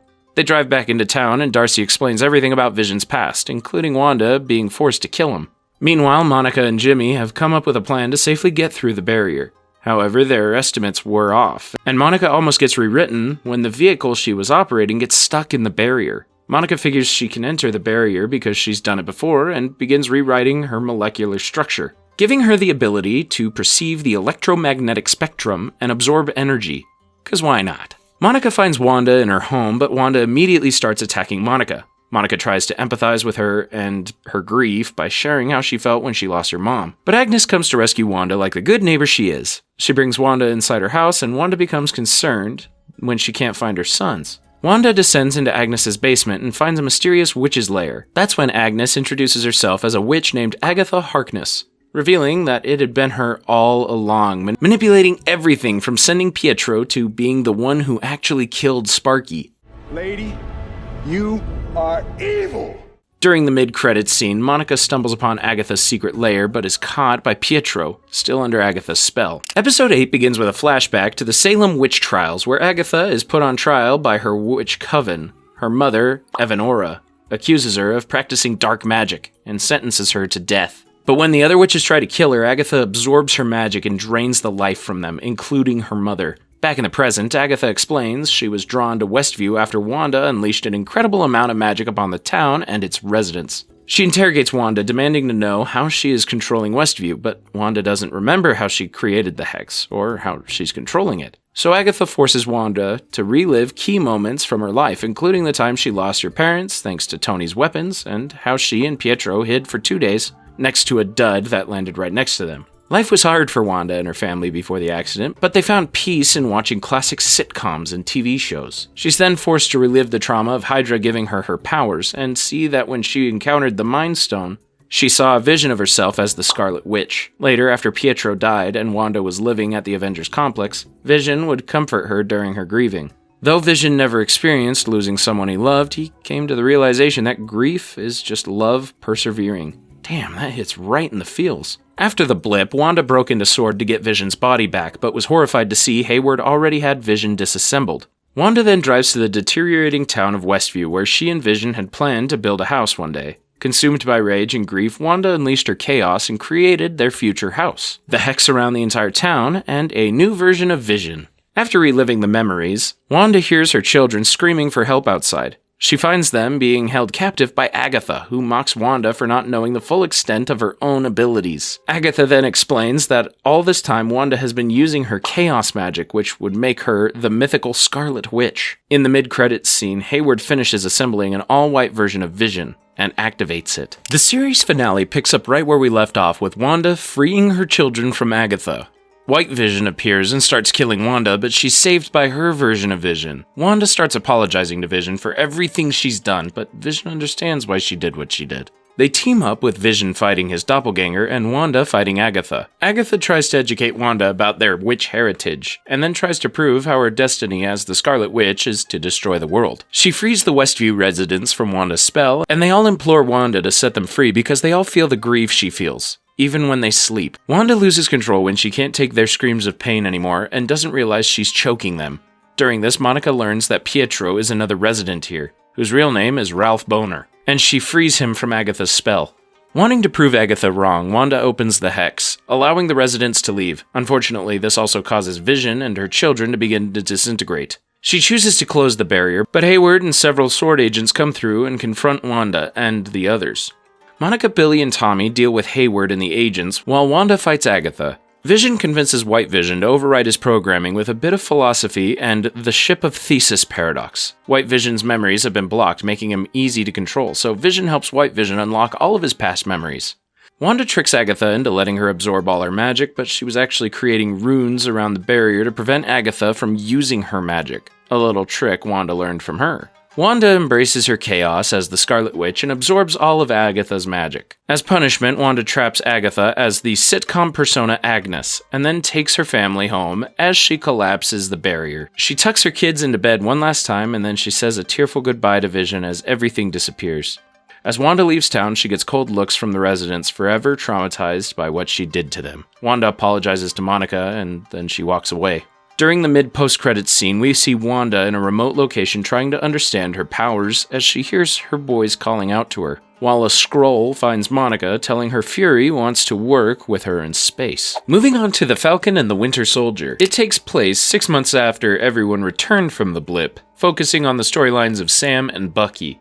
Sam still has the Captain America shield, but he hasn't decided what to do with it. In the meantime, he's been running missions for the US Air Force, working alongside First Lieutenant Joaquin Torres. After a successful mission in Tunisia, Torres informs Sam of a new terrorist group known as the Flag Smashers, who believe life was better when half of all of life was gone. Before everyone came back, global society was more unified. Resources and food could be distributed, and borders were irrelevant. And when the Avengers reversed what Thanos did, the Global Reparation Council, GRC, was founded to force people back into their old homes, reinstate borders, and displace many that had already built new lives. Basically, these Flag Smashers believe Thanos was right. Sam doesn't think anything of it because there's no such thing as a world with limitless borders. Sam heads back to Washington, where he gives Captain America's shield to the US government to be displayed in a museum about Steve. Rhodes confronts him afterwards on why he hasn't become the new Captain America, and Sam explains that he still feels like the shield belongs to someone else. He takes some time off to visit his sister Sarah at their family fishing business in Louisiana.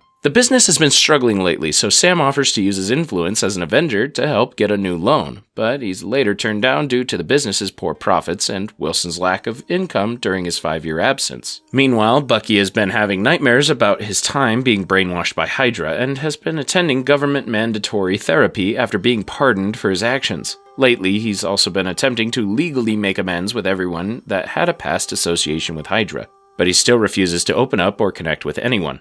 In Switzerland, Torres investigates the Flag Smashers and witnesses them rob a bank using superhuman strength. Torres tries to intervene but is knocked unconscious. He recorded everything that took place and sent it to Sam, but Sam has bigger problems to worry about when the US government announces highly decorated US Captain John Walker as the new Captain America. Episode 2 begins with John appearing on Good Morning America, where he discusses being the next Captain America and how much he wants to live up to Steve Rogers' legacy. A disappointed Bucky confronts Sam, saying he shouldn't have given up the shield because Steve knew what he was doing in giving it to him. Sam tells him that he has bigger problems to worry about and informs Bucky about the Flag Smashers. He convinces Bucky to team up with him when he mentions they had super soldier strength. They fly to Munich and discover the Flag Smashers smuggling weapons onto trucks. The whole time, they bicker like an old married couple on how to engage the Flag Smashers. And they finally do when Sam finds a hostage in one of the trucks as they leave. Bucky enters one and discovers that they aren't smuggling weapons, but medicine and vaccines. Also, the hostage turns out to be their leader, Carly Morgenthau, and this was a trap. Sam and Bucky fight the Flag Smashers on top of moving trucks, but are saved by John and his army buddy sidekick, Lamar Hoskins, who likes to be known as the Battlestar. Unfortunately, Carly and the others defeat all 4 of them and drive away. John argues that all 4 of them should work together to take him down, but Sam is more concerned about how there could be more super soldiers. So Bucky introduces Sam to Isaiah Bradley, a veteran super soldier that fought Bucky in the Korean War when Bucky was still with Hydra. Isaiah was sent to rescue other black super soldiers who were being held prisoner, but he was imprisoned by the US government and Hydra for 30 years and experimented on, with his existence kept a secret no less. A nurse helped him escape by faking his death, and he went into hiding. Because of this, Isaiah refuses to help Bucky or Sam in their investigation, and he's had enough of trying to help the government. Bucky and Sam still refuse to work with John, so Bucky suggests they turn to another source that might know Hydra's deepest, darkest secrets. Their old friend, Zemo. This has bad idea written all over it. So Bucky goes behind Sam's back and breaks Zemo out of prison. Sam flips out when he finds out, but Bucky convinces Sam to just trust him. Bucky and Sam accompany Zemo on his private plane, because it turns out the guy has been a wealthy baron this whole time. They fly to Madripoor, a criminal sanctuary city-state run by the mysterious power broker. Zemo knows the place better than them, so he instructs Bucky to be his Winter Soldier self again. While he disguises Sam as a frequent gangster, Zemo uses Bucky to get the attention of a high-ranking criminal, Selby, and the trio meets with her to learn that Hydra scientist Dr. Wilfred Nagel was hired by the power broker to create the super soldier serum. Unfortunately, Sam's identity is exposed when Sarah calls in the middle of the meeting. Suddenly, Selby is killed by an unknown assailant, and the bounty hunters in the city target the trio. They run down an alley, and the assailant saves them again. Their guardian angel turns out to be Sharon, who's been hiding out in Madripoor ever since the Sokovia Accords incident. Sam convinces Sharon to help them find Nagel, promising to clear her name when all this is done. So while she sets up a meeting, they enjoy one of her parties. And we witness the show's best moment, which is a 2-second shot of Zemo casually dancing. It's crazy what breaks the internet nowadays. They find Nagel at a shipping yard and learn that after he returned from the blip, he created 20 doses of the super soldier serum. The power broker had hoped to regain power and control in his post-blip world, but Carly had other plans and stole the serum from Nagel. Zemo then kills Nagel to prevent more serum being created, and the lab is destroyed when a bounty hunter fires an RPG at them. They try to fight their way out, but they're rescued by Zemo, now sporting his iconic face mask from the comics. They escape Madripoor, but Sharon remains behind to finish some business. Meanwhile, the Flag Smashers raid a GRC storage facility in Lithuania for supplies, and Carly blows up the building with people still inside to send a message. Sam, Bucky, and Zemo arrive in Latvia, looking for other leads regarding Carly, when Bucky recognizes Wakandan tracking devices. He runs into Ayo, demanding he hand over Zemo so he can pay for the death of T'Chaka. Episode 4 begins right where we left off, with Bucky convincing Ayo that they need Zemo to save a bigger threat. So Ayo gives him 8 hours to complete their mission. John and Lamar track Sam and Bucky to Latvia after finding out they broke Zemo out. They find out a close friend of Carly's, Donya, died of tuberculosis, and Carly will be attending her funeral later that day. John, who's become very aggressive lately, sees this as the perfect opportunity to capture her while she's vulnerable. But Sam still wants to try and resolve this peacefully.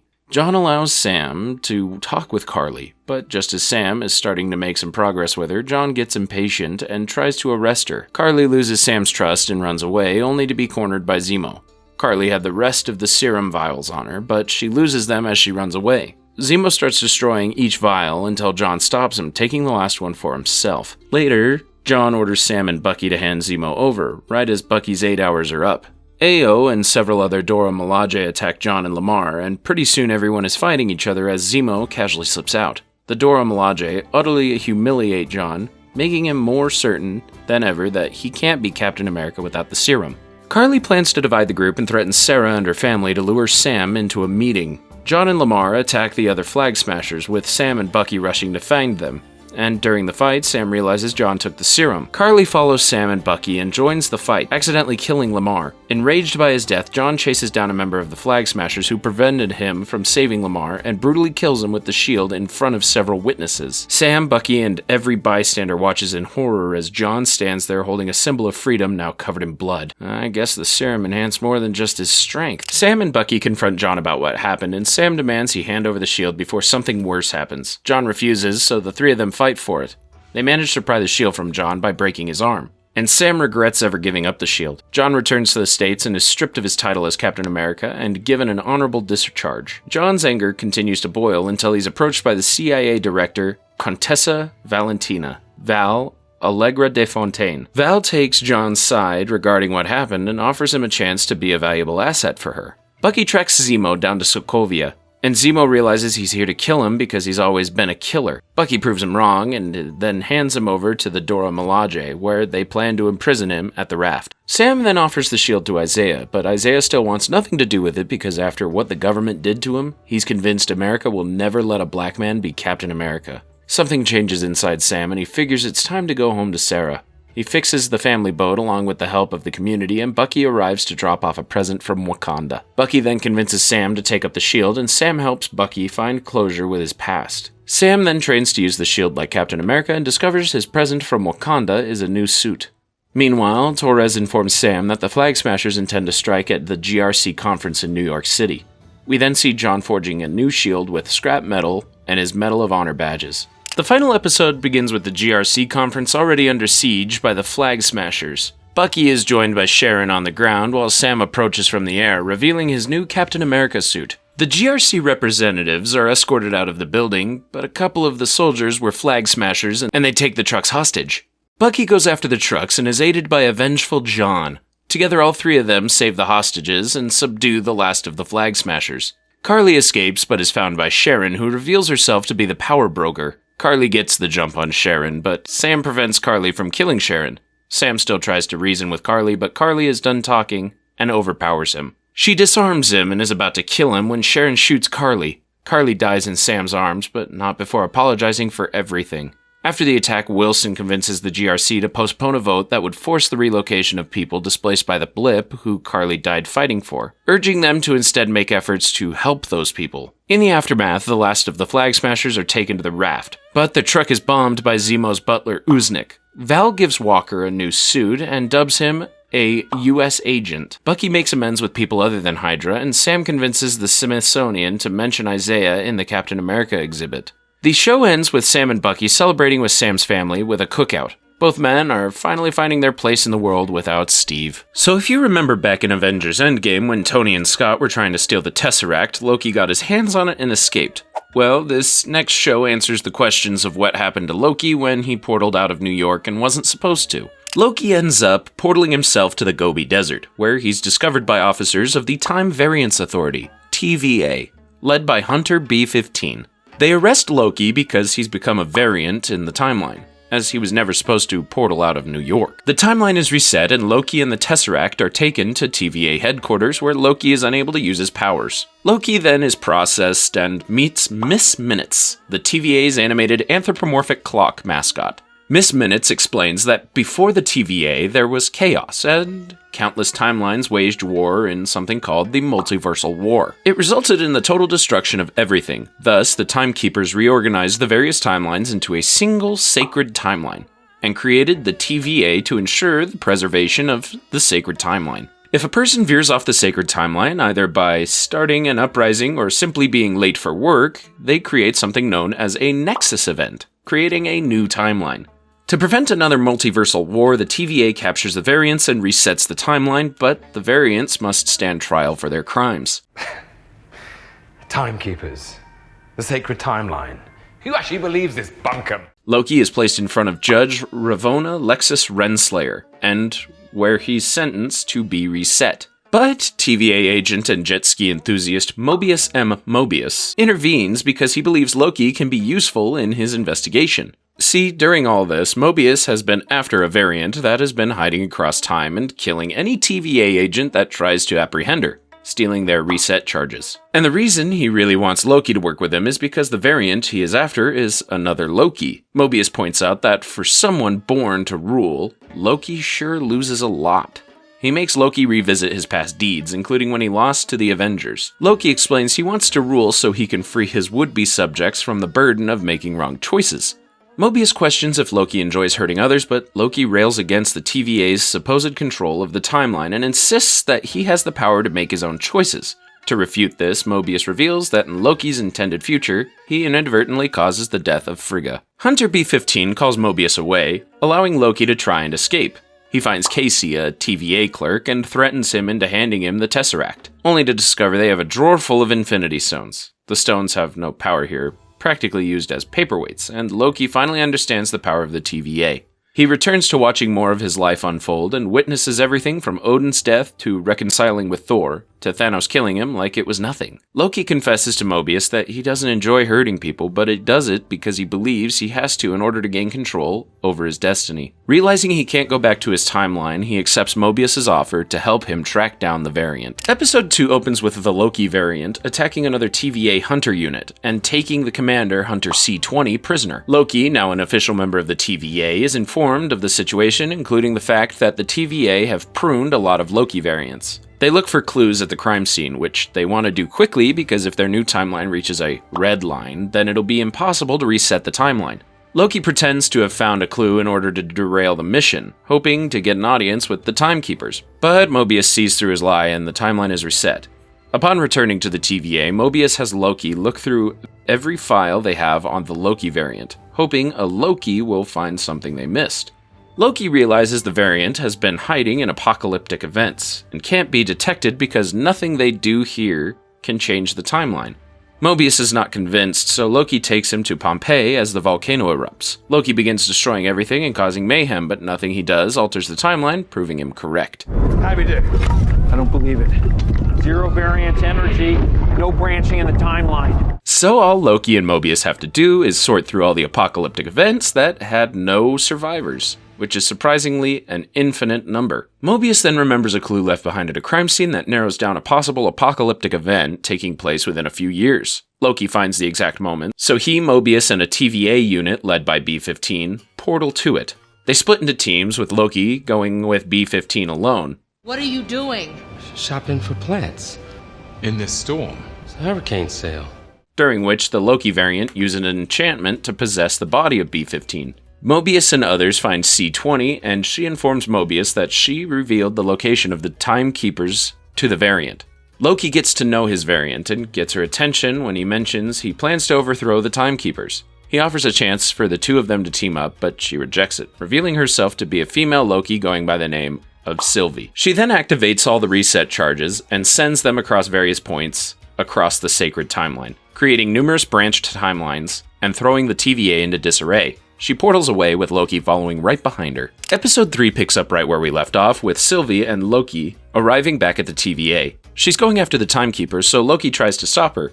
Renslayer arrives to prune them both, so Loki portals them away, not realizing he just teleported them to Lamentus 1, a moon that is about to be crushed by another planet. They can't portal away because Loki hid the Tempad from Sylvie and it's on low battery. So they reluctantly agree to stop trying to kill each other in order to get off the moon before they all die.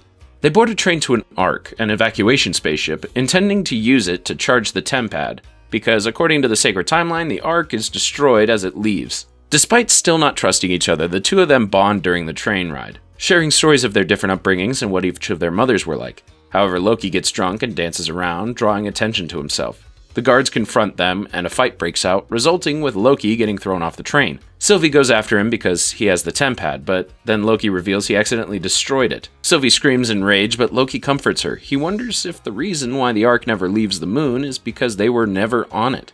So now the plan is to board the Ark and make sure it leaves. As they walk, Sylvie teaches Loki how she's able to possess people through enchantment, and mentions how she was able to do it with C-20. She explains that C-20's mind was so clouded that she had to pull from a memory of C-20's from hundreds of years ago on Earth before she joined the TVA. This shocks Loki because he had been told that everyone who works for the TVA was created by the Timekeepers. Sylvie tells him that's not true because everyone who works for the TVA is a variant after their minds were erased. What? Loki and Sylvie finally reach the Ark, but there's a massive mob of people trying to get on, and the planet is seconds from colliding with Lamentis 1. Sadly, they are too late, and the Ark is destroyed before they can save it. Episode 4 picks up right where we left off, with Loki and Sylvie enjoying their front row seats to the end of Lamentis 1. It's an emotional moment for them, but the two of them find comfort in each other, inadvertently creating a romantic connection with each other. This creates a very unique Nexus event, which Mobius and B-15 track, allowing them to save Loki and Sylvie.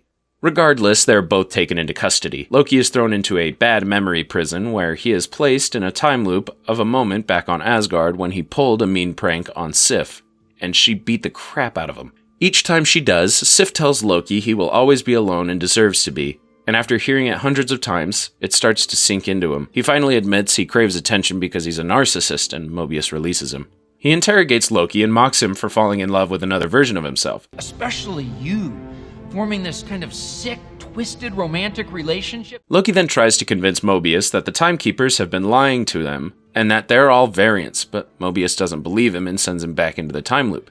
But someone that does believe Loki is B-15, as she saw a glimpse of her past life when Sylvie enchanted her. B-15 teleports Sylvie to the previous apocalyptic event and begs to show her more memories of her past life. Sylvie explains that she's a variant and shows B-15 her happy life before the TVA.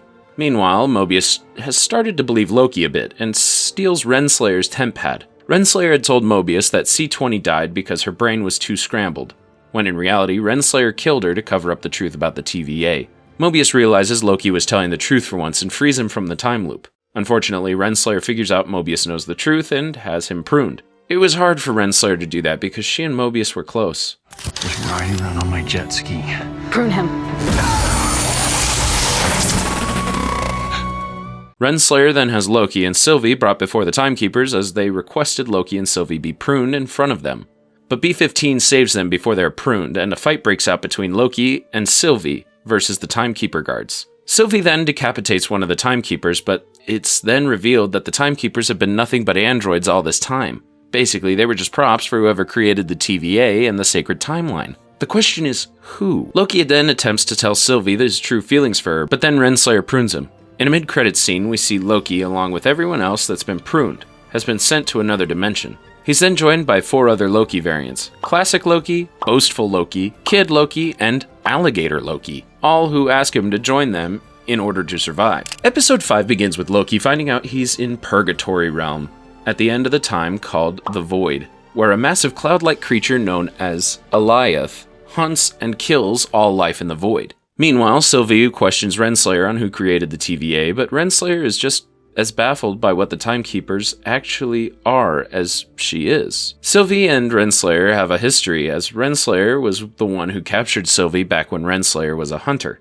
Renslayer wants to know who's behind everything just as much as Sylvie does, so Sylvie reluctantly trusts her to help get Loki back. As Renslayer suspects whoever really created the TVA is hiding beyond in the Void. But of course, Renslayer was just buying time for the hunters to come prune Sylvie. But Sylvie saves them the trouble and prunes herself, taking Renslayer's TemPad with her. Loki goes with the other Lokis back to their hideout and hears their stories and what their Nexus event was.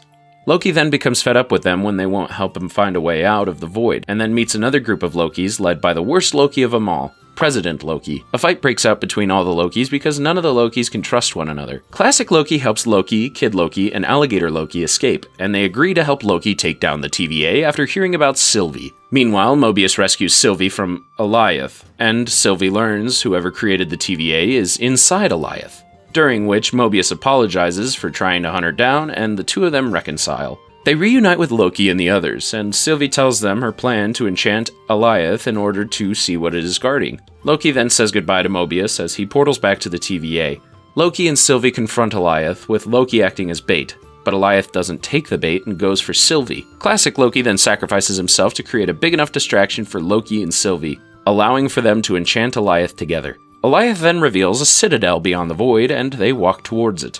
The season finale begins with Loki and Sylvie entering the Citadel at the end of time, where they are greeted by Miss Minutes. She congratulates them on making it here, and tells them that he who remains is very impressed with them. He offers them a chance to be reinstated on the sacred timeline and get everything they've ever wanted, but they both refuse his offer. Eventually they find He Who Remains, and it turns out to be a variant of someone known as Kang the Conqueror. They're shocked to discover that he's just a man, as they were expecting something more immortal or extreme. However, He Who Remains reveals he can anticipate their actions, because he has foreseen the past, present, and future, and that he guided them to him. He also reveals that he created the TVA after several variants of himself discovered alternate universes and contacted each other within the 31st century. Several of them tried to conquer other universes, leading to the multiversal war, so He Who Remains harnessed the creature Alioth to end it, isolate his timeline, and create the TVA to prevent further branches. During all of this, B-15 goes on the run after helping Loki and Sylvie, but helps several hunters realize the TVA is a lie, when she shows them Renslayer's life on Earth as a school's vice principal. Mobius then confronts Renslayer, and they both accuse each other of betrayal. Renslayer then leaves in search of free will after overcoming Mobius's attempt of pruning her. He Who Remains gives Loki and Sylvie two options: kill them, end the singular timeline, and risk another multiversal war sparked by his variants, or succeed him in leading the TVA and managing the timeline. Suddenly, the timelines begin to diverge, and He Who Remains is no longer able to anticipate what is going to happen. Sylvie then tries to kill him, but Loki fights her, fearing He Who Remains might be right. He wants to keep her safe. They kiss, but Sylvie uses the tempad to send Loki back to the TVA headquarters and kills a surrendering He Who Remains, unleashing a multiverse with timelines that cannot be pruned. Loki tries to warn B-15 and Mobius about He Who Remains variants, but they don't recognize him. Loki then discovers that a statue of one of He Who Remains variants has replaced those of the Timekeepers. This means Loki has traveled to a TVA from a different, darker timeline, where He Who Remains is openly worshipped, and the multiversal war is about to begin. But all of that will have to wait as we take a break from TV shows and recap a few more movies, starting with Natasha's long overdue solo film, Black Widow.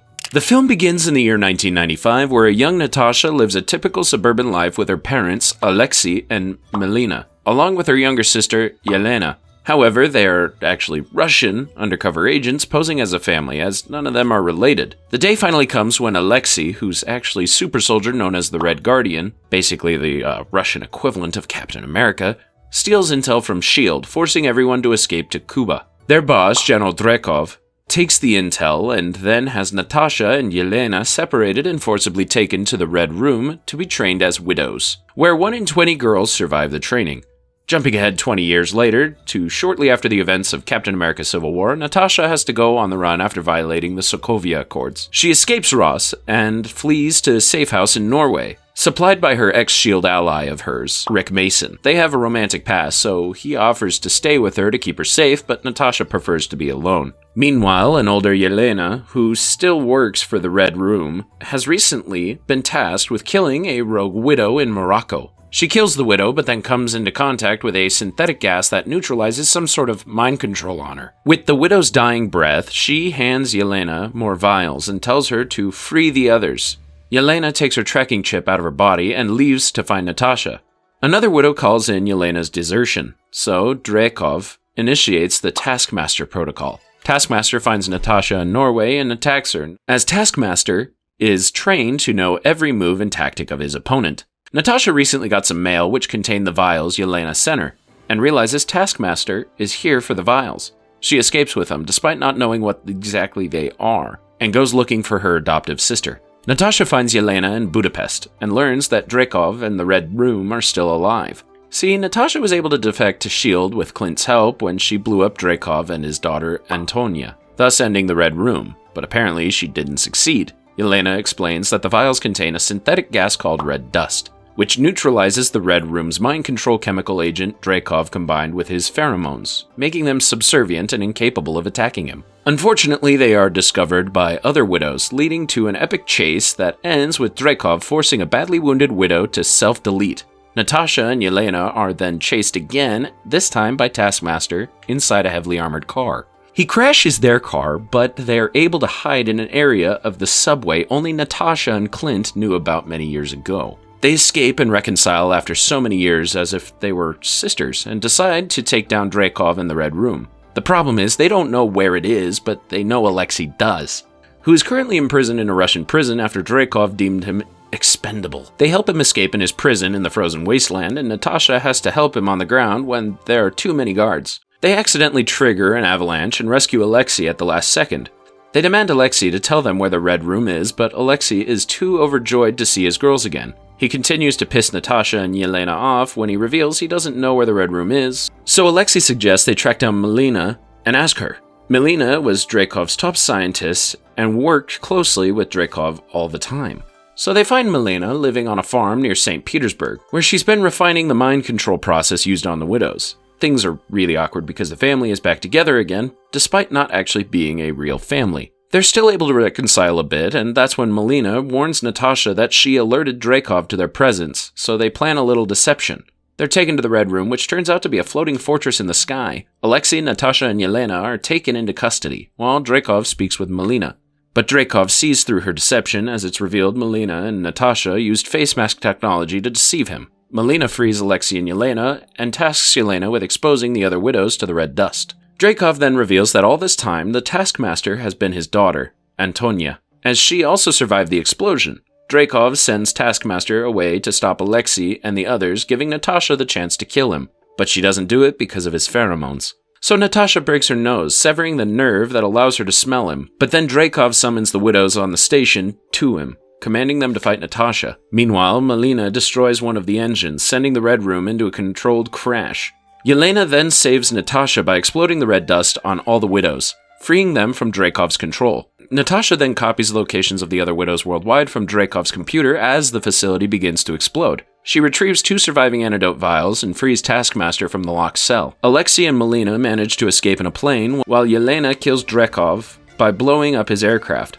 The explosion sends Yelena into freefall, so Natasha goes after her. Taskmaster still comes after Natasha as they land on the ground, and she frees Antonia with one of the vials. Natasha apologizes for trying to kill her, and Antonia is relieved to know Dreykov is dead. Natasha finds Yelena, Alexei, and Melina still alive, but S.H.I.E.L.D. tracked them. Natasha volunteers to stay behind while they make themselves scarce, along with the other freed widows, including Antonia. 2 weeks later, Mason supplies Natasha with a Quinjet to help her free the other imprisoned Avengers on the raft, which leads us to where she'll be at the start of Avengers Infinity War. The end credits scene takes place after Natasha's death, with Yelena mourning her. Before the blip, Yelena had been freeing more Black Widows from Dreykov's brainwashing, but was one of the victims that was dusted away. She came back only to discover her sister was dead, and it devastated her. She's then approached by Val, whom she works for, and Val blames Natasha's death on Clint, assigning him as Yelena's next target. So you guys remember the 10 Rings gang that attacked Tony back in the first Iron Man film?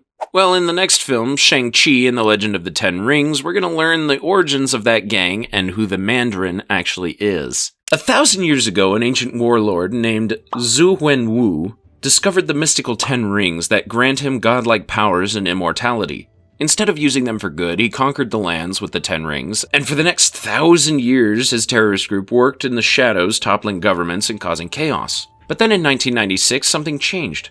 Wenwu became obsessed with Ta Lo, a mythical heavenly realm inhabited by Chinese mythical creatures. Ta Lo is protected by an enchanted bamboo forest, and its guardian, Ying Li. Wenwu fought her in an attempt to reach Ta Lo, but every attack was countered by Li's special defense technique, and she was even able to redirect the energy of the 10 Rings. As they fought, Wenwu fell in love with her skill and grace, and because she was the only person that could conquer not just him, but his heart, Wenwu hung up the 10 Rings and they got married, raising 2 children, Shang-Chi and Zhu Shuiling.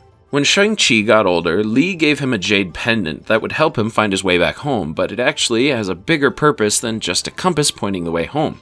When Shang-Chi was 7, Li was murdered by Wenwu's enemies. Wenwu blamed himself for growing soft, thinking he could have prevented her death, and the rage made him turn back to his old conquering ways. He trained Shang-Chi to be the greatest fighter, while Xiaoling trained in secret, as Wenwu refused to train her because she reminded him too much of their mother.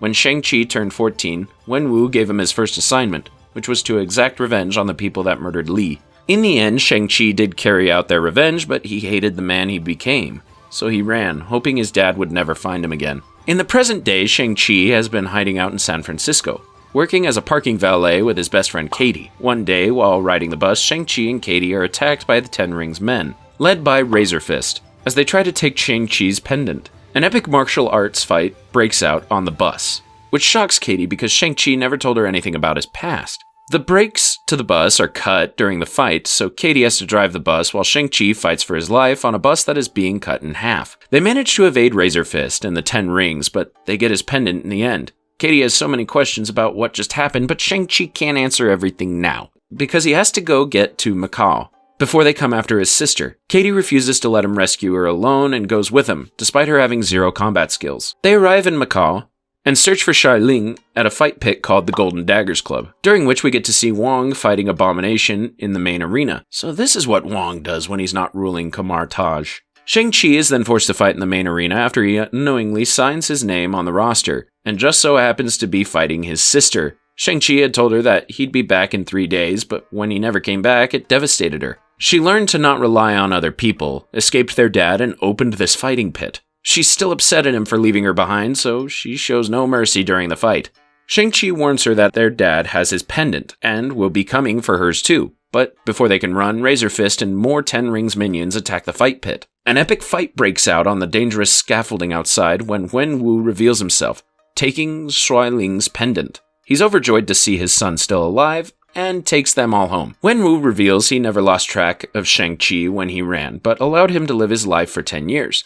Now he wants Shang-Chi to take his place by his side, and help him uncover what Ta Lo was hiding. He claims to have heard Li speaking to him, and believes her people are holding her captive behind a sealed gate. Shang-Chi tries to convince his dad that Li is dead, but Wenwu explains his pendants Li left behind reveal a map that shows a safe way through the enchanted bamboo forest to Ta Lo. Shang-Chi and Xiaoling refuse to help their dad, so he has them locked up. In their cell, they discover Wenwu also locked away the famous terrorist that impersonated him, Trevor Slattery from Iron Man 3.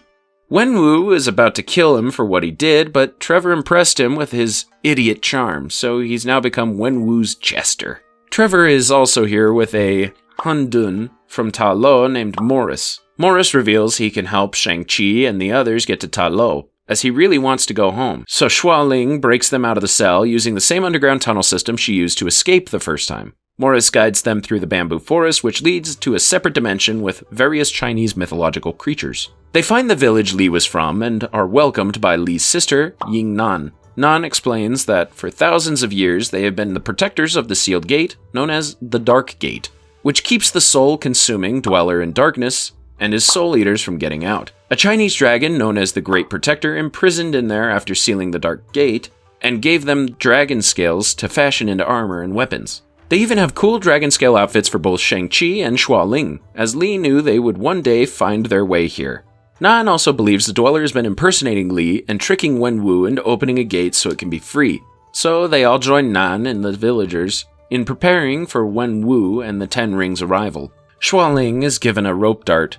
Katie is taught archery, and Nan teaches Shang-Chi how Li was able to counter Wenwu. Several days later, Wenwu and the 10 Rings have attacked the village, with Shang-Chi doing everything he can to prevent Wenwu from reaching the gate. Unfortunately, Wenwu manages to defeat Shang-Chi and punches his body into the lake. He begins opening the gate with his rings, and soul eaters start coming out through the cracks. Razor Fist and the 10 Rings realize their weapons are useless against the soul eaters, so they reluctantly team up with Nan and the other villagers using their weapons. With each punch, more and more soul eaters break through the gate.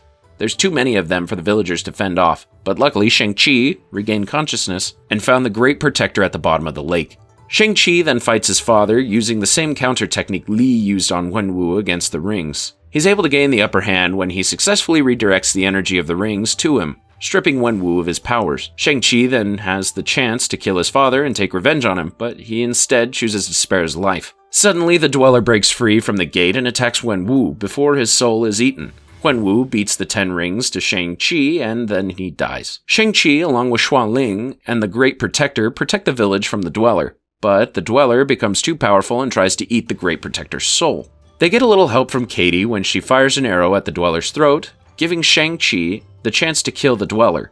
The battle ends and the villagers mourn their dead, including the death of Wenwu. Shang-Chi and Katie return to San Francisco, while Xua Ling returns to resurrect the 10 rings under her order, starting with training women alongside men. In the mid-credits scene, Wong introduces Shang-Chi to Bruce and Carol as they discuss the origins of his 10 rings. They discover the rings are older than Wenwu was, and that when Shang-Chi redirected the ring's power, Wong could feel it all the way in Kamar Taj. They look closer and discover the rings are sending a beacon. The question is, to where? So you guys remember when I first brought up the question, what are Celestials? Well, we finally get that answer in this next film, Eternals. Before the Infinity Stones and the Big Bang, there were the Celestials, which are godlike cosmic architects that shaped the universe and created life. The world was in balance until a predatory species emerged from the deep space called Deviants and began plunging the world into chaos. The leader of the Celestials, Arishem, the judge, created immortal heroes called Eternals to eliminate the Deviants. Among the Eternals are their wise leader, Ajak, who possesses healing abilities, Cersei, an empath with the ability to manipulate matter, Icarus, basically Superman, Kingo, who can shoot cosmic projectiles from his hands, Sprite, who possesses the ability to create lifelike illusions, Phastos, an inventor who helps humanity progress behind the scenes, Makari, a deaf Eternal with super speed, Druig, possessing mind control abilities, Gilgamesh, the strongest Eternal, and Thena, a fierce warrior who can create any weapon out of cosmic energy. In the year 5000 BC, these Eternals arrived on Earth via their starship, Domo, and helped shape mankind as they protected them from deviants, hence why several of their names sound like characters from the myths and legends. The last of these deviants are killed in 1521 AD, and by now mankind has evolved to be more technologically advanced and violent race. Ajak has instructed the Eternals to not interfere with the mankind's conflict, as they should be allowed to evolve in their own way. This creates conflict with many of them, including Phastos and Druig, who believe they can keep mankind from destroying themselves with their powers. Thena then contracts something with Mad Wairi, causing her to lose control in a state of dementia and attack the others. Ajak tries to calm her down, but only Gilgamesh is able to stop Thena. Tensions and arguments rise over whether or not they should continue playing God over the evolution of mankind. So Ajak decides to let everyone go their separate ways, with Gilgamesh promising to watch over Thena. Icarus objects to this, believing they should wait for what Arishem has to say, but Ajak wants everyone to find their own purpose. Fast forward to the present. The Eternals are separated from each other, living normal lives as they still wait for Arishem to contact them with more orders. Cersei and Sprite live together in London, but while Cersei gets to enjoy life as an adult with her boyfriend Dane Whitman, Sprite can only dream of being treated like an adult because she was created to be in a permanent childlike state. Lately, there have been strange earthquakes happening randomly throughout the planet, and what's even more strange is that the Deviants are not all dead. Cersei, Sprite, and Dane are attacked by a more intelligent and self-healing deviant called Cross, but luckily they're saved by Icarus. Normally this would be a happy reunion, but until 100 years ago, Cersei and Icarus had been romantically involved since they were created, so this is awkward for everyone. Dane has a lot of questions after seeing the deviant, so Cersei explains who they are and why they came here. She also explains why they never helped stop Thanos or any other threat to the planet, because they were only ever instructed to stop deviants, nothing more. Cersei leaves Dane to figure out what's happening, and given their discovery on a self-healing deviant and the recent earthquakes, Icarus figures it's time to get the band back together again. They start by finding Ajak, but are shocked to discover she was already killed by Cross, which would explain how it was able to self-heal. Cersei is then posthumously chosen by Ajak to be the Eternals' leader, granting her the ability to communicate with Arishem. Arishem tells her it is almost time, but she loses connection with him before she can ask what this means. They then recruit Kingo, who has lately become a very successful Bollywood actor. He's hesitant to leave his career even after hearing the Deviants are back and Ajak is dead, but he gets the prep talk from his valet, Karun, and decides to go with them. They then find Gilgamesh and Thena hiding out in Australia, and Cersei becomes more worried about Thena when she sees her drawing images of cataclysmic events that didn't happen on Earth. So Cersei reports back to Arishem on all that's happened and asks what's going on. Arishem explains that the emergence is soon and that the real reason he sent the Eternals to Earth was to help give birth to the celestial Ta'amut. Pay attention because I'm about to drop a lot of exposition. Every billion years a celestial is born. Arishem plants celestial seeds into host planets across the universe, where celestials need vast amounts of intelligent energy in order to grow.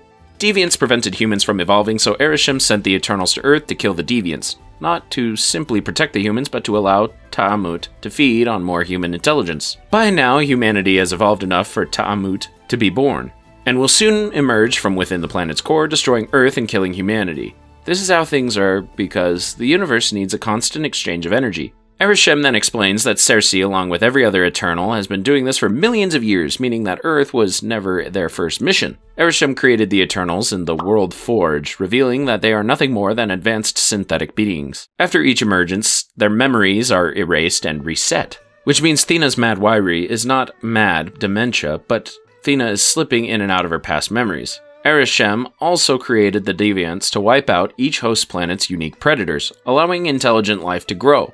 But there was a flaw in that design, and the Deviants became predators themselves, hence why he needed the Eternals. Ajax knew all of this and kept it hidden from the Eternals. Now that Cersei knows everything, Arishem warns Cersei to not fail him. Cersei decides to tell everyone the truth and tries to convince everyone that they have to stop the emergence because she, like many others, have become fond of mankind.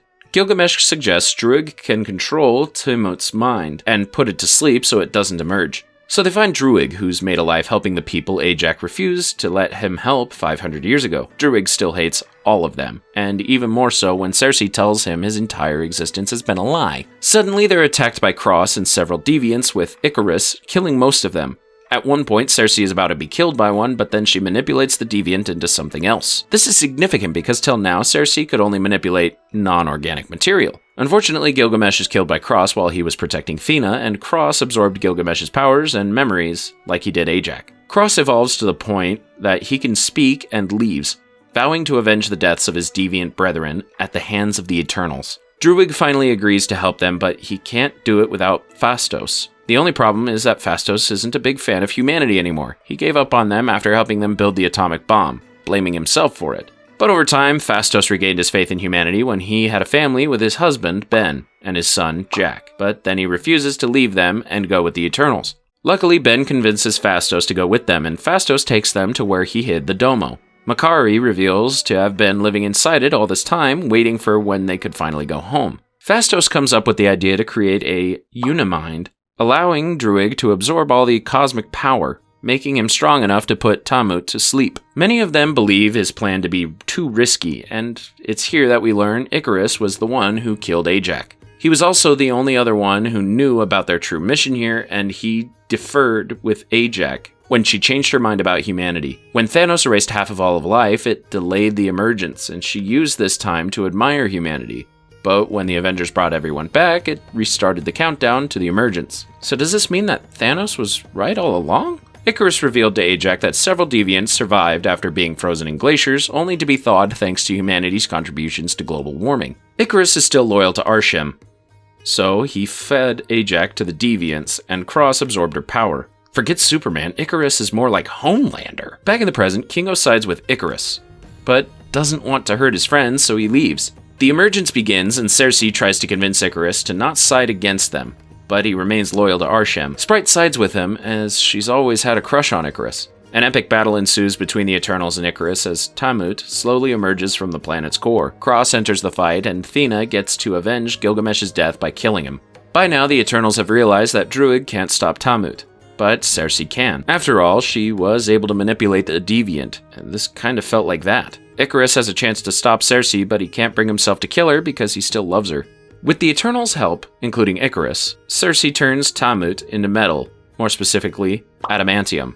Does this mean the X-Men are almost here? Earth is saved with parts of Ta'amut's head and hand still visible enough for the whole world to see. Ashamed of his actions, Icarus decides to fly into the sun, living up to the Greek legend named after him. Cersei forgives Sprite for siding with Icarus, realizing she only did it because she wasn't able to enjoy life amongst humans as they were. So Cersei uses some remaining power she absorbed from the Unimind and transforms Sprite into a mortal human, finally giving her the chance to grow up. Druig, Makari, and Thena leave Earth to warn other Eternals on other planets about the emergence, while Phastos, Kingo, and Cersei stay behind. Angered by what they did, Arsheim takes Cersei, Kingo, and Phastos into space, saying he will spare humanity if he deems their memories prove humanity is worth saving. He vows to return for judgment and takes the trio into a singularity. All in all, a pretty tough watch. Moving on to another Marvel show, Hawkeye, where we can meet a new character named Kate Bishop. When Kate was young, she and her family were one of the helpless victims during the attack on New York. Her father Derek was killed, and Kate was almost killed too had Clint not saved her life. Seeing Clint in action inspired her to want to become a superhero too, so she could keep herself and her mother Eleanor safe. Fast forward to the present, where we see Kate is now an expert martial artist and an archer, and has even adopted a few of Clint's tricks. She gets into trouble sometimes, and hardly becoming the hero she said she wanted to be. Eleanor has just gotten engaged to a dashing handsome man named Jack, which Kate doesn't approve of because she still misses her dad. During all of this, Clint has been trying to enjoy the holidays with his family, but keeps having PTSD from his time as Ronin. Not to mention, the death of Natasha still haunts him. He also has to use a hearing aid now after years of fighting and explosions destroying his hearing. At a charity auction, Kate suspects Jack's uncle, Armand Ducan III, is up to some shady business and follows him. Clint's old Ronin suit and sword happen to be auctioned when a group of masked mercenaries, known as the Tracksuit Mafia, raid the auction. They take the people hostage and they are looking for a certain watch. Jack steals the sword as he's a bit of a swordsman, while Kate puts on the Ronin suit and tries to heroically save everyone.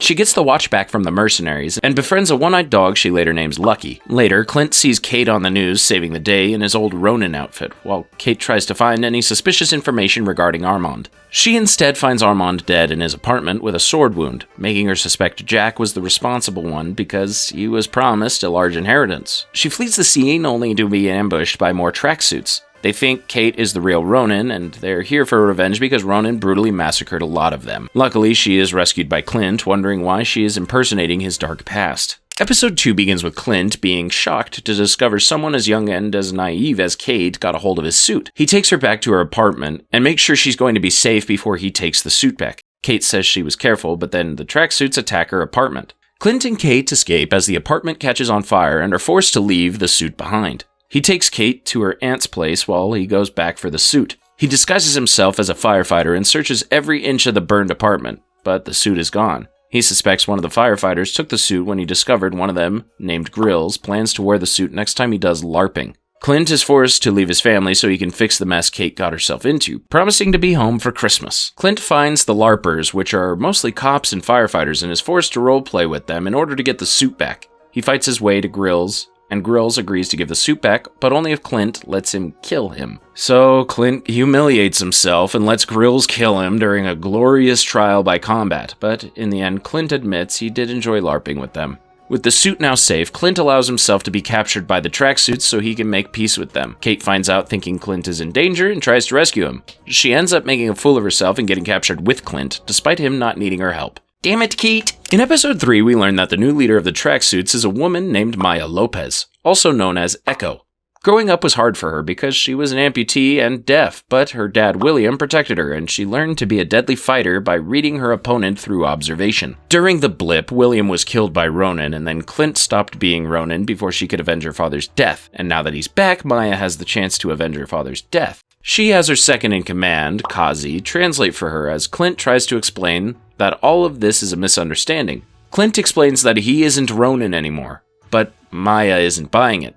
Clint then escapes out of his bonds and tries to escape, but Maya corners him and destroys his hearing aid. Regardless, he gets his hands on his bow and frees Kate from her bonds. They fight their way past the tracksuits, but then an epic car chase ensues, with Kate firing at the tracksuits' cars with Clint's trick arrows. They escape onto a moving train after jumping off a bridge.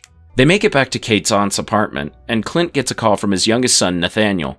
Clint's hearing aid is still broken, so he can't hear, so Kate writes down everything Nathaniel is saying. It's a heartbreaking moment as Nathaniel misses his dad and wishes he were home to celebrate the holidays with them. Kate feels worse knowing Clint can't be with his family because of her recklessness. Later, they get Clint's hearing aid repaired, and Kate tries to cheer Clint up by telling him he's been a role model for so many years. Clint argues the reason why he never wore a flashy costume was because he never was a role model. He was just doing his job.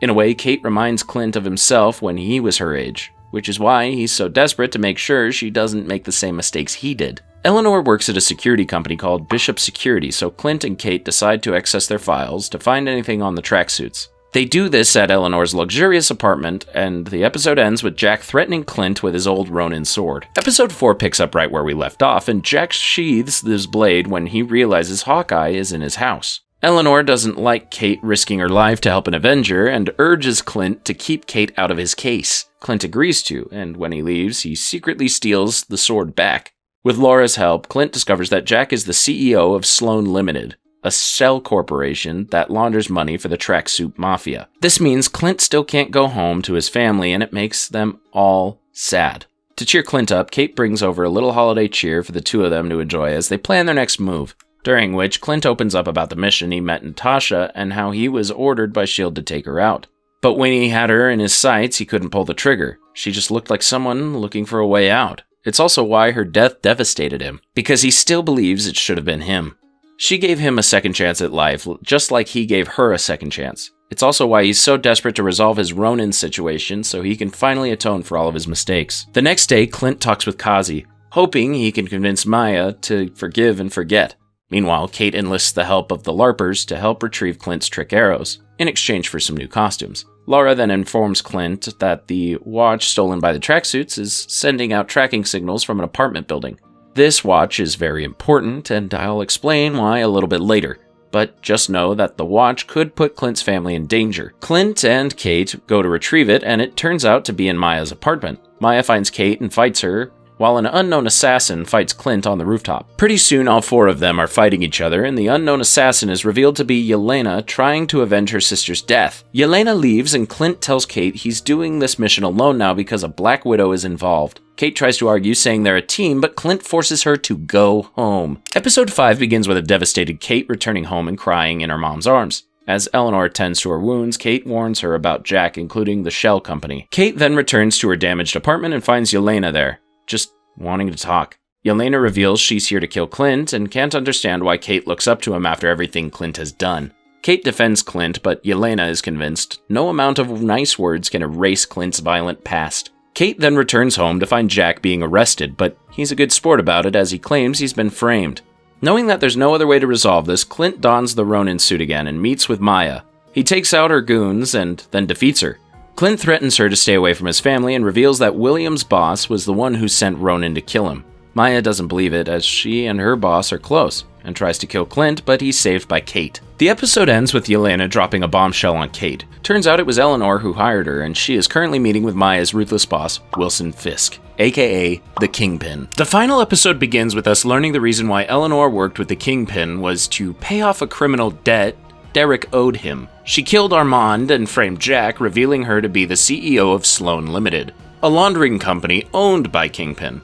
She's done everything Kingpin has asked her and now wants out, so she can keep her daughter from getting mixed up in all of this. Unaware that Kate just watched a recording of their meeting, Kate can't believe her mom would work with the Kingpin. And Clint offers to help his partner clean up this mess because Kingpin now plans to kill Eleanor. Yep, they're partners again. Yay! With a new arsenal of trick arrows ready to go, Clint and Kate attend Eleanor's Christmas Eve party and recruit the LARPers to help them with their plan. Jack managed to get bailed out of jail and walks around the party with a sword because, like I said, he's quite the swordsman. Kate keeps her mom safe after revealing she knows everything, but then Kazi starts sniping the party trying to kill Clint. The LARPers help escort the guests out, and that's when Kate sees Yelena is also there. Kate tries to stop Yelena from killing Clint and ends up jumping out of a 40-story window after her. She survives, but then she has to deal with the tracksuits on the ground. She's saved by Jack and his swashbuckling sword skills, and Kate apologizes for thinking Jack was always evil. Kazi and the tracksuits attack Clint, so he also jumps out of the 40-story window, landing softly onto the giant Rockefeller Christmas tree. Kate gets him out of the tree and joins him on the ice rink as they take down the rest of the tracksuits using their trick arrows. Clint even finally wears his signature Hawkeye outfit from the comics, although I'm really glad he didn't wear that stupid mask. Kate then fights Kingpin to protect her mom while Clint deals with Yelena. Maya figures out that Kazi worked with the Kingpin when her dad was killed, so he kills Kazi, finally avenging her father's death. Clint convinces Yelena that Natasha willingly sacrificed herself and Kate saves her mom from Kingpin. Eleanor is arrested and Maya confronts Kingpin and shoots him in the face, but it's revealed in another show he somehow survived. Somehow. Meanwhile, Clint finally makes it home for Christmas and invites Kate to share the holidays with him and his family. Aww. As presents are opened, Clint gives Lara back her watch that has a S.H.I.E.L.D. logo on the back, revealing that Lara used to be a S.H.I.E.L.D. agent. This explains how they met and fell in love, and how S.H.I.E.L.D. was able to keep their family a secret. Clint then burns the Ronin suit, finally putting his criminal past behind him. Merry Christmas, everyone. So I think it's time we check back in on our friendly neighborhood Spider-Man in Spider-Man No Way Home. This is a fun one because we get to see Spider-Men and villains from previous Spider-Man franchises. It's peak fan fiction. Picking up right where we left off from the last Spider-Man film, Beck just revealed to the world Spider-Man's secret identity and framed him as the bad guy. Peter is arrested for the murder of Beck. MJ, Ned, and Aunt May are also arrested for being his accomplices, and are interrogated by Dog Agency P. Clearly. Luckily, Peter was able to nab the world's best lawyer, Matt Murdock, a blind man who may or may not also be a superhero. Daredevil! Murdock manages to get the charges dropped, but the general public still hates all of them.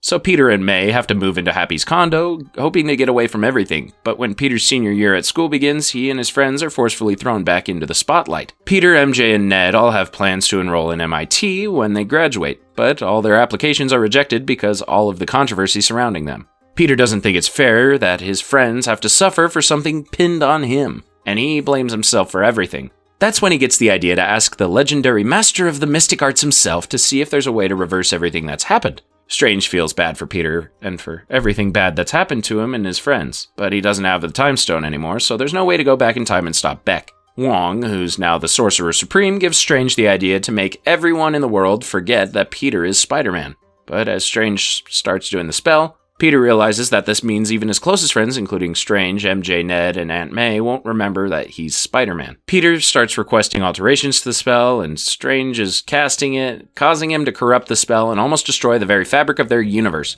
This movie wouldn't have happened if they had just planned the spell in advance. Luckily, Strange is able to prevent the destruction of their universe and suggests Peter try to convince MIT to let him and his friends in instead of brainwashing the world first. So Peter finds the MIT administrator while she's in traffic on the freeway and appeals to her to let them in.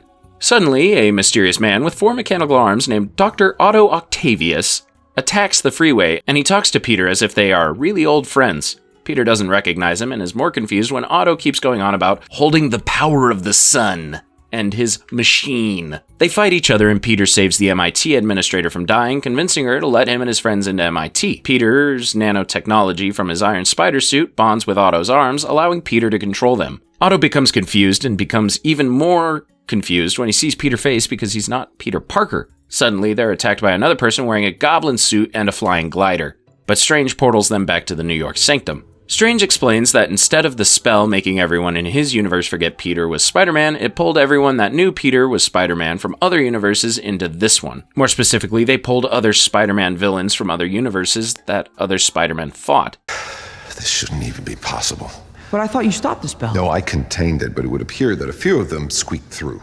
Strange then locks up Otto next to a giant lizard, also known as Kurt Connors, and equips Peter with a way to do the same to any other villains that might have been pulled into their universe. Peter can't do this alone, so he enlists the help of MJ and Ned. Ned tracks another villain attacking a military base, and when Peter investigates, he discovers a being made out of electricity named Max Dillon, aka Electro. Max attacks Peter, and Peter is saved by another visitor, Flint Marko, aka Sandman. Together they neutralize Max, and Max is able to regain his body back because the energy in the universe is different from his. Peter then locks Max and Flint in their cells. Meanwhile, the last villain, Norman Osborn, aka Green Goblin, finally breaks free from his alter ego and ditches his Green Goblin gear. He casually makes his way to Aunt May's homeless shelter, Feast, where a confused Peter finds them just casually chit-chatting. Norman is delusional and not all there, and Peter realizes the only way to help these villains is to get them back to their universes.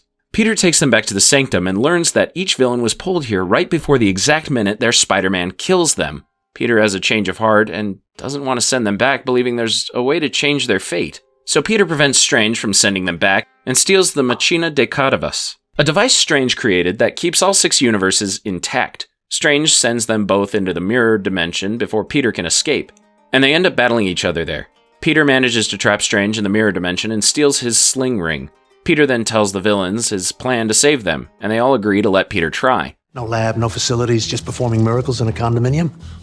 What, you gonna cook up some cures and some frozen burritos in a microwave? Peter takes them back to Happy's condo and works with Norman to cure Otto. They're successful, but then Norman's Green Goblin persona relapses. Green Goblin convinces the other villains to betray Peter, and they all reject their treatment to be cured. The villains escape, creating lots of destruction while Peter fights Green Goblin. Green Goblin brutally defeats Peter, and May tries to cure Norman, but the cure doesn't work, and he kills May. But not before May gives Peter the iconic, "With great power comes great responsibility" speech. Meanwhile, MJ and Ned have been keeping the Machina safe at Ned's abuela's apartment. Ned has been wearing Strange's sling ring and discovers he's able to open portals with it. He tries to find Peter and opens a portal where Peter is, only it's not their Peter, but another Peter Parker who was also pulled there by Strange's spell. Ned tries again and finds a second Peter Parker from another universe, because we now have 3 Peter Parkers. I'm going to call these new Peter Parkers Peter 2 and Peter 3. Both Peters sense that their universe's Peter desperately needs their help, so MJ and Ned take them to the grieving Peter. Peter 2 and Peter 3 share stories from their universes, including how they lost Uncle Ben and Gwen Stacy, and encourage Peter Parker to fight for May's honor. All 3 Peters work together to create cures for each villain, and lure them to the Statue of Liberty. They manage to cure Flint, Max, and Kurt, getting the help from Otto. Ned accidentally frees Strange from the mirror dimension, but then Norman shows up and blows up the Mechana. It creates a huge explosion, knocking MJ off the scaffolding. Peter tries to save her, but Norman stops him, prompting Peter 3 to save MJ, finally giving him some closure that he wasn't able to save Gwen from falling. Strange tries to contain the spell, but the barriers between the universes break, pulling in countless other villains that know Peter's identity. Peter gets the chance to avenge May's death as he is about to kill Norman, but Peter 2 stops him from going down that path. Peter 3 helps Peter inject the cure into Norman, and his sanity is restored. Strange can't repair the barriers from opening, so Peter suggests Strange cast a new spell that made everyone forget not just that he was Spider-Man, but forget who Peter Parker was. Strange warns Peter that this would mean everyone, including those that love him, would forget him, and it would be like he never existed. Peter understands, and he gets a moment to say goodbye to Ned and MJ, and he promises to come back and make them remember him, and Strange casts the spell, sending everyone back to their universe. After everyone forgets him, Peter goes to MJ and Ned to help them remember, but after seeing them safe and happy without him, he decides to not remind them. Peter then visits May's grave and talks with an unknowing Happy, who inspired him to carry on. Peter moves into a rundown apartment, creates a new suit based off the suits of the Spider-Man he met, and resumes being a friendly neighborhood Spider-Man. In the mid-credits scene, we see Eddie Brock was also pulled into the universe. But when he's taken back to his, he accidentally leaves behind a bit of the Venom symbiote. Uh-oh. Moving on to the second Doctor Strange film, Doctor Strange in the Multiverse of Madness, where Strange awakens from a strange dream involving the Book of Vishanti. During the dream, another version of himself was killed trying to protect a girl that can create portals to other universes. Whether or not it was real is hard to say. He puts the dream behind him because today is a special day as Christine is getting married. With Strange spending more time protecting Earth from spiritual threats, it became harder and harder for them to spend time together, and she moved on. Strange is happy for her, but it's still very hard for him to see Christine marry someone else, and he wonders if there was another way they could have been together. During the wedding, Strange sees the girl from his dream being attacked by a demon with Wong's help. They defeat the demon and save the girl, but the girl is afraid of Strange because in the dream, Strange was going to kill her to prevent other demons from getting the book. The girl introduces herself as America Chavez, and explains that it wasn't a dream, but Strange witnessing events from another universe, which apparently is what we see when we dream. She proves this because she has other Strange's dead body with her. She explains she's able to travel from one universe to another at will, but doesn't know how she can do it. She also explains that there's no other version of herself across the multiverse because she never dreams. Strange realizes the demon had runes that could only be cast through witchcraft, so he enlists the help of Wanda.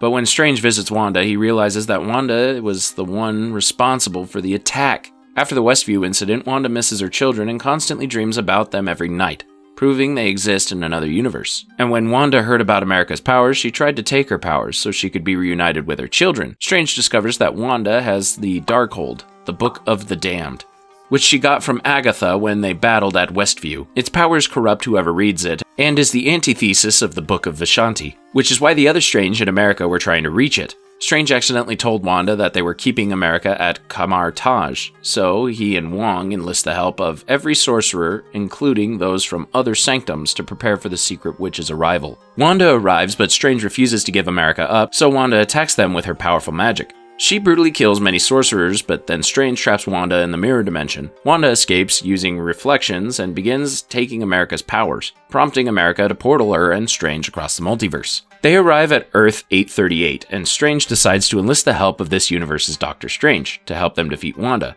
and maybe find the Book of Ashanti. Unfortunately, this universe's Strange gave his life to defeat Thanos, which means Mordo is the Sanctum's master. Thankfully, this version of Mordo isn't Strange's enemy, so he offers them help. Mordo tells them about the dream walking, which allows one person to project their own consciousness onto another version of them from a different multiverse, from a different universe. The spell only accessed through the Darkhold. Wanda is doing this to this universe's Wanda as they speak, but another sorcerer that survived the attack destroys the universe's Darkhold, at the cost of her own life. Wanda forces Wong to reveal the Darkhold was a copy, and he takes her to where the original is being kept at Mount Wundagore. Meanwhile, Mordo turns out to have drugged Strange and America because although Mordo's good, this universe's Strange used to be evil. They wake up inside protected containment cells run by this universe's version of Christine. Strange is then taken to this universe's version of the Avengers called the Illuminati, which is comprised of Mordo, Captain Carter, basically Peggy if she became Captain America, Maria Rambeau if she became Captain Marvel instead of Carol, the head of the Inhuman royal family, Black Bolt, the leader of the Fantastic Four, Reed Richards, and the leader of the X-Men, Professor Charles Xavier. They even have a bunch of Ultron sentries to act as their guards that didn't turn evil. Neat. The Illuminati explained their version of Strange used dreamwalking to stop Thanos, but he didn't stop there and accidentally triggered an incursion with another universe, causing the universe to be destroyed. They used the Book of Ashanti to defeat Thanos, but then killed Strange. And now they believe this Strange is just as dangerous as their Strange. Strange tries to warn them that Wanda is more dangerous than him, but they don't believe him, and then she attacks the Sanctum. They should have believed him though, because Wanda mercilessly kills all of the Illuminati except Mordo, and Strange tricks Mordo into releasing him. Christine frees America, and the three of them make their way to the Book of Ashanti, as a demonic Wanda chases them. They find the book at the Gap Junction, the space between universes, but Wanda destroys the book and uses America to send Strange and Christine through a portal before she and Wanda went back to her universe. Mount Wundagore turned out to be a throne room dedicated to the Scarlet Witch, allowing Wanda to begin the ritual to take America's power for herself. Strange and Christine find themselves in a universe that is already experiencing an incursion. They find that universe is Strange and learn that he's already been corrupted by the Darkhold. Strange defeats the other him and uses the Darkhold to dreamwalk, using the dead body of the first other Strange we meet. Of course, possessing a dead body gets the attention of the souls of the damned, and they start attacking him and Christine. Strange manages to bound the souls into a cloak and attacks Wanda. With Wong's help, Strange contains Wanda and helps America learn to control her power. America opens a portal to Wanda's kids, just as Wanda is about to kill her. Billy and Tommy see Wanda as the Scarlet Witch and call out to their mom, and Wanda attacks the other her without hesitation. This just makes Billy and Tommy fear Wanda even more, and Wanda finally realizes the monster she's become. Wanda relents of her actions and destroys the Darkhold in every universe, which results in her death. Before America sends Strange and Christine back to their universe, they share a moment together. Strange tells Christine he loves her in every universe, and she encourages him to face his fears. Kamar Taj is rebuilt, and America trains to be a sorcerer. Strange returns to the New York Sanctum and casually enjoys a walk, happy to be back in his universe when he suddenly grows a third eye, a side effect for using the Darkhold and dreamwalking a corpse. In the mid-credits scene, Strange is approached by a sorceress named Clea, who warns him that his actions have triggered an incursion that he must repair. Strange then follows her into the dark dimension. Moving on to another TV show that introduces us to another character, Miss Marvel. Here we meet Kamala Khan, a 16-year-old Captain Marvel fangirl who constantly has her head in the clouds. She's your average, unauthentic, dorky teenager that's good at drawing but doesn't have a plan for her future. The very first Avengers Con is coming up soon, and she plans to go to it with her tech genius best friend Bruno, who secretly has a crush on her. One day, Kamala's family gets a package from her grandmother, Sana, that contains some of her old junk. Inside, Kamala finds a mysterious golden bangle. But at first glance, it just looks like all the other junk in the box. Kamala then asks her strict parents, Muniba and Yusuf, if she can go to AvengerCon, but they don't let her. So Kamala decides to sneak out of the house and go to the convention dressed as Captain Marvel. She adds a Pakistani twist to the outfit and even wears that golden bangle. She and Bruno arrive at the convention and have a blast, but as Kamala gets ready for the Captain Marvel cosplay contest, she notices her nemesis Zoe cosplaying as Captain Marvel in a better costume than hers. Regardless, she gets dressed and puts the bangle on, and the bangle immediately fuses with her body and starts radiating cosmic energy. For a moment, it connects her to the Noor dimension, the home realm of the clandestines Dijins. We find out later that the bangle acts as a conduit to this realm. Before throwing her back into reality, on stage she accidentally starts generating energy constructs that wreck the convention. She saves Zoe from almost dying and then leaves with Bruno. Kamala sneaks her way back into her house, but she's discovered by Muniba. She's furious at Kamala for getting swept up in her fantasies because she saw the same thing happen to her own mother. She encourages Kamala to choose how to live her future, particularly one that's honorable to her family, but I think Kamala plans to use these new powers she inherited, especially since they're just like Captain Marvel's. Episode 2 begins with Kamala entering her school with a new confident energy and accidentally bumps into the new student, Kamran, immediately becoming infatuated with him. Kamala then learns that Zoe had live-streamed the entire incident at the convention and Kamala's recent heroics have gone viral, yet no one knows it was her because of the costume. Kamala then learns that Zoe is having a party and invited Kamran, so she wants to go to that. In the meantime, Kamala tests out her new powers and learns that she can use light to create platforms and enhance her abilities, which she calls hard light. At Zoe's party, Kamala and Bruno are joined by her other best friend, Nakia. Kamran is there, showing off his incredible abs, and it makes Bruno a little jealous when Kamala continues being obsessed with him. The cops show up, so Kamran helps them get away from the party with his uncle's car. During the car ride, Kamala and Kamran flirt with each other right in front of Bruno, and Kamran gives Kamala his phone number. The next day, Bruno discovers he got a full ride into Caltech, but he isn't happy about it because it means he'll be moving to California, far away from Kamala. Teenage love really is dumb. During a dinner with Kamala's family and Kamala's brother, Amir, and his fiancée, Taisha, Yusuf tells a little history about Muniba's family. During the partition in 1947, Muniba's family was trying to get on the last train getting out of the city, when Sana, who was a toddler at the time, got separated from her father, Hassan. Hassan couldn't find her due to his crippled leg, yet somehow Sana made it back to him right before the train left. Claiming to have followed a trail of stars, when Taisha asks what happened to Sana's mother, Aisha, no one knows the answer. Suddenly, the bangle shows Kamala a vision of a mysterious woman and she passes out. When she awakens, Kamala tries to ask Sana about the bangle, but she's too afraid to say anything. At the annual Eid al-Adha celebration, a young boy slips from a balcony and almost falls before Kamala rescues him using her powers. She momentarily slips after having another vision of the mysterious woman. Kamala is then followed by Dodak drones and agents led by Cleary's subordinate, Sadie Deaver, who attempt to capture her, but Kamran helps her escape in his car. Kamran then introduces Kamala to his mother, Najma, the mysterious woman Kamala has been seeing in her visions. Episode 3 begins with Najma explaining that she, Aisha, and 3 others are exiled clandestines and have been searching for the bangle because they believe it can help them get back home. They lost track of Aisha during the partition, assuming she got lost. Kamran is a clandestine human hybrid, so he's not as immortal as the others. And if Aisha is a clandestine, that means Kamala is one too. Kamala tells Bruno about this and he does some research on Dijins. The information he finds makes him scared that these clandestines are not what they seem. He then warns Kamala that interdimensional travel might be dangerous and blurts out that he got into Caltech. Kamala is so hurt he didn't tell her sooner, but Bruno says he was afraid. Kamala agrees to wait until Bruno can find a safer way to get the clandestines back home. And Kamala asks Kamran for more time. Kamran allows it, but Najma refuses to wait and decides to force Kamala to help them. Kamran comes to warn Kamala during Amir and Taisha's wedding, but he's too late as the clandestines are already there. Kamala manages to get everyone out of the building by pulling the fire alarm and fights the clandestines. She gets some help from Bruno and Kamran, but when Najma grabs Kamala, they both see a vision of a train. The Dada comes to arrest the clandestines and Kamran while Kamala and Bruno get away. Kamala returns home and her family confronts her, wondering why she pulled the fire alarm and who the people that got arrested were.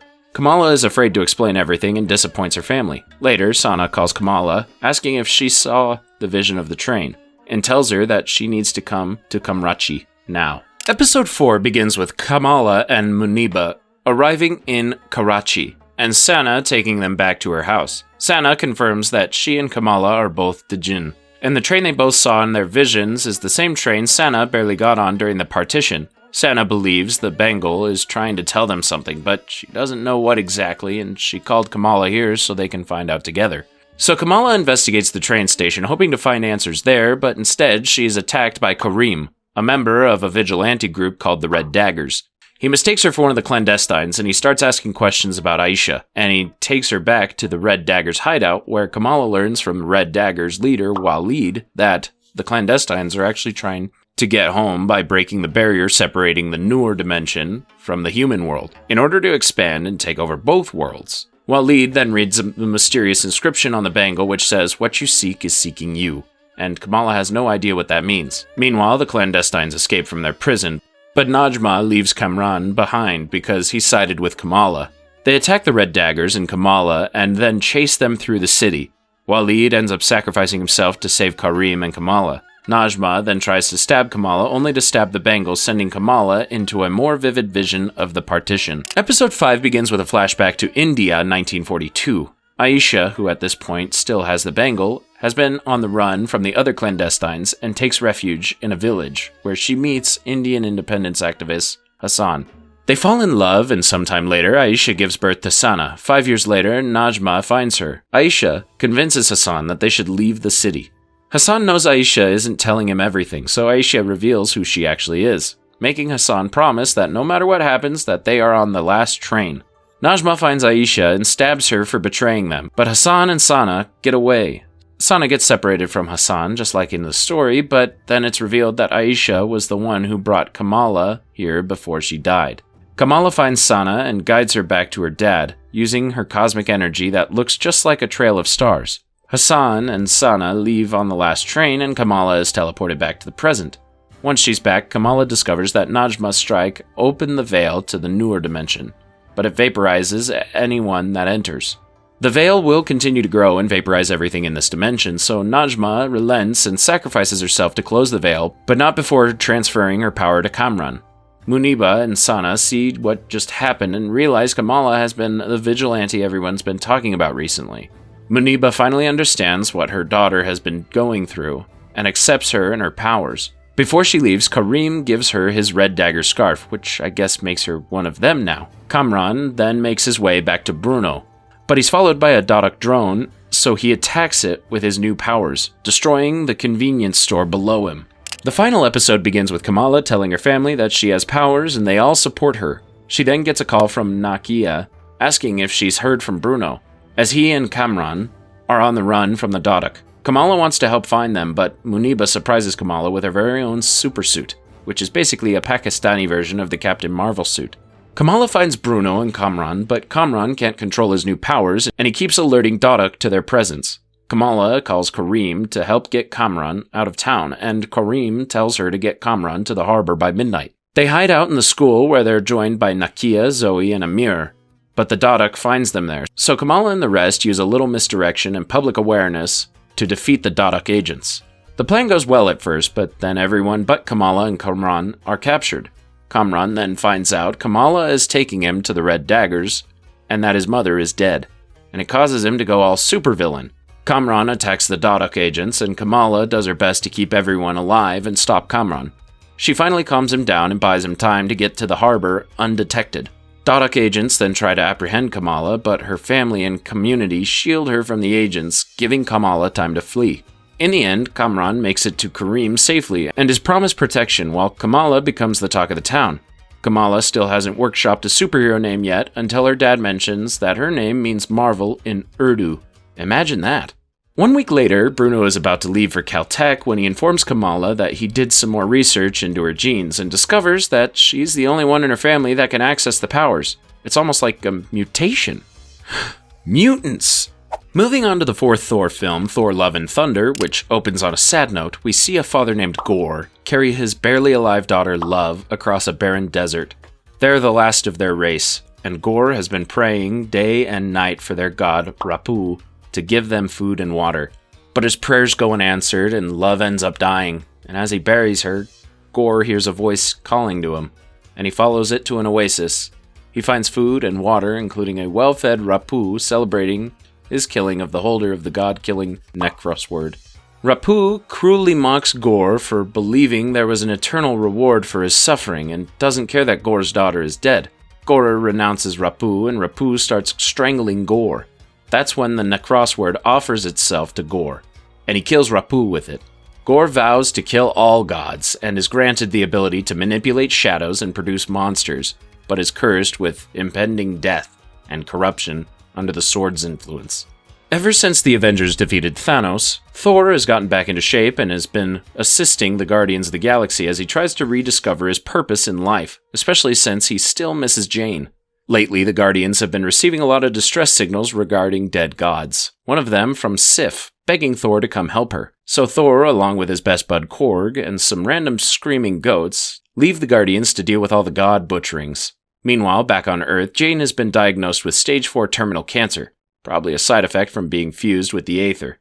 She's determined to not die from cancer, and after trying every medical treatment known to man, she decides to try something a little more magical. She travels to New Asgard, which now has become a tourist attraction, and finds what is left of Mjolnir after Hela destroyed it. Thor finds an injured Sif and learns all about Gorr, now dubbed the God Butcher. Sif says New Asgard is next on his list, so Thor and Korg rush back to New Asgard to find Gorr and his shadow monsters already attacking the place. They team up with Valkyrie, but then Thor sees another warrior fighting alongside them, using Mjolnir. It turns out to be a much healthier Jane. Jane? Apparently, when Thor and Jane were still together, Thor had made Mjolnir promise to always take care of Jane no matter what. And this is Mjolnir's way of fulfilling that promise. It's a bit awkward for Thor to see his ex-girlfriend hanging out with his ex-hammer, but he can't dwell on that now because Gorr ends up taking all the Asgardian children and imprisons them in the Shadow Realm. Thor decides the best place to start in bringing back the kids is to go to the Omnipotence City and recruit more gods to help them take down Gorr. Stormbreaker has been acting a little glitchy lately, so they have to strap it to a boat and use it like an engine to summon the Bifrost. Before they leave, it's revealed that Jane still has cancer and is only at 100% when she wields Mjolnir. Basically, she hasn't cured her cancer, and this isn't a treatment. Thor, Jane, Valkyrie, and Korg arrive in Omnipotence City and put on disguises as this place is invitation only. They get an audience with the ruler of Omnipotence City, Zeus, and try to enlist his help in creating an army to battle Gorr. Zeus is too high and mighty to care about helping them, and it disappoints Thor because he looked up to Zeus as a kid. Zeus knows Gorr plans to reach eternity, which is basically like a wishing well. And it's obvious Gorr plans to wipe out all the gods with a single wish, so Thor and the others fight Zeus and his guards as they try to take Zeus's Thunderbolt. Thor incapacitates Zeus and they steal the Thunderbolt before they leave. Despite not being able to raise a god army, they still make their way to the Shadow Realm. Along the way, Thor tells Jane that he still loves her, prompting Jane to admit she has cancer. Thor comforts her and they kiss. They arrive at the Shadow Realm, but it turns out to be a trap. Jane learns that Gorr needs the Bifrost to open the gates of eternity, hence why he lured Thor to him with the children. Jane throws Stormbreaker away and Gorr traps all of them, telling Thor to call Stormbreaker back or else Jane and Valkyrie die. Thor gives into his heart and calls Stormbreaker back, and an epic battle ensues for the axe. Valkyrie is stabbed, so Thor summons the Bifrost to take them back to Earth, but Gorr grabs Stormbreaker just as they leave, stripping the axe from Thor. Back on Earth, Jane is too weak to summon Mjolnir, so Thor takes her to a hospital, and it turns out Mjolnir has been draining all of Jane's mortal strength every time she uses it. So it may look like she's getting better, but actually the hammer is just killing her. He tells her that if she picks up the hammer one more time, she will die, and refuses to let her come with him to get the children back, despite her objections. Valkyrie then gives Thor the Thunderbolt, and he uses the Bifrost to reach eternity. He rescues the children, and temporarily gives them his powers so they can defeat the shadow monsters. I'm pretty sure that's child endangerment, but whatever. Gorr still proves to be too powerful for Thor, and Jane can sense he's in danger. Despite the risk of death, Jane wields Mjolnir one last time and comes to Thor's aid.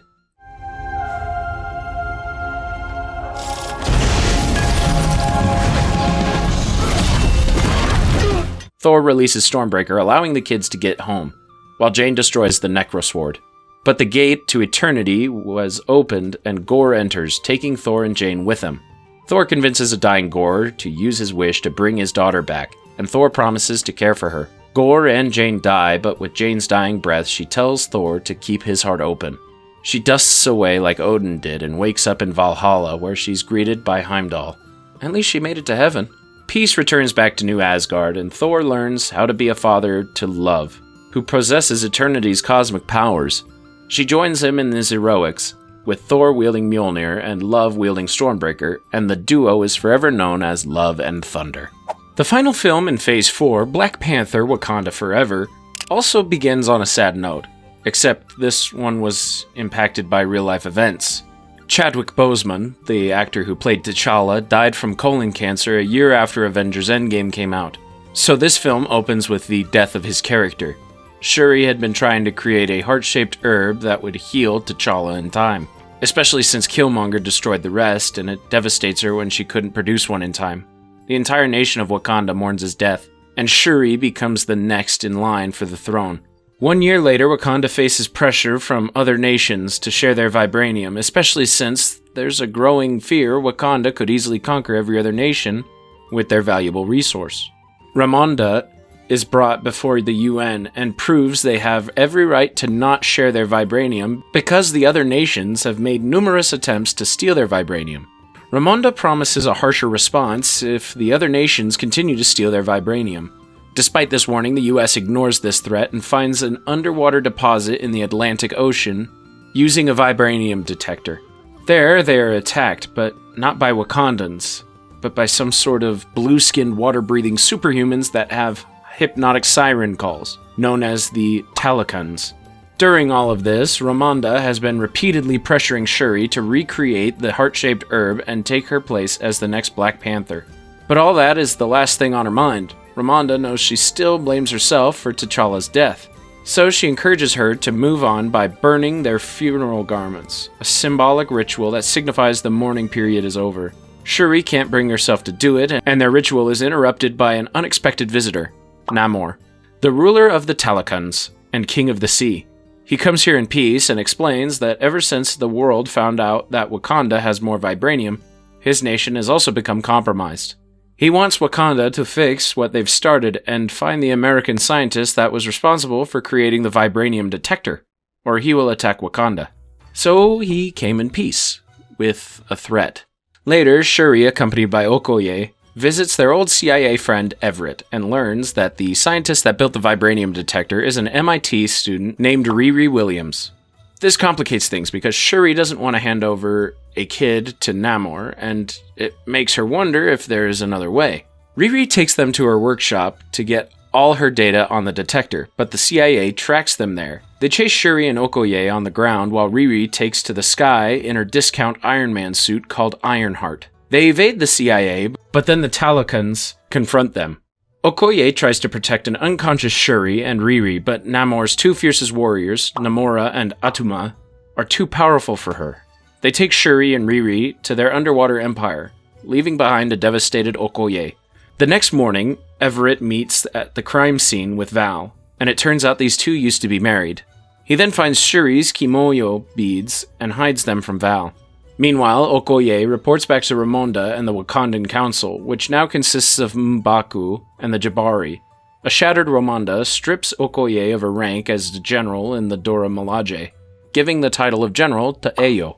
Ramonda then uses Shuri's AI assistant, Griot, to locate Shuri's kimoyo beads. She is surprised to find herself talking to Everett instead of Shuri, and Everett offers his assistance in any way because he owes Shuri his life.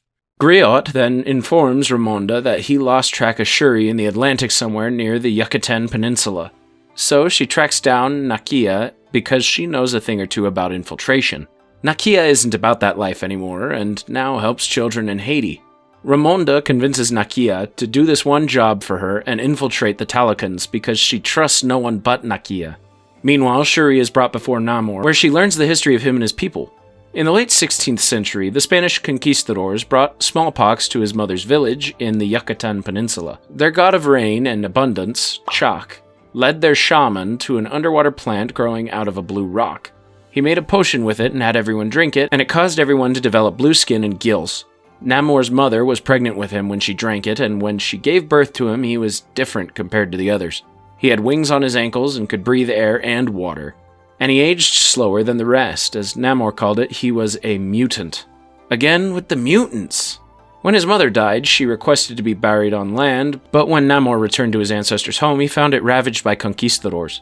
He killed them all, and the Spanish priest that was there cursed him with his dying breath, calling him a child without love, which translates to Namor.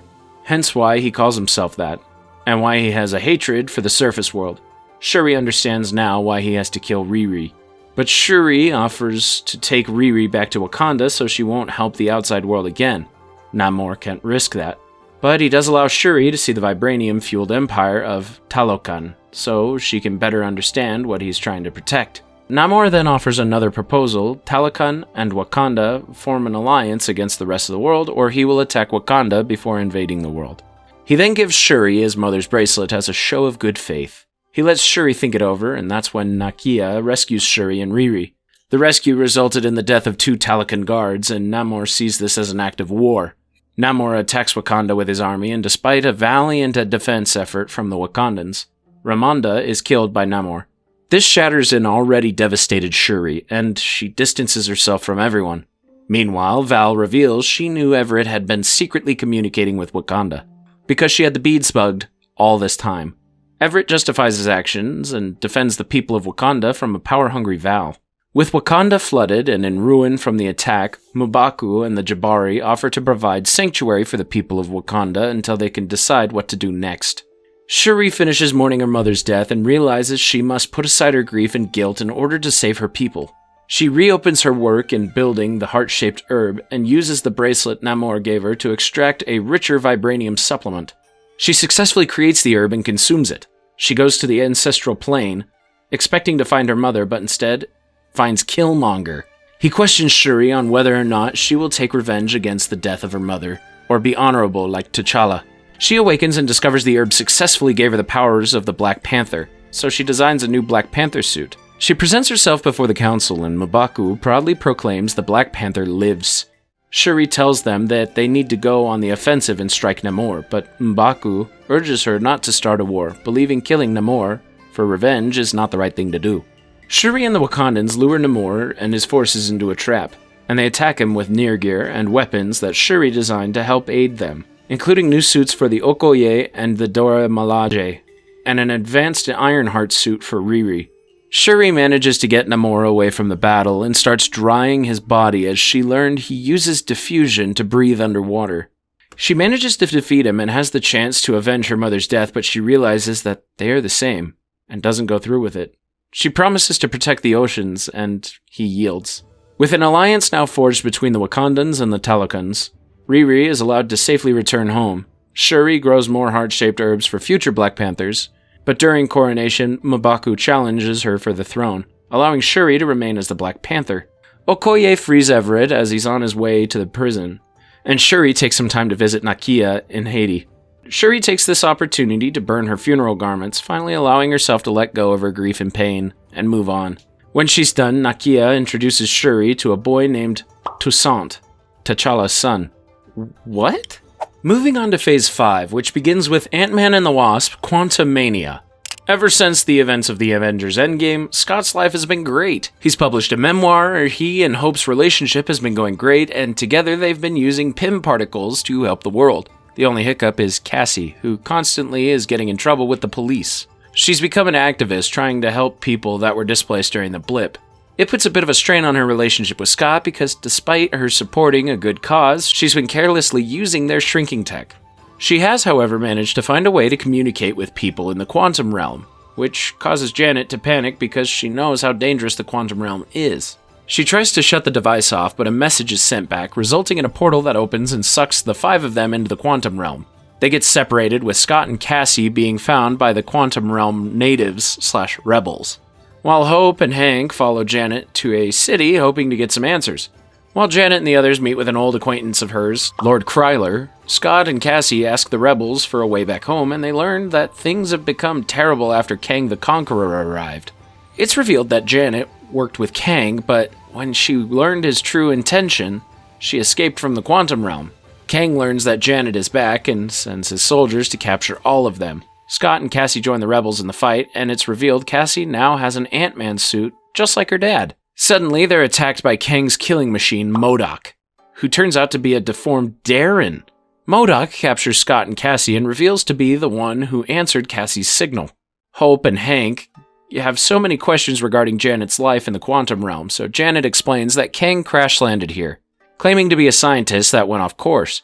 His ship was damaged but capable of going anywhere, including the multiverse, so for the next several years they worked together to repair his ship, during which the two of them formed a friendship as she didn't have many allies in the quantum realm.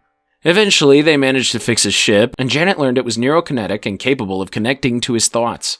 So when she touched it, she saw and felt every world and timeline Kang had destroyed. She realizes Kang was exiled here beyond space and time, and she just helped him regain his power. Kang promised Janet that he could make it so that she never left hope. But Janet steals the ship's multiversal power core, and uses PIM disks to enlarge the core, making it impossible to use. She fled, but with Kang's powers restored, he used his time to conquer the quantum realm, turning his prison into his empire. Janet then spent years running and fighting him until Hank and the others rescued her from the quantum realm. Meanwhile, Kang meets with Scott and admires him for being a good thief. Kang knows how everything ends, warning them that his variants are coming if he doesn't get out of there. Scott doesn't want to help Kang until Kang threatens to kill Cassie if he doesn't help him. He takes Scott to the exploded power core and explains that he has to shrink down, find the core, and shrink it back down. Once inside, Scott enters a probability storm and starts encountering thousands of different versions of him. Every Scott starts panicking until our version of Scott is able to convince everyone to work together to help Cassie. Hope and the others arrive to save Scott, and together they shrink the core. Kang gets the core back, but doesn't give back Cassie. What an asshole.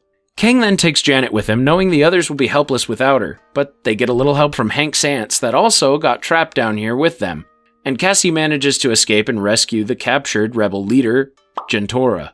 Cassie then gets a message to the other rebels, and with Scott, Hope, and Hank's help, they're all able to start a rebellion against Kang and his army. Cassie convinces Darren to help them, while Scott and Hope stop Kang from launching his ship. Hank then uses his army of ants to destroy Kang's forces and him, and even gets a little help from Darren, who dies shortly after. Janet manages to open a portal out of the quantum realm, but Kang prevents Scott from entering. Kang mercilessly beats Scott, but Scott manages to overload the power core using PIM particles, and with Hope's help, they destroy Kang and the core. They return home as the rebels celebrate the end of Kang's reign in the quantum realm. Back in the normal world, Scott goes back to his happy, carefree life, until he remembers what Kang told him about if he didn't leave the quantum realm, then more variants of him would come. But then he brushes it off because it's probably nothing, right? In a mid-credits scene, we see the countless variants of Kang, led by Immortus, commiserate Kang's death and plan their multiverse uprising. What have you done, Scott? Alright, let's take a break from the multiverse and travel back into space to see how our Guardians of the Galaxy are doing. By now, the Guardians have built a headquarters in nowhere, but Quill has been very depressed lately because his Gamora is dead. The other Gamora from the other timeline is still alive, but it's not the Gamora he fell in love with. One day, Aisha finally unleashes Adam Warlock on the Guardians, still upset about them stealing from her. The Guardians manage to defeat Adam, but Rocket becomes critically injured, and their med packs don't work on him because Rocket has a kill switch embedded into him from when he was experimented on at OrgoCorp. So the Guardians make their way to OrgoCorp to find a way to deactivate Rocket's kill switch and save his life. During this, Rocket slips in and out of his memories from OrgoCorp, where the High Evolutionary aim to enhance and anthropomorphize animal lifeforms into humanimals for an ideal society, Counter-Earth. It's worth noting that the High Evolutionary is also responsible for creating the Sovereign, hence why Aisha and Adam are working for him. The procedure was incredibly painful for Rocket, but he was able to make friends with other test subjects, such as an otter named Lila, a walrus named Teefs, and a rabbit named Floor. The Guardians arrive at Orgoscope, but they get boarded by Ravagers led by their new leader, Gamora. Nebula knew they needed their help, so she promised Gamora several 100,000 units if they helped them infiltrate OrgoCorp. They make their way inside of the bioformed base, and split into two groups. Quill, Gamora, and Nebula look for Rocket's file, while Drax and Mantis secure a quick exit. Unfortunately, they get discovered and have to fight their way out once they get Rocket's file. Nebula discovers one of the High Evolutionary advisors, Thiel. Remove the passkey from Rocket's file, so they travel to find the High Evolutionary. During this, Quill has been trying to get together with Gamora, but she keeps making it very clear she is not his Gamora. Drax and Mantis try and help Quill move on, but Drax is an idiot when it comes to making metaphors. Rocket's condition then worsens, and we get another flashback to when he was experimented on. Rocket's mind was incredibly smart, and he became the High Evolutionary's favorite test subject. He helped him figure out how to create perfect humanimals, but then learned that they were going to counter Earth instead of Rocket and his friends. Rocket tried to help he and his friends escape before they were incinerated, but Lila and the others were killed by the High Evolutionary. Rocket managed to escape, but not before disfiguring the High Evolutionary's face. Rocket never recovered from losing his friends, which explains why he's always pushed everyone away that he meets. The Guardians arrive at Counter-Earth, which is an exact replica of Earth, but with humanoid animals. While everyone stays back, Quill and Groot confront the High Evolutionary, only to realize that it's a trap for Rocket. The High Evolutionary has realized that the humanimal society he created is still not perfect, so he's been working on a new species that'll replace every humanimal. He begins destroying the planet, and Adam watches as his mother, Aisha, dies. While Gamora protects the ship, and Rocket, Quill, and Groot extract the passkey from Thiel, unaware Nebula, Drax, and Mantis boarded the High Evolutionary ship, thinking they were still on it. The trio find the new species the High Evolutionary plans on using for his new planet, which turns out to be a bunch of children with a language neither of them can understand, except for Drax because he understands idiot. Quill inputs the passkey, but Rocket flatlines and has a near-death experience where he sees Lila and the others. He blames himself for not being able to save them, but Lila forgives him, saying it wasn't his fault. Rocket wants to go with them, but Lila says he can't yet because he still has a purpose with the Guardians. They share a kiss, and Rocket awakens in the arms of his family. Damn it, here come the tears again. The High Evolutionary then finds Nebula and the others and threatens to kill them unless they bring Rocket to him, because he can't create the perfect society without Rocket's brain. So Quill and the others confront the High Evolutionary and bring backup in the form of Kraglin, bringing the entire city of Nowhere with him. The High Evolutionary unleashes the Hellspawn on them and subjects Nebula, Drax, and Mantis to a pit containing 3 obelisks. But Mantis realizes they only eat batteries and manages to befriend the scary-looking obelisk. The Guardians regroup on the High Evolutionary ship and take out all of his forces as they free the kids. They bring both ships close to each other and walk from one ship to the other. Rocket tries to free the other animals, but the High Evolutionary has gone insane and tries to kill his creation. The Guardians come to Rocket's aid, and together they defeat the High Evolutionary and free the other animals. Everyone gets aboard, and the ship explodes with Quill still on it. He manages to get off, trying to use momentum to push him from Nowhere, but there's too much debris, and he gets trapped in the vacuum of space. He's about to be lost in space until he's saved by Adam, who had a change of heart and realized the Guardians were not the bad guys. With everyone saved, Gamora returns to the Ravagers, and Quill accepts the fact that they can't be together again. Quill then decides it's time for him to stop running and go back to Earth, and Mantis leaves with the obelisks on a journey of self-discovery. Nebula and Drax work together to help build a new society with all the people they saved, and Quill puts Rocket in charge of the Guardians until he gets back. It's a bittersweet moment as the Guardians go their separate ways, but Rocket finds his purpose in leading the new Guardians of the Galaxy. The premise for this next show has been teased ever since Captain Marvel, in that there have been Skrulls living amongst us for years, feeding misinformation and starting wars until there's nothing left. The show opens with Everett meeting with an informant in Moscow, claiming to have information that proves Skrulls have been living amongst us. The information reveals the Skrulls recently acquired a dirty bomb, and plan to use it in order to start a war. The informant then attacks Everett and is killed, so Everett tries to evade his pursuer and calls Hill for an extraction. Everett is then chased throughout the city by another man, and Everett is critically wounded when he falls off a rooftop. Hill arrives and learns the other man was Talos, and that Everett was a Skrull. Hill informs Fury of the situation, so Fury finally leaves Saber and returns to Earth. He meets with Talos and learns that some Skrulls are furious with him after Fury promised to find a home world for them 30 years ago. Instead, Fury's just been using them as unpaid spies to help him, and some Skrulls have had enough. So their plan is to incite war with Russia and US to take over the Earth. Talos is tired, Sorin is dead, and Gia ran away to join the leader of these rebellious Skrulls, Gravik. Fury goes for a walk and is abducted by MI6 agents working for an old acquaintance of his, Sonya Falsworth. He proposes an alliance to stop Gravik, but she refuses. Using a bug to eavesdrop on her and the Prime Minister of the UK, Fury and Talos locate another rebel, Vasily. Meanwhile, we see Gravik and his Skrull rebels have built a new home for them called New Skolos, located in an inactive Russian power plant because Skrulls are able to resist the amount of radiation.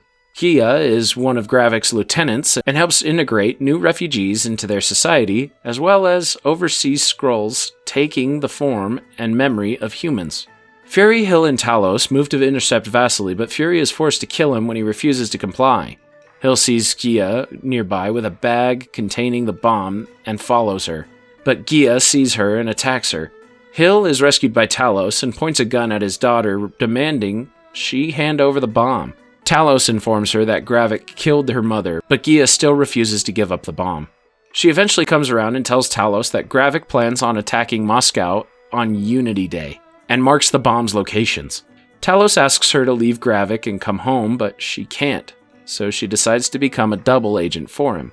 However, Fury, Hill, and Talos discover the locations are decoys before Gravik detonates the bombs, killing 2,000 civilians. Amidst the chaos, Hill is killed by Gravik disguised as Fury, and Fury and Talos are forced to abandon her. Episode 2 begins with Fury and Talos fleeing Moscow on a train. Fury wants more answers regarding what just happened, so Talos reveals over 1 million Skrulls are living amongst humans right now. Fury snaps when he hears this, but Talos argues they didn't have a choice but to come here, especially since Fury ran away and hid when they needed him. We were being hunted across the universe. Meanwhile, the bombing has reached international news and Russia pointing fingers at America, just as Gravik intended. He meets with the Skrull Council, which consists of a famous news host, the UK Prime Minister, and the NATO Secretary General. Apparently, Gravik acted independently in bombing Moscow, and he justifies his actions as the only way to give their people a home. Long before we arrived on this planet, they were destined to consume themselves. With the UK Prime Minister's help, Gravik appoints himself as the new Skrull General, with the majority in favor. Council member Shirley Sagar, who refuses to submit, secretly contacts Talos, who asks her to set up a meeting between him and Gravik. During this, Rhodes is questioned by several heads of the British state on why Fury and Hill were in Moscow, but Rhodes denies they were in Moscow. Rhodes then privately meets with Fury, where Fury reveals to him how intense the Skrull threat is. Rhodes then shocks Fury when he presents him with an honorable discharge because they have footage of Fury killing Hill, despite that being Gravik and not Fury. My question is, what does it take to get a dishonorable discharge? Meanwhile, Sonya finds one of the captured Skrulls from the bombing being interrogated at a butcher shop. She gets him to reveal that Gravik is building a machine in the hopes of strengthening the Skrulls using their other alien DNA, and a scientist couple named Dalton is involved. Gia ends up accompanying Gravik on a mission to rescue the captured Skrull. Sonya escapes and the Skrull is rescued, but Gravik suspects he told Sonya too much and has him killed. Meanwhile, Fury returns home to his wife Priscilla, where it's revealed she's a Skrull named Vara. Episode 3 begins with Gravik revealing to the Skrull Council his Super Skrulls plan, which consists of injecting Skrulls with various alien DNAs and abilities. He also explains that he has sent rebels to infiltrate the Royal Navy to launch missiles at the United Nations aircraft. Gia accompanies Gravik as he meets with Talos in a cafe where Talos tries to negotiate a parley and end this conflict, but Gravik instead threatens to kill Gia when Talos tries to strangle him. It's revealed everyone in the cafe is a Skrull working for Gravik. Talos doesn't care and stabs Gravik's hand and threatens to uncover the Skrulls to the world. As Talos leaves, Gravik heals his hand with Extremis, revealing he's already successfully turned himself into a Super Skrull. On the bright side though, Fury and Talos make up and join forces to stop Gravik. Gia already fed Talos information about the Royal Navy infiltration, so they could contact Sonya and learn the name of the Naval Command's headquarters. Officer in charge, Commodore Robert Fairbanks. They pay Robert a visit and learn that Robert is a Skrull too. They try to persuade Robert to call off the strike, but this time Talos is the one who kills him before they get his code word. So Talos has Gia find the code word in the real Robert Fairbanks' memories, and they are able to prevent World War III. Realizing she is now compromised, Gia tries to run away, but Gravik already suspected she would betray them. He shoots Gia and leaves her for dead. Meanwhile, Vara successfully contacts an unknown person wishing to speak with Gravik, but is still denied. Episode 4 begins with the revelation that Gia suspected Gravik would suspect her of betraying them, so she also subjected herself to some Extremis. Basically, she survived the gunshot to her chest, and she reunites with Talos, who reveals that he has plans to ask United States President Riston to help the Skrulls after they successfully stop the rebels. This disappoints her because it's the same old story Fury tried to promise them. Vera meets her unknown contact, and it turns out to be Rhodes, meaning Rhodes is also a Skrull and probably has been since he was paralyzed back in Captain America's Civil War.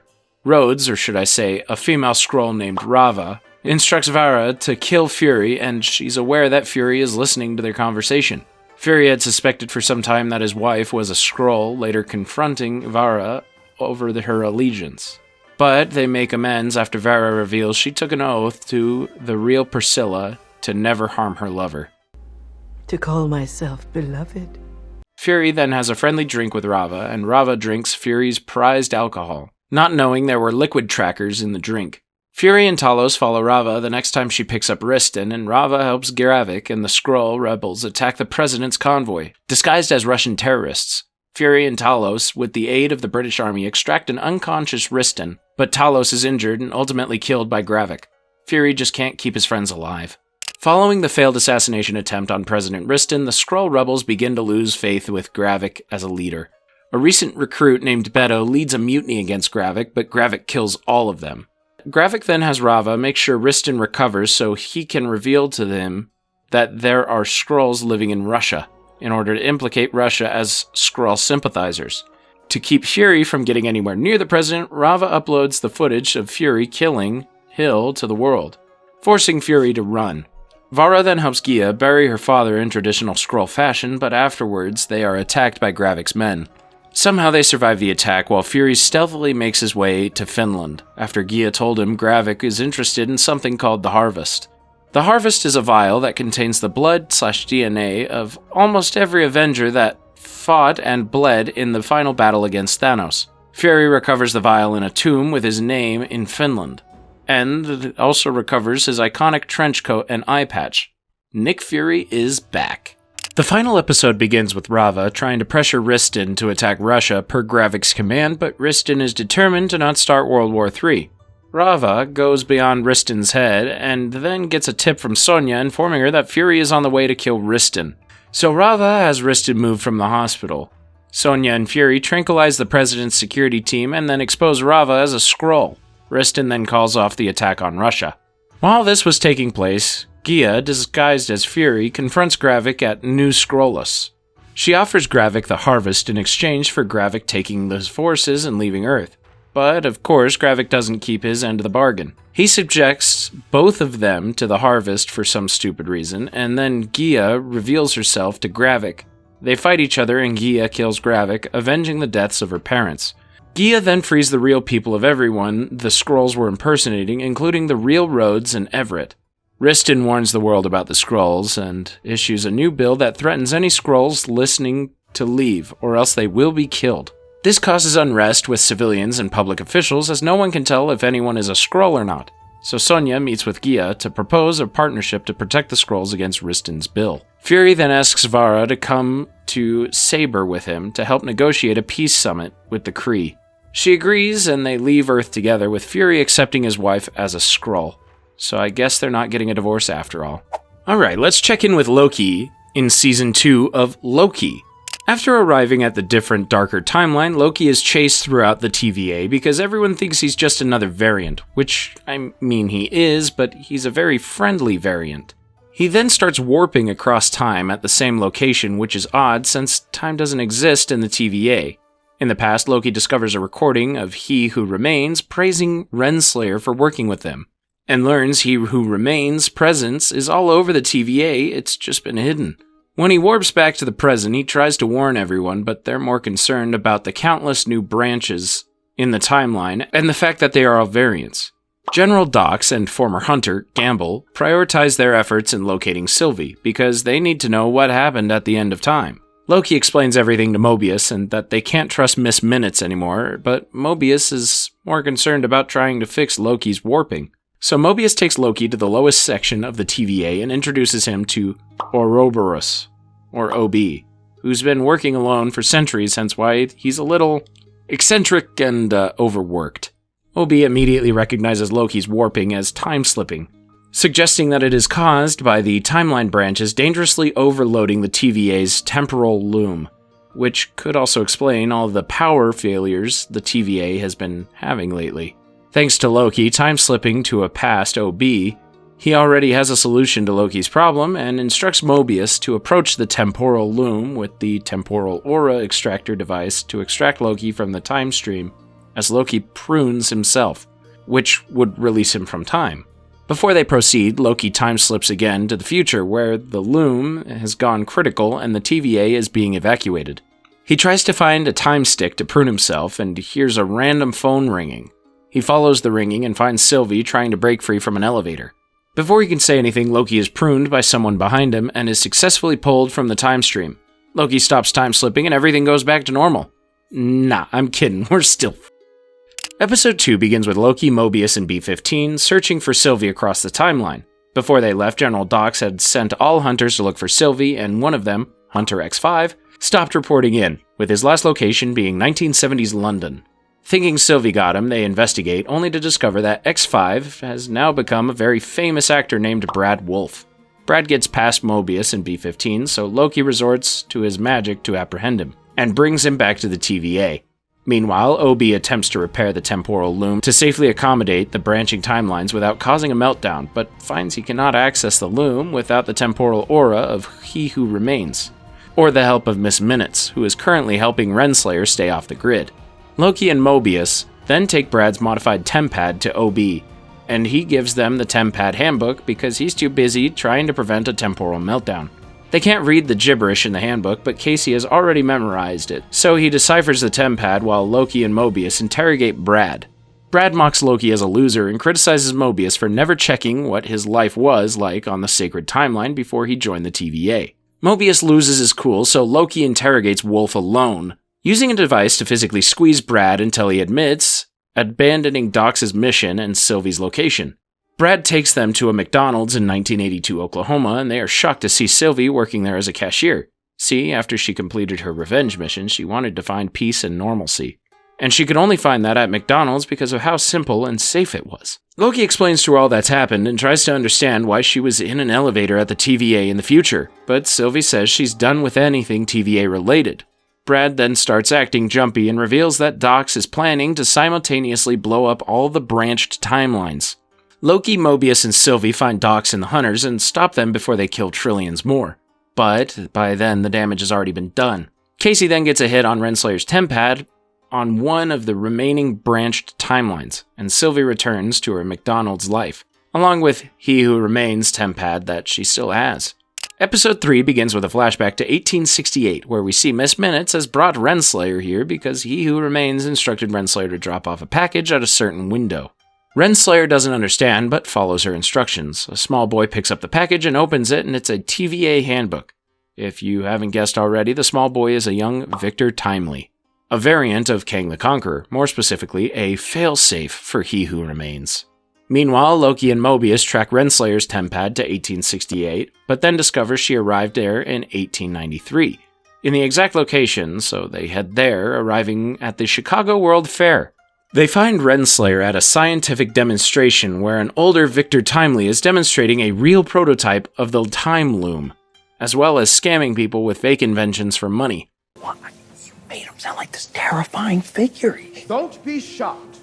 Yes. When I tell you. Mobius wants to take Timely back to the TVA, but Loki doesn't think that's a good idea. Renslayer is there and tries to speak with Timely, so Loki and Mobius try to talk to him first.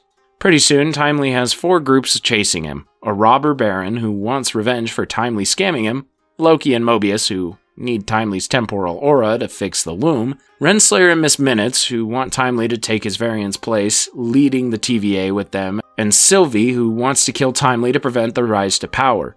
Loki stops Sylvie from killing Timely, and Renslayer escapes with Timely while Miss Minutes creates a distraction. Renslayer tells Timely who he is, or in this case who he will be, and Timely realizes she gave him the TVA handbook. However, he abandons Renslayer when she proposes a partnership, because Timely doesn't do partners. Timely and Miss Minutes reach his lab in Wisconsin and find what he was looking for, but Miss Minutes is in no rush to leave. She's been jealous of Renslayer receiving Timely's attention. and she expresses her wish for an actual body, proclaiming her love for Timely and He Who Remains. She becomes obsessive, so Timely turns her off. Eventually, Renslayer, Loki, Mobius, and Sylvie catch up to Timely. Sylvie approaches Timely with her sword, and Timely begs for his life, saying he won't become He Who Remains and that he can make his own choices. Sylvie spares his life, and they take him back to the TVA. She then takes her revenge on Renslayer by trapping her at the Citadel at the end of time with Miss Minutes. Miss Minutes tells Renslayer she knows a secret about her, but warns her that if she tells her it, it'll make her very, very angry. Episode 4 begins with Miss Minutes revealing to Renslayer that she commanded He Who Remains' army in the multiversal war before becoming the head of the TVA. He Who Remains then instructed Miss Minutes to erase Renslayer's memories along with all the other workers in the TVA. Renslayer is shocked by this revelation, and then Miss Minutes proposes to her that they can work together without He Who Remains. Meanwhile, Timely, Loki, and Mobius arrive back at the TVA. They convince Timely to help them fix the loom. By now, Obi and Casey have figured out a way to keep the loom from breaking by expanding the rings, allowing all the different timelines to kind of coexist. The only problem is their throughput multiplier doesn't work, but luckily Timely created a prototype of one in his lab, so he and Obi get to work creating the real thing. B-15 visits the detained group of General Docs, her loyalists, and Brad, leaving them after giving them an offer to work together to defend the TVA. Renslayer and Miss Minutes then visit the detainees, offering a life on the timeline for anyone who allies with them to take over the TVA. Only Brad agrees with Docs and her loyalists, choosing to be crushed to death by Miss Minutes, rather than help Renslayer. How does it feel, knowing that all of us here would rather die than follow you out that door? Brad then prunes another hunter and kidnaps Timely. Loki and Sylvie rush to rescue Timely while Miss Minutes asserts her control over the TVA system, temporarily trapping Sylvie in an elevator. Loki looks for a way to free her and sees his past self from the first episode, finding Sylvie in the elevator. Loki was the one who pruned his past self, and answers the ringing phone, which just turns out to be Obi asking for a status report. Obi reboots the system and deactivates Miss Minutes, which also shuts down the devices that suppress magic in the TVA. This enables Sylvie to enchant Brad, controlling him to prune Renslayer, rescuing Timely. Obi finishes setting everything up, and Timely volunteers to fix the loom because he's the expert. But as soon as Timely takes one step out there, he instantly spaghettifies due to the increased levels of temporal radiation. The loom finally breaks, creating a blast wave that heads towards everyone. Episode 5 begins right where we left off, but somehow Loki has survived the explosion. Everyone else has vanished, and when he searches for them, he starts randomly time-slipping again, barely escaping the TVA spaghettifying. This brings him to branched timelines where his friends Mobius, B-15, Casey, and OB were reset to their original lives as jet ski salesman Don in 2022 Cleveland, physician Dr. Verity Willis in 2012 New York, prisoner Frank Morris in 1962 Alcatraz, and Dr. A.D. Doug in 1994 Pasadena respectively. Loki arrives in close proximity to these people, who do not know him. Doug ends up being his only hope of time-slipping to the exact moment before the explosion, as he's something of a scientist himself. Doug theorizes that it's possible for Loki to control his time-slipping because he keeps slipping to people he knows. Loki tries to control it, but it's easier said than done, so Doug proposes that Loki needs to gather everyone he knows into one location, and their collective temporal aura will allow him to be sent back to the right place and time. The only problem is Loki will need a temp pad, and Doug doesn't have the scientific know-how to build one. Luckily, Loki just happens to have a TVA handbook on him that his TVA counterpart wrote. So Doug gets to work building one right as Loki randomly time-slips. Loki time-slips to Don's timeline and convinces Don to help by appealing to Don's wish to protect his sons. Doug then arrives in Don's timeline using the temp pad he built, only it took him 19 months. Well, 19 months. I had to take a break and move out when I lost my job and my wife left me. So what now? Using the temp pad, Loki and Doug gathered Don, Willis, and Frank to Doug's workshop. Now comes the hard part. Loki then has to convince Sylvie to help them. But it's a little bit easier because Sylvie remembers everything. However, Sylvie is comfortable living a simple normal life with her McDonald's job and tries to convince Loki that everyone else was better off living their normal lives too. She gets Loki to admit his true motivation, that he wants his friends back and fears being alone. She encourages Loki to live a life on his own. So Loki gives up and declares that everyone should return to their lives. But then Sylvie's timeline spaghettifies and she realizes the branched timelines are dying. She changes her mind and arrives at Doug's workshop, but before they can do anything, Doug's timeline spaghettifies, including all of them but Loki. Loki finally learns to control his time slipping by focusing on a person and not a time or place, and time slips to a moment before Doug's timeline spaghettifies. He tells the group that he can rewrite the story, and then time slips to before the loom exploded by focusing on OB. The series finale begins with timely spaghettifying like he did last time, so Loki asks OB what they could have done differently. All OB can say is that they took too long. So Loki time slips back to right before Timely suited up, trying to get him out of there quicker. But each time the same thing happens, no matter how fast Loki pushes him out the door. Loki then tries slipping to way earlier, even taking centuries to learn everything OB knows. But the same thing happens because the branches are multiplying at an infinite rate. It's almost as if, as soon as the timeline started branching, this was doomed to happen. Loki is still determined to stop the inevitable, so he slips back even further to right before Sylvie killed He Who Remains. However, he can't stop Sylvie unless he kills her. And each time he can't bring himself to do it. That's when He Who Remains figures out Loki is time slipping to prevent his death. So he freezes Sylvie. It seems He Who Remains paved the road for this moment too. And after recognizing Loki is just as skilled a Time Lord as he is, he reveals everything to Loki. The temporal loom is actually a failsafe. Overloading it protects the sacred timeline by deleting the branched timelines along with the TVA. And the TVA, well, that's just collateral damage. No biggie. Easy to rebuild. Loki remembers the two choices. He Who Remains gave him the first time, but Loki is still convinced there's a third choice. Loki consults Mobius and Sylvie for advice at different moments in time. Mobius tells Loki to accept burdens for the greater good, while Sylvie urges Loki to let He Who Remains die to maintain free will. Loki finally figures out the third choice, and time slips back to right before Timely steps out. He takes one look at his friend and says goodbye to Mobius and Sylvie as he takes Timely's place in the mission. I know what kind of god I need to be. For you. Loki steps outside, taking on the full force of the deadly temporal radiation, and destroys the loom. He then magically rejuvenates the dying timelines and rearranges them into a tree structure, with himself at the center, committing himself to oversee the branches of the multiverse, alone at the end of time, finally getting his throne and that glorious purpose he always wanted. After Loki's actions, the TVA accepts the infinite timeline branches and now tracks He Who Remains variants. B-15 has become one of the TVA's leaders. OB reactivates a now-friendly Miss Minutes and writes a whole new TVA handbook with Timely as co-author. Renslayer is pruned and wakes up in the void, where she's greeted by a very hungry Eliath. As for Mobius, he leaves the TVA and exists in the timeline his variant lives in, watching from a distance. We then see on one timeline, Timely doesn't get the TVA handbook. Moving on to the shortest film in the MCU, The Marvels, which opens with another accuser in the Kree Empire named Dar-Ben, finding one of the two legendary quantum bands, which were previously used to create a network that allows one to travel across space. Dar-Ben is upset because the other is missing, and it just so happens that our Pakistani superhero, Kamala Khan, has the other. As Kamala is daydreaming about fighting alongside her idol, Captain Marvel, her bangle starts glowing a strange purple glow, then suddenly, zap! Flashback to earlier that day. Carol is currently in deep space when Fury contacts her from Saber, asking about a new jump point that just opened. Carol offers to check it out on her end, while Fury sends Monica Rambeau to check it out on her end. Carol then finds the jump point, but it's not closing like it should, as if it's stuck.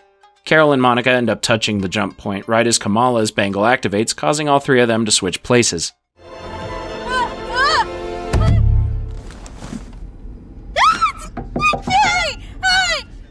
As the three of them try to make sense of what's going on, Carol manages to teleport back to where she was originally and learns Dar-Ben and the Kree are going after Tarnax, the home star system of the Skrull Empire. Carol uses her powers again, causing all three of them to swap places yet again. But now each of them are being thrown into the middle of someone else's fight. Even Kamala's innocent family is forced to get in on the fight. When the fighting finally stops, Fury and Monica visit Kamala at what is left of their home. Monica theorizes that their light-based powers are linked through quantum entanglement and that they switch places when any of the three use their powers simultaneously. More switching and shenanigans follow, resulting in Monica and Kamala finding themselves before Dar-Ben on Tarnax. Carol catches up to them, and Dar-Ben immediately calls Carol the Annihilator. Dar-Ben condemns the Skrulls on Tarmax for bringing the Annihilator here, seeing this as the Skrulls violating the peace treaty that she was making with the Skrulls. 30 years ago, Carol came back to Hala after breaking free from their restraints, and destroyed the Supreme Intelligence. This led to a civil war on planet Hala, the Kree homeworld, rendering the planet barren as it lost its air, water, and sunlight over the next 30 years. Angered by Carol's presence, Dar-Ben opens another jump point above the city that siphons the atmosphere from Tarnax to restore breathable air to Hala. Carol, Monica, and Kamala try to help as many Skrulls evacuate, but they aren't able to save everyone. Carol contacts Valkyrie regarding the situation, and Valkyrie offers to let the Skrull refugees stay at New Asgard. Monica helps Carol make repairs to her ship, and it's hard for Monica to be in the same room with Carol because she's still mad at her for leaving and not coming back when she said she would. Carol tries to apologize and admits it's nice having people with her again, as it's really lonely in space. They decide to team up, and Kamala dubs them the Marvels, which Carol and Monica immediately hate. They then examine Kamala's bangle and realize that the two bands were supposed to work together, not individually. So right now, Dar-Ben is overloading her band with energy to the point that if she uses it again, it could not only kill her, but endanger the entire universe. Carol realizes Dar-Ben is targeting planets that are meaningful to her, so they travel to the water planet Aladna. On the way, they learn how to be in sync whenever they use their powers and switch again. Upon arriving, Monica and Kamala learn that Carol is pretty famous there, and that the only way to communicate with the natives is to sing like this were a musical. Apparently, Carol participated in a diplomatic marriage with a royal on the planet, Prince Yan. So she tries to warn Yan about Dar-Ben through a choreographed song and dance. Dar-Ben arrives with her army, so Carol, Monica, and Kamala try to prevent her from opening another jump point. Unfortunately, Dar-Ben absorbs enough of their power into her band and opens another jump point, and transfers all of Aladna's power to Hala. The trio get back to Carol's ship and are fired at by the Kree ships. Kamala opens a jump point for them to escape despite Carol wanting to stay and fight. Carol scolds Kamala for not listening to her, but Kamala argues she did what she thought was right. Carol blames herself for starting the Kree civil war and destroying their planet, and explains that this was the reason why she never returned to Monica, because she didn't want Monica to see her as the Annihilator. Is that why you never came back? I thought if I fixed it, then I could come home. Everyone kisses and makes up, and Carol realizes Dar-Ben plans on targeting Earth's sun next. The trio makes it back to Saber to warn Fury, but there aren't enough escape pods to get everyone off the station. So they have to have Goose's newborn kittens temporarily eat all of the crew as the only way to safely transport everyone. Yeesh. Dar-Ben arrives and begins taking their sun, so the Marvels work as a team to defeat her. Monica then theorizes a way for Carol to reactivate Hala's sun so Dar-Ben doesn't have to take theirs. But Dar-Ben tricks them into going along with the plan, managing to get both quantum bands. She tries to use both bands, but it destroys her, ending the Marvel's entanglement, but also leaves behind a rupture between realities. Kamala gets both bands, and Monica comes up with a way to close the rupture. So Kamala and Carol energize Monica with their powers, allowing her to close the rupture, but it strands her on the other side. Carol returns Kamala to Earth and then restores Hala's sun like she promised to. Kamala's family then helps Carol move into Monica's house, and Kamala's short-lived team-up with Carol and Monica inspires her to seek other young heroes and form a new group like how Fury recruited the Avengers, starting with Kate Bishop. Meanwhile, Monica wakes up in a parallel universe where she is greeted by Binary, an alternate version of her mother, Maria, and a mutant scientist named Hank McCoy. Captain America Brave New World begins 5 months after Ross has been elected President of the United States. You'll notice Ross is played by a different actor because the previous actor who played him, William Hurt, died in real life. So now he's played by the great Harrison Ford. Sam has embraced his persona as Captain America, whose wingsuit has been upgraded with vibranium, and Torres has become his sidekick as a new Falcon. Right now, these two guys are in Mexico trying to save a couple of hostages from a mercenary group called Serpent, led by Seth Volker, aka Sidewinder. The hostages are saved, but Sidewinder gets away. Later, Ross invites Sam and Torres to a summit with many world leaders, and Sam invites Isaiah to come with him. Isaiah doesn't like the idea of Sam working with Ross, especially the US government, but Sam convinces him he's doing the right thing. The reason Ross wanted Sam here is because he wanted to talk to him about rebuilding the Avengers, which Sam finds odd because Ross tried to disband the Avengers with the Sokovia Accords. Ross argues that times have changed and the country now needs them, and he's happy Sam never took the super soldier serum when he became Captain America, as he still doesn't trust assets with enhanced abilities. During the summit, Ross addresses the giant celestial Talmud that emerged from the Indian Ocean during the events of the Eternals, and explains they've discovered it's now comprised of adamantium. They had just recovered the first refined samples of the metal, but they were stolen from a Japanese mining operation. To avoid an arms race, Ross proposes a treaty to govern adamantium's mining and distribution. But as he's talking, the song Mr. Blue plays and causes several men, including Isaiah, to begin shooting at Ross and other world leaders. Sam, Torres, and the other Secret Servicemen, including a former Black Widow, Ruth Bat Seraph, try to keep everyone alive, and Sam chases after a confused Isaiah.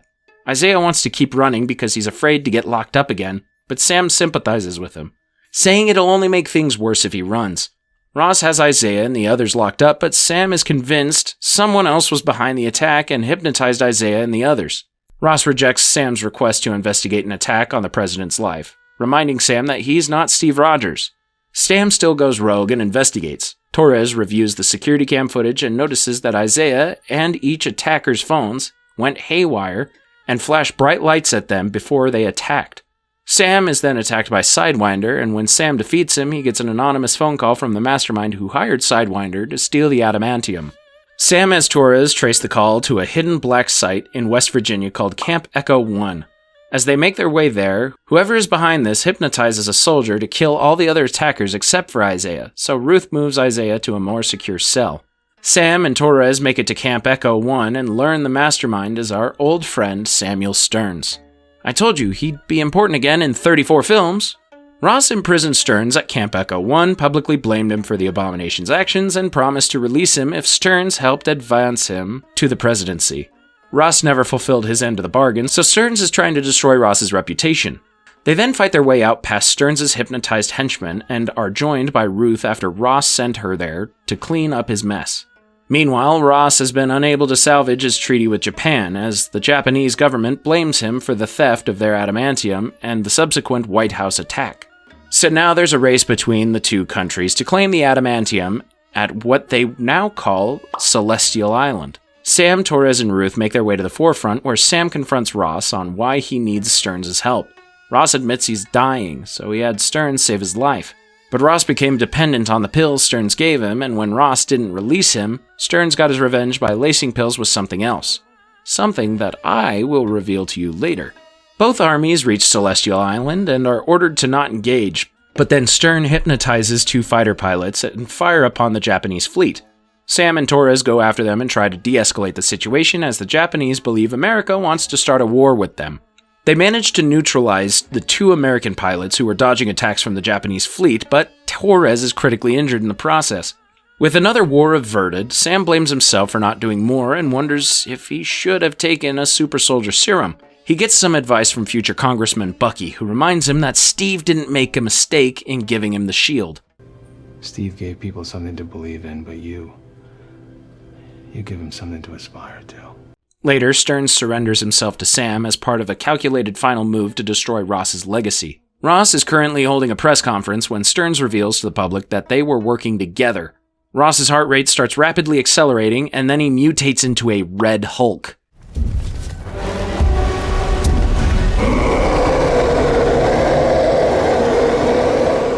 It turns out Stearns had laced Ross's pills with gamma radiation, and now his plan is finally coming into fruition. Ross starts smashing everything and everyone, so Sam tries to stop him.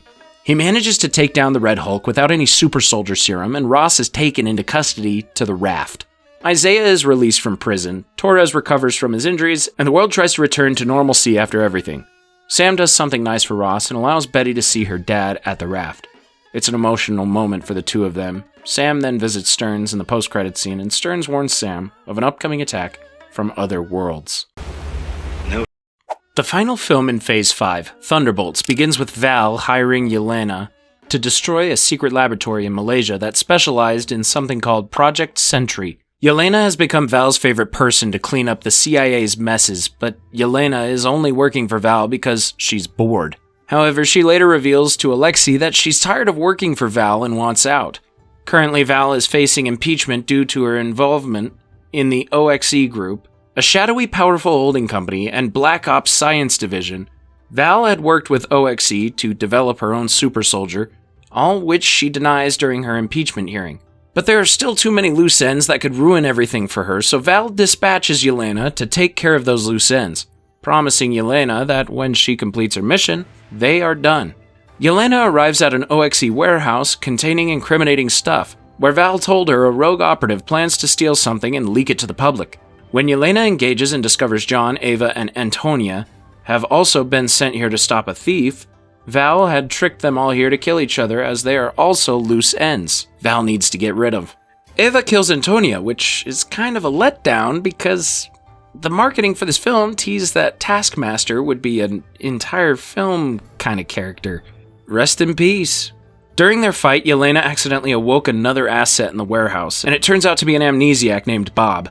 Realizing Val tricked them all here, they decide to put their differences and hatred for one another aside in order to find a way out of the warehouse before they're incinerated. Okay, Ghost Lady. Ava. Sure, whatever, don't care. The elevator is out, so they have to put their backs against one another and walk their way up the shaft. Throughout their escape, Yelena and John notice that whenever they touch Bob, they are forced to relive their worst memory, as if they were entering a deep, dark void.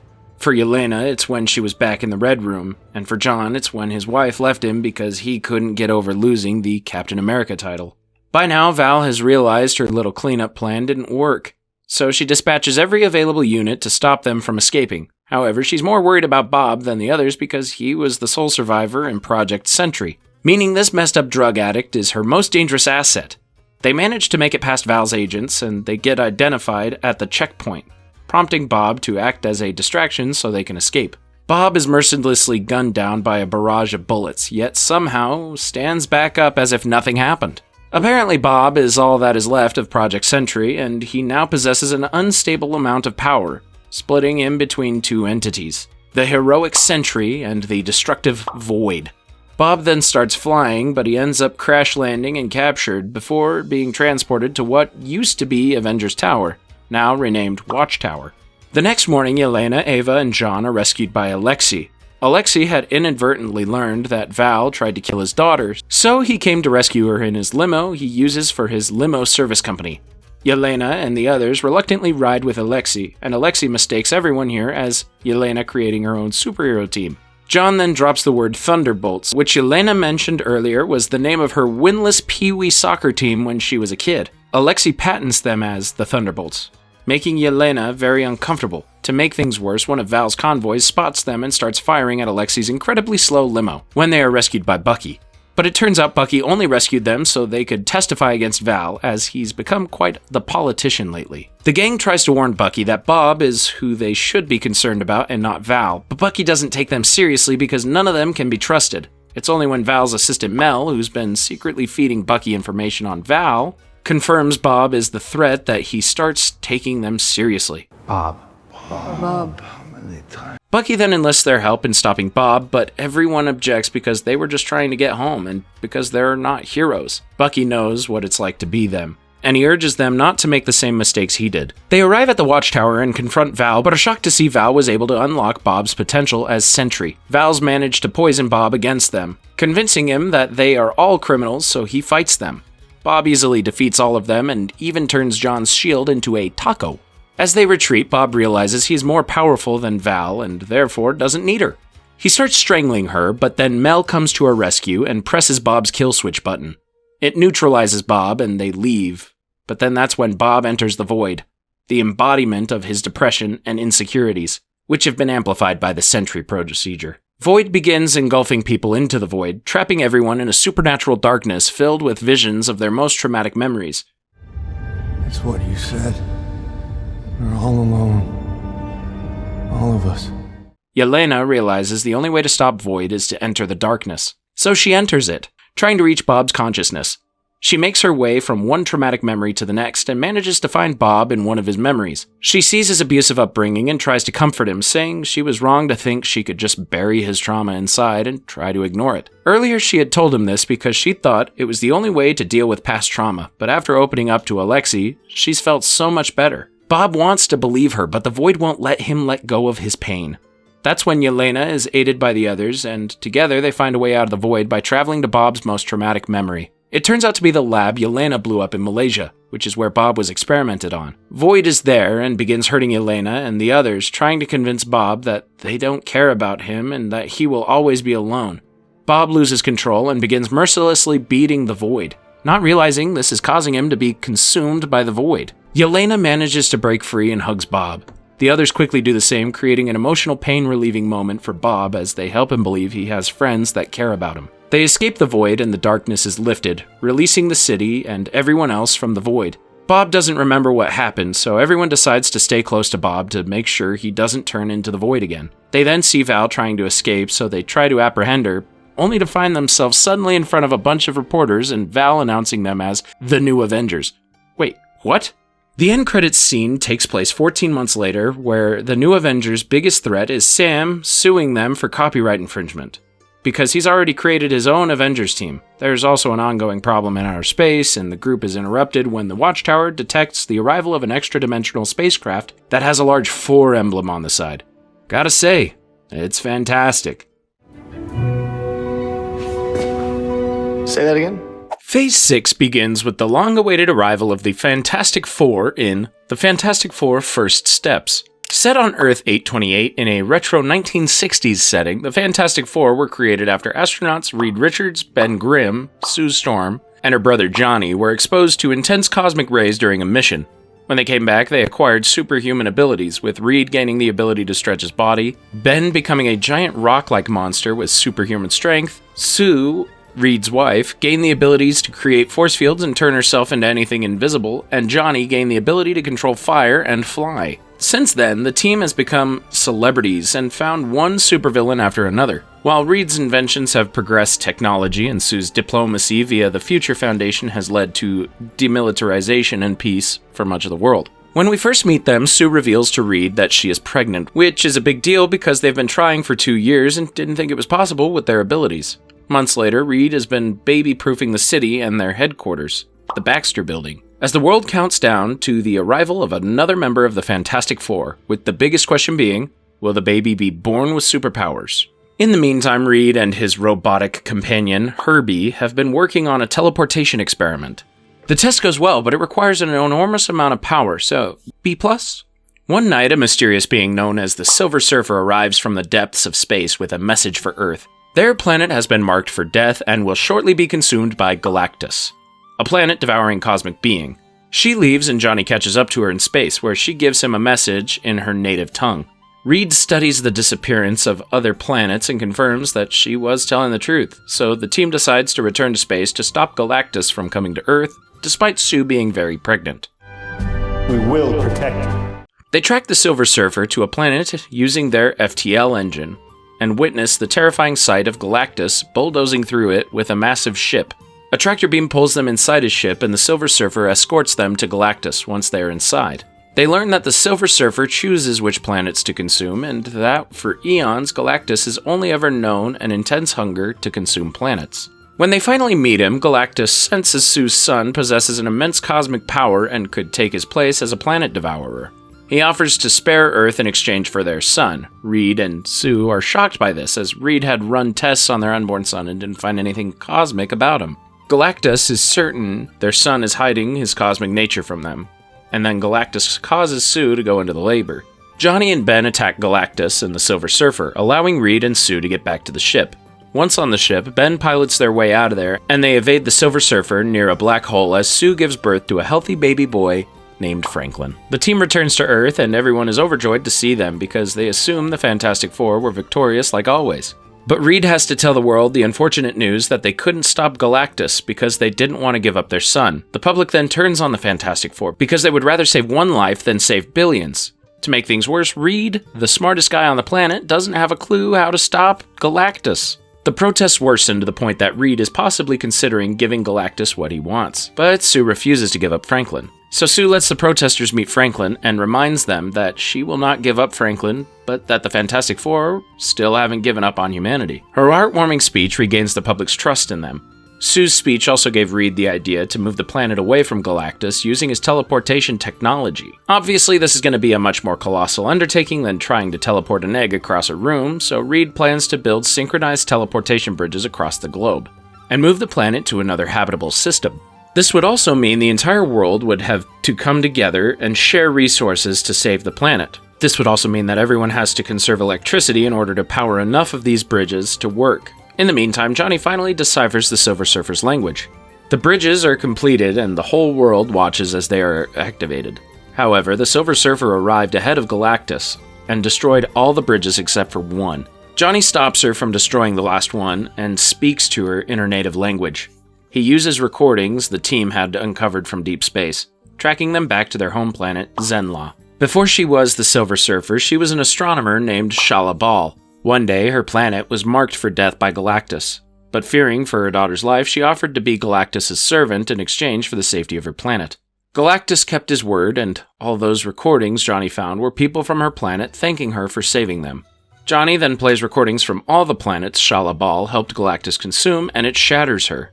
Johnny offers himself to Galactus instead of Franklin, just like Shala Bal did in exchange for her planet. But she tells him that's not his decision to make. With all but one of the bridges destroyed, Reed changes the plan. Instead of moving the planet, they're going to move Galactus. When Galactus arrives, they lure him to Franklin by the last bridge, and then teleport Galactus to the far edges of the universe where he'll be stranded. Sue is immediately against the idea of using Franklin as bait, so Reed comes up with the idea of using a bait and switch. The city is moved underground with the help of an old supervillain of theirs, Mole Man, and Galactus arrives to take Franklin. He leaves his ship and takes the bait at first until he notices they used a dummy baby. Franklin is safely back at headquarters. The Fantastic Four try to stop Galactus from reaching Franklin, but he gets him. Sue's maternal instinct takes over, and she summons all of her strength to push Galactus toward the bridge. Ben helps Sue push Galactus while Reed saves their son and Johnny activates the bridge. It works, until Galactus tries to claw his way back through the portal. Johnny's about to sacrifice himself to keep Galactus on the other side when Shala Bal knocks him out of the way and redeems herself by pushing Galactus completely through. The portal closes and the day is won, but exerting that much power at once, that long, kills Sue. It's super sad. Until she's revived by Franklin. Looks like Galactus was right about Franklin having cosmic powers. The world then rejoices as the Fantastic Four have once again saved the day. 4 years later, Sue is reading to Franklin and leaves for 1 second to get another book. When she comes back, she sees a mysterious man in a green cloak with a metal mask over his face. And let's just say it ain't Iron Man behind that iron mask. Moving on to the final show we're going to be covering in this recap, Wonder Man, which is a lot like the show Barry, if Barry Berkman was a superhero, not a hitman. It's worth noting that in this universe, there's something called the Dorman Clause, which prohibits individuals with superpowers from acting. We meet our main character, Simon Williams, a struggling, brilliant actor that just got fired from a small role on American Horror Story, after delaying production when he overthinks his character. To make things worse, he's dumped by his girlfriend Vivian when he gets home because of how distant he's been with her. Poor guy. Simon drowns his sorrows by trying to watch a showing of Midnight Cowboy, when he happens to run into our good friend Trevor Slattery. Trevor is back in Hollywood trying to turn his life around, especially after the whole Mandarin incident. And they end up bonding over the film as they're both film geeks. Simon then learns Trevor is auditioning for a remake of the film Wonder Man. This intrigues Simon because Wonder Man was his favorite superhero film as a kid. Simon begs his agent, Janelle Jackson, to convince the director, Von Kovac, to give him an audition. But after he botched his role in American Horror Story, she has very little faith in him now. So Simon goes rogue and manages to get an audition without her and runs into Trevor again. Trevor sees how nervous Simon is and gives him some advice on playing the character naturally. After the audition, they go out for drinks, and when Simon leaves, Trevor gets a phone call from Cleary at the Doddock. Apparently, Trevor meeting Simon was not fate, but planned, as they suspect Simon has unstable and dangerous superpowers. In episode 2, we learn that as soon as Trevor came back to the States after the incident in China, he was arrested by the FBI and given the option to work for Cleary at the Doddock in exchange for carrying out his prison sentence. Back in the present, Janelle tells Simon that his Wonder Man audition impressed the casting director and he's been asked to do a self-tape audition for an independent film. Simon gets excited but then frustrated with himself when he films his audition tape himself and sees a past recording of himself and Vivian. It triggers Simon to release an explosive amount of energy in his apartment. Simon then asks Trevor to help him shoot his audition, but Trevor gets disappointed when Simon doesn't want to film it in his apartment, because Cleary had asked Trevor to hack Simon's laptop. They film it at a self-tape studio, but that doesn't work out so well, so they try Trevor's fancy apartment. But that doesn't work out because Trevor's neighbor constantly plays loud music, so they try to do it at the house of Trevor's rival, Joe Pantoliano. However, the whole time, Joe insults Trevor about his past drug problems and assumes Trevor isn't acting anymore because he still looks like a homeless guy. Simon defends Trevor and they storm out, and they end up doing the audition tape in Simon's apartment anyway, and send it to Janelle. Simon then uses the bathroom and Trevor hesitates for a second before hacking Simon's laptop like Cleary asked. Trevor then finds the damaged wall from the explosion, but doesn't seem to mind that his friend has superpowers. Episode 3 begins with Trevor accompanying Simon to his mother's birthday party, and Cleary wants Trevor to wear a wire. Upon arriving, we're introduced to Simon's proud mother, Martha, and his dismissive older brother, Eric. Martha recently had her kitchen redone and mentions that when Simon was 13, he accidentally set fire to the kitchen. Simon blamed it on the stove, but Eric still believes it was something else. Trevor tries to record all these juicy details for Cleary, but then more guests arrive. As everyone mingles, Trevor tries to ask Simon's relatives about who he was as a kid, but there is not much to say about Simon. Trevor learns that Simon spent 99% of his time alone and never really had a friend until Trevor. It's like he's been distant with everyone his whole life, like how he was with Vivian. The party dies down and Simon and Trevor start making their way to the door. Eric pressures Simon to admit he got fired from American Horror Story and continues insulting Simon until Simon accidentally destroys the new kitchen with his powers. He leaves with Trevor and begins to think that maybe Eric is right about how he will never make it in Hollywood. Trevor feels bad for Simon, so he destroys the recording device. Simon then gets a call from Janelle saying he and Trevor both got callbacks for Wonder Man. Episode 4 begins sometime earlier where we see the origins of the Doorman clause. We meet the doorman named DeMarv Davis, who lives a content life working at the Wilcox Club in Los Angeles. One night, when taking out the trash, he is exposed to toxic waste from a Roxxon dumpster and is transported to a door-filled dimension. This gives him the ability to phase through solid matter and for objects to teleport by passing through his body. He becomes a hero when he saves Josh Gad and several other club patrons from a fire by having them pass through his body and escape the locked door. The press dubs DeMar Doorman, and Josh hires him to be his bodyguard. One day, DeMar is approached by an acting agent trying to hire him, but DeMar would rather work for Josh. During this, Josh has been trying to come up with an interesting hook for his new heist film, Cash Grab, and decides to cast DeMar as one of the characters and have him use his powers in the film. The film and DeMar become a hit overnight, but as his celebrity persona grows, so do the public's negative criticisms about him. Because that's how the industry works. He becomes a sellout and turns to alcohol as a coping mechanism, and pretty soon he can't even pay his bills anymore. But then Josh informs DeMar that the studio greenlit Cash Grab 2, but DeMar is so drunk during the shoot that when it comes time for Josh to pass through his body, Josh disappears. This led Hollywood to enforce the Doorman clause, which prohibits any superhero from being in a TV show or movie, so nothing like this happens again. And it's why Simon is afraid to reveal he has powers. Episode 5 begins with Simon and Trevor going out for drinks to celebrate getting the callback, but the whole time Simon can't stop being nervous. So Trevor helps him relax, for fear of Simon exploding again. During this, Trevor is approached by a couple of drug dealers that Trevor owes money. They beat Trevor and are about to kill him when Simon unleashes his powers and fights them. Unfortunately, a random boy with a GoPro cam named Jaden saw everything and ran off. They follow him to an underground club where Jaden blackmails them into getting his motorcycle back from a guy named Esteban, in exchange for deleting the footage before he uploads it to YouTube. Simon doesn't have a choice, so he and Trevor go to see Esteban, only to learn that Esteban is the victim and Jaden is playing them for fools. Unfortunately, the drug dealers find Trevor and threaten to kill Jaden unless he surrenders himself to them. Trevor then learns that you can't upload a video from a GoPro to YouTube unless you have a laptop or something, so all they need to do is delete the footage off the GoPro. The cops show up and so much pandemonium happens, including Simon getting a call from Janelle telling him the callback is happening now. Shots are fired, and Simon and Trevor manage to get out of there before they are discovered. Episode 6 begins with Simon and Trevor arriving at Kovac's mansion for the callback. Simon is still exhausted from staying up all night to retrieve the GoPro footage that he struggles during the audition. He struggles even more when Kovac decides to throw away the script that Simon spent so much time learning and wants them to improvise. Trevor nails the improvisation, but when it's Simon's turn, he resorts to reenacting a scene from Pretty Woman. This disappoints Kovac. He later falls asleep and dreams that he uses his powers to kill one of the other actors, after that actor calls Simon a freak. Later, Simon tells Trevor that he's nervous about exposing his powers, but Trevor explains that he's more than his powers, and encourages him to show the emotions that he has been keeping inside. Simon and Trevor are then paired together and give a performance that impresses Kovac, leading him to cast Simon as Wonder Man and Trevor as Barnaby, Wonder Man's mentor who later betrays him. Simon drives Trevor home, where Trevor is picked up by Dodak agents. Cleary is upset Trevor has been ignoring his calls and not doing what he asked him to.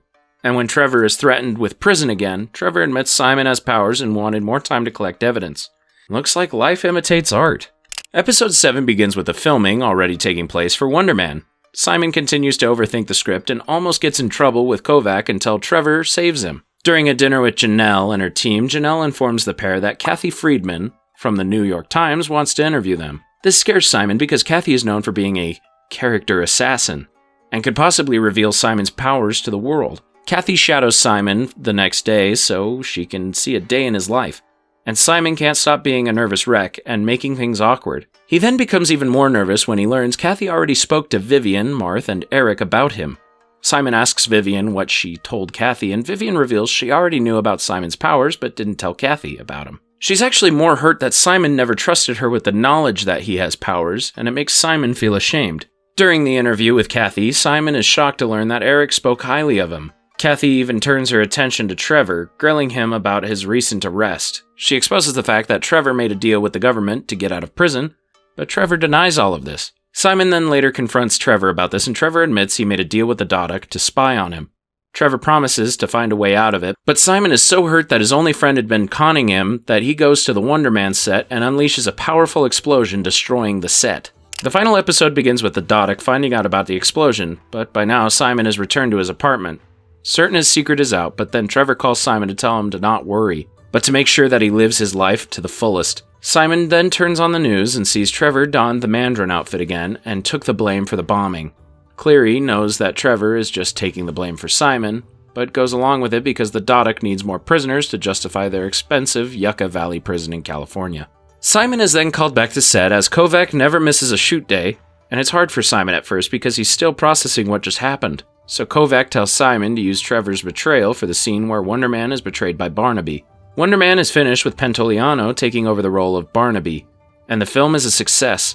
Eric confesses to Simon that he's proud of him, and Janelle tells Simon that he now has a first pick at any role he wants to take next. Simon decides to shadow a Dodak guard named Chuck under the guise that he's doing it for his next film. After shadowing Chuck in his everyday life, Chuck allows Simon to study him at work, giving him access to the Dodak prison as a trainee. During this, Cleary learns that Simon's powers use ionic energy, and proposes to his boss that Simon could be an asset. Simon then finds Trevor's cell and breaks him out, and they fly away together like two best bros.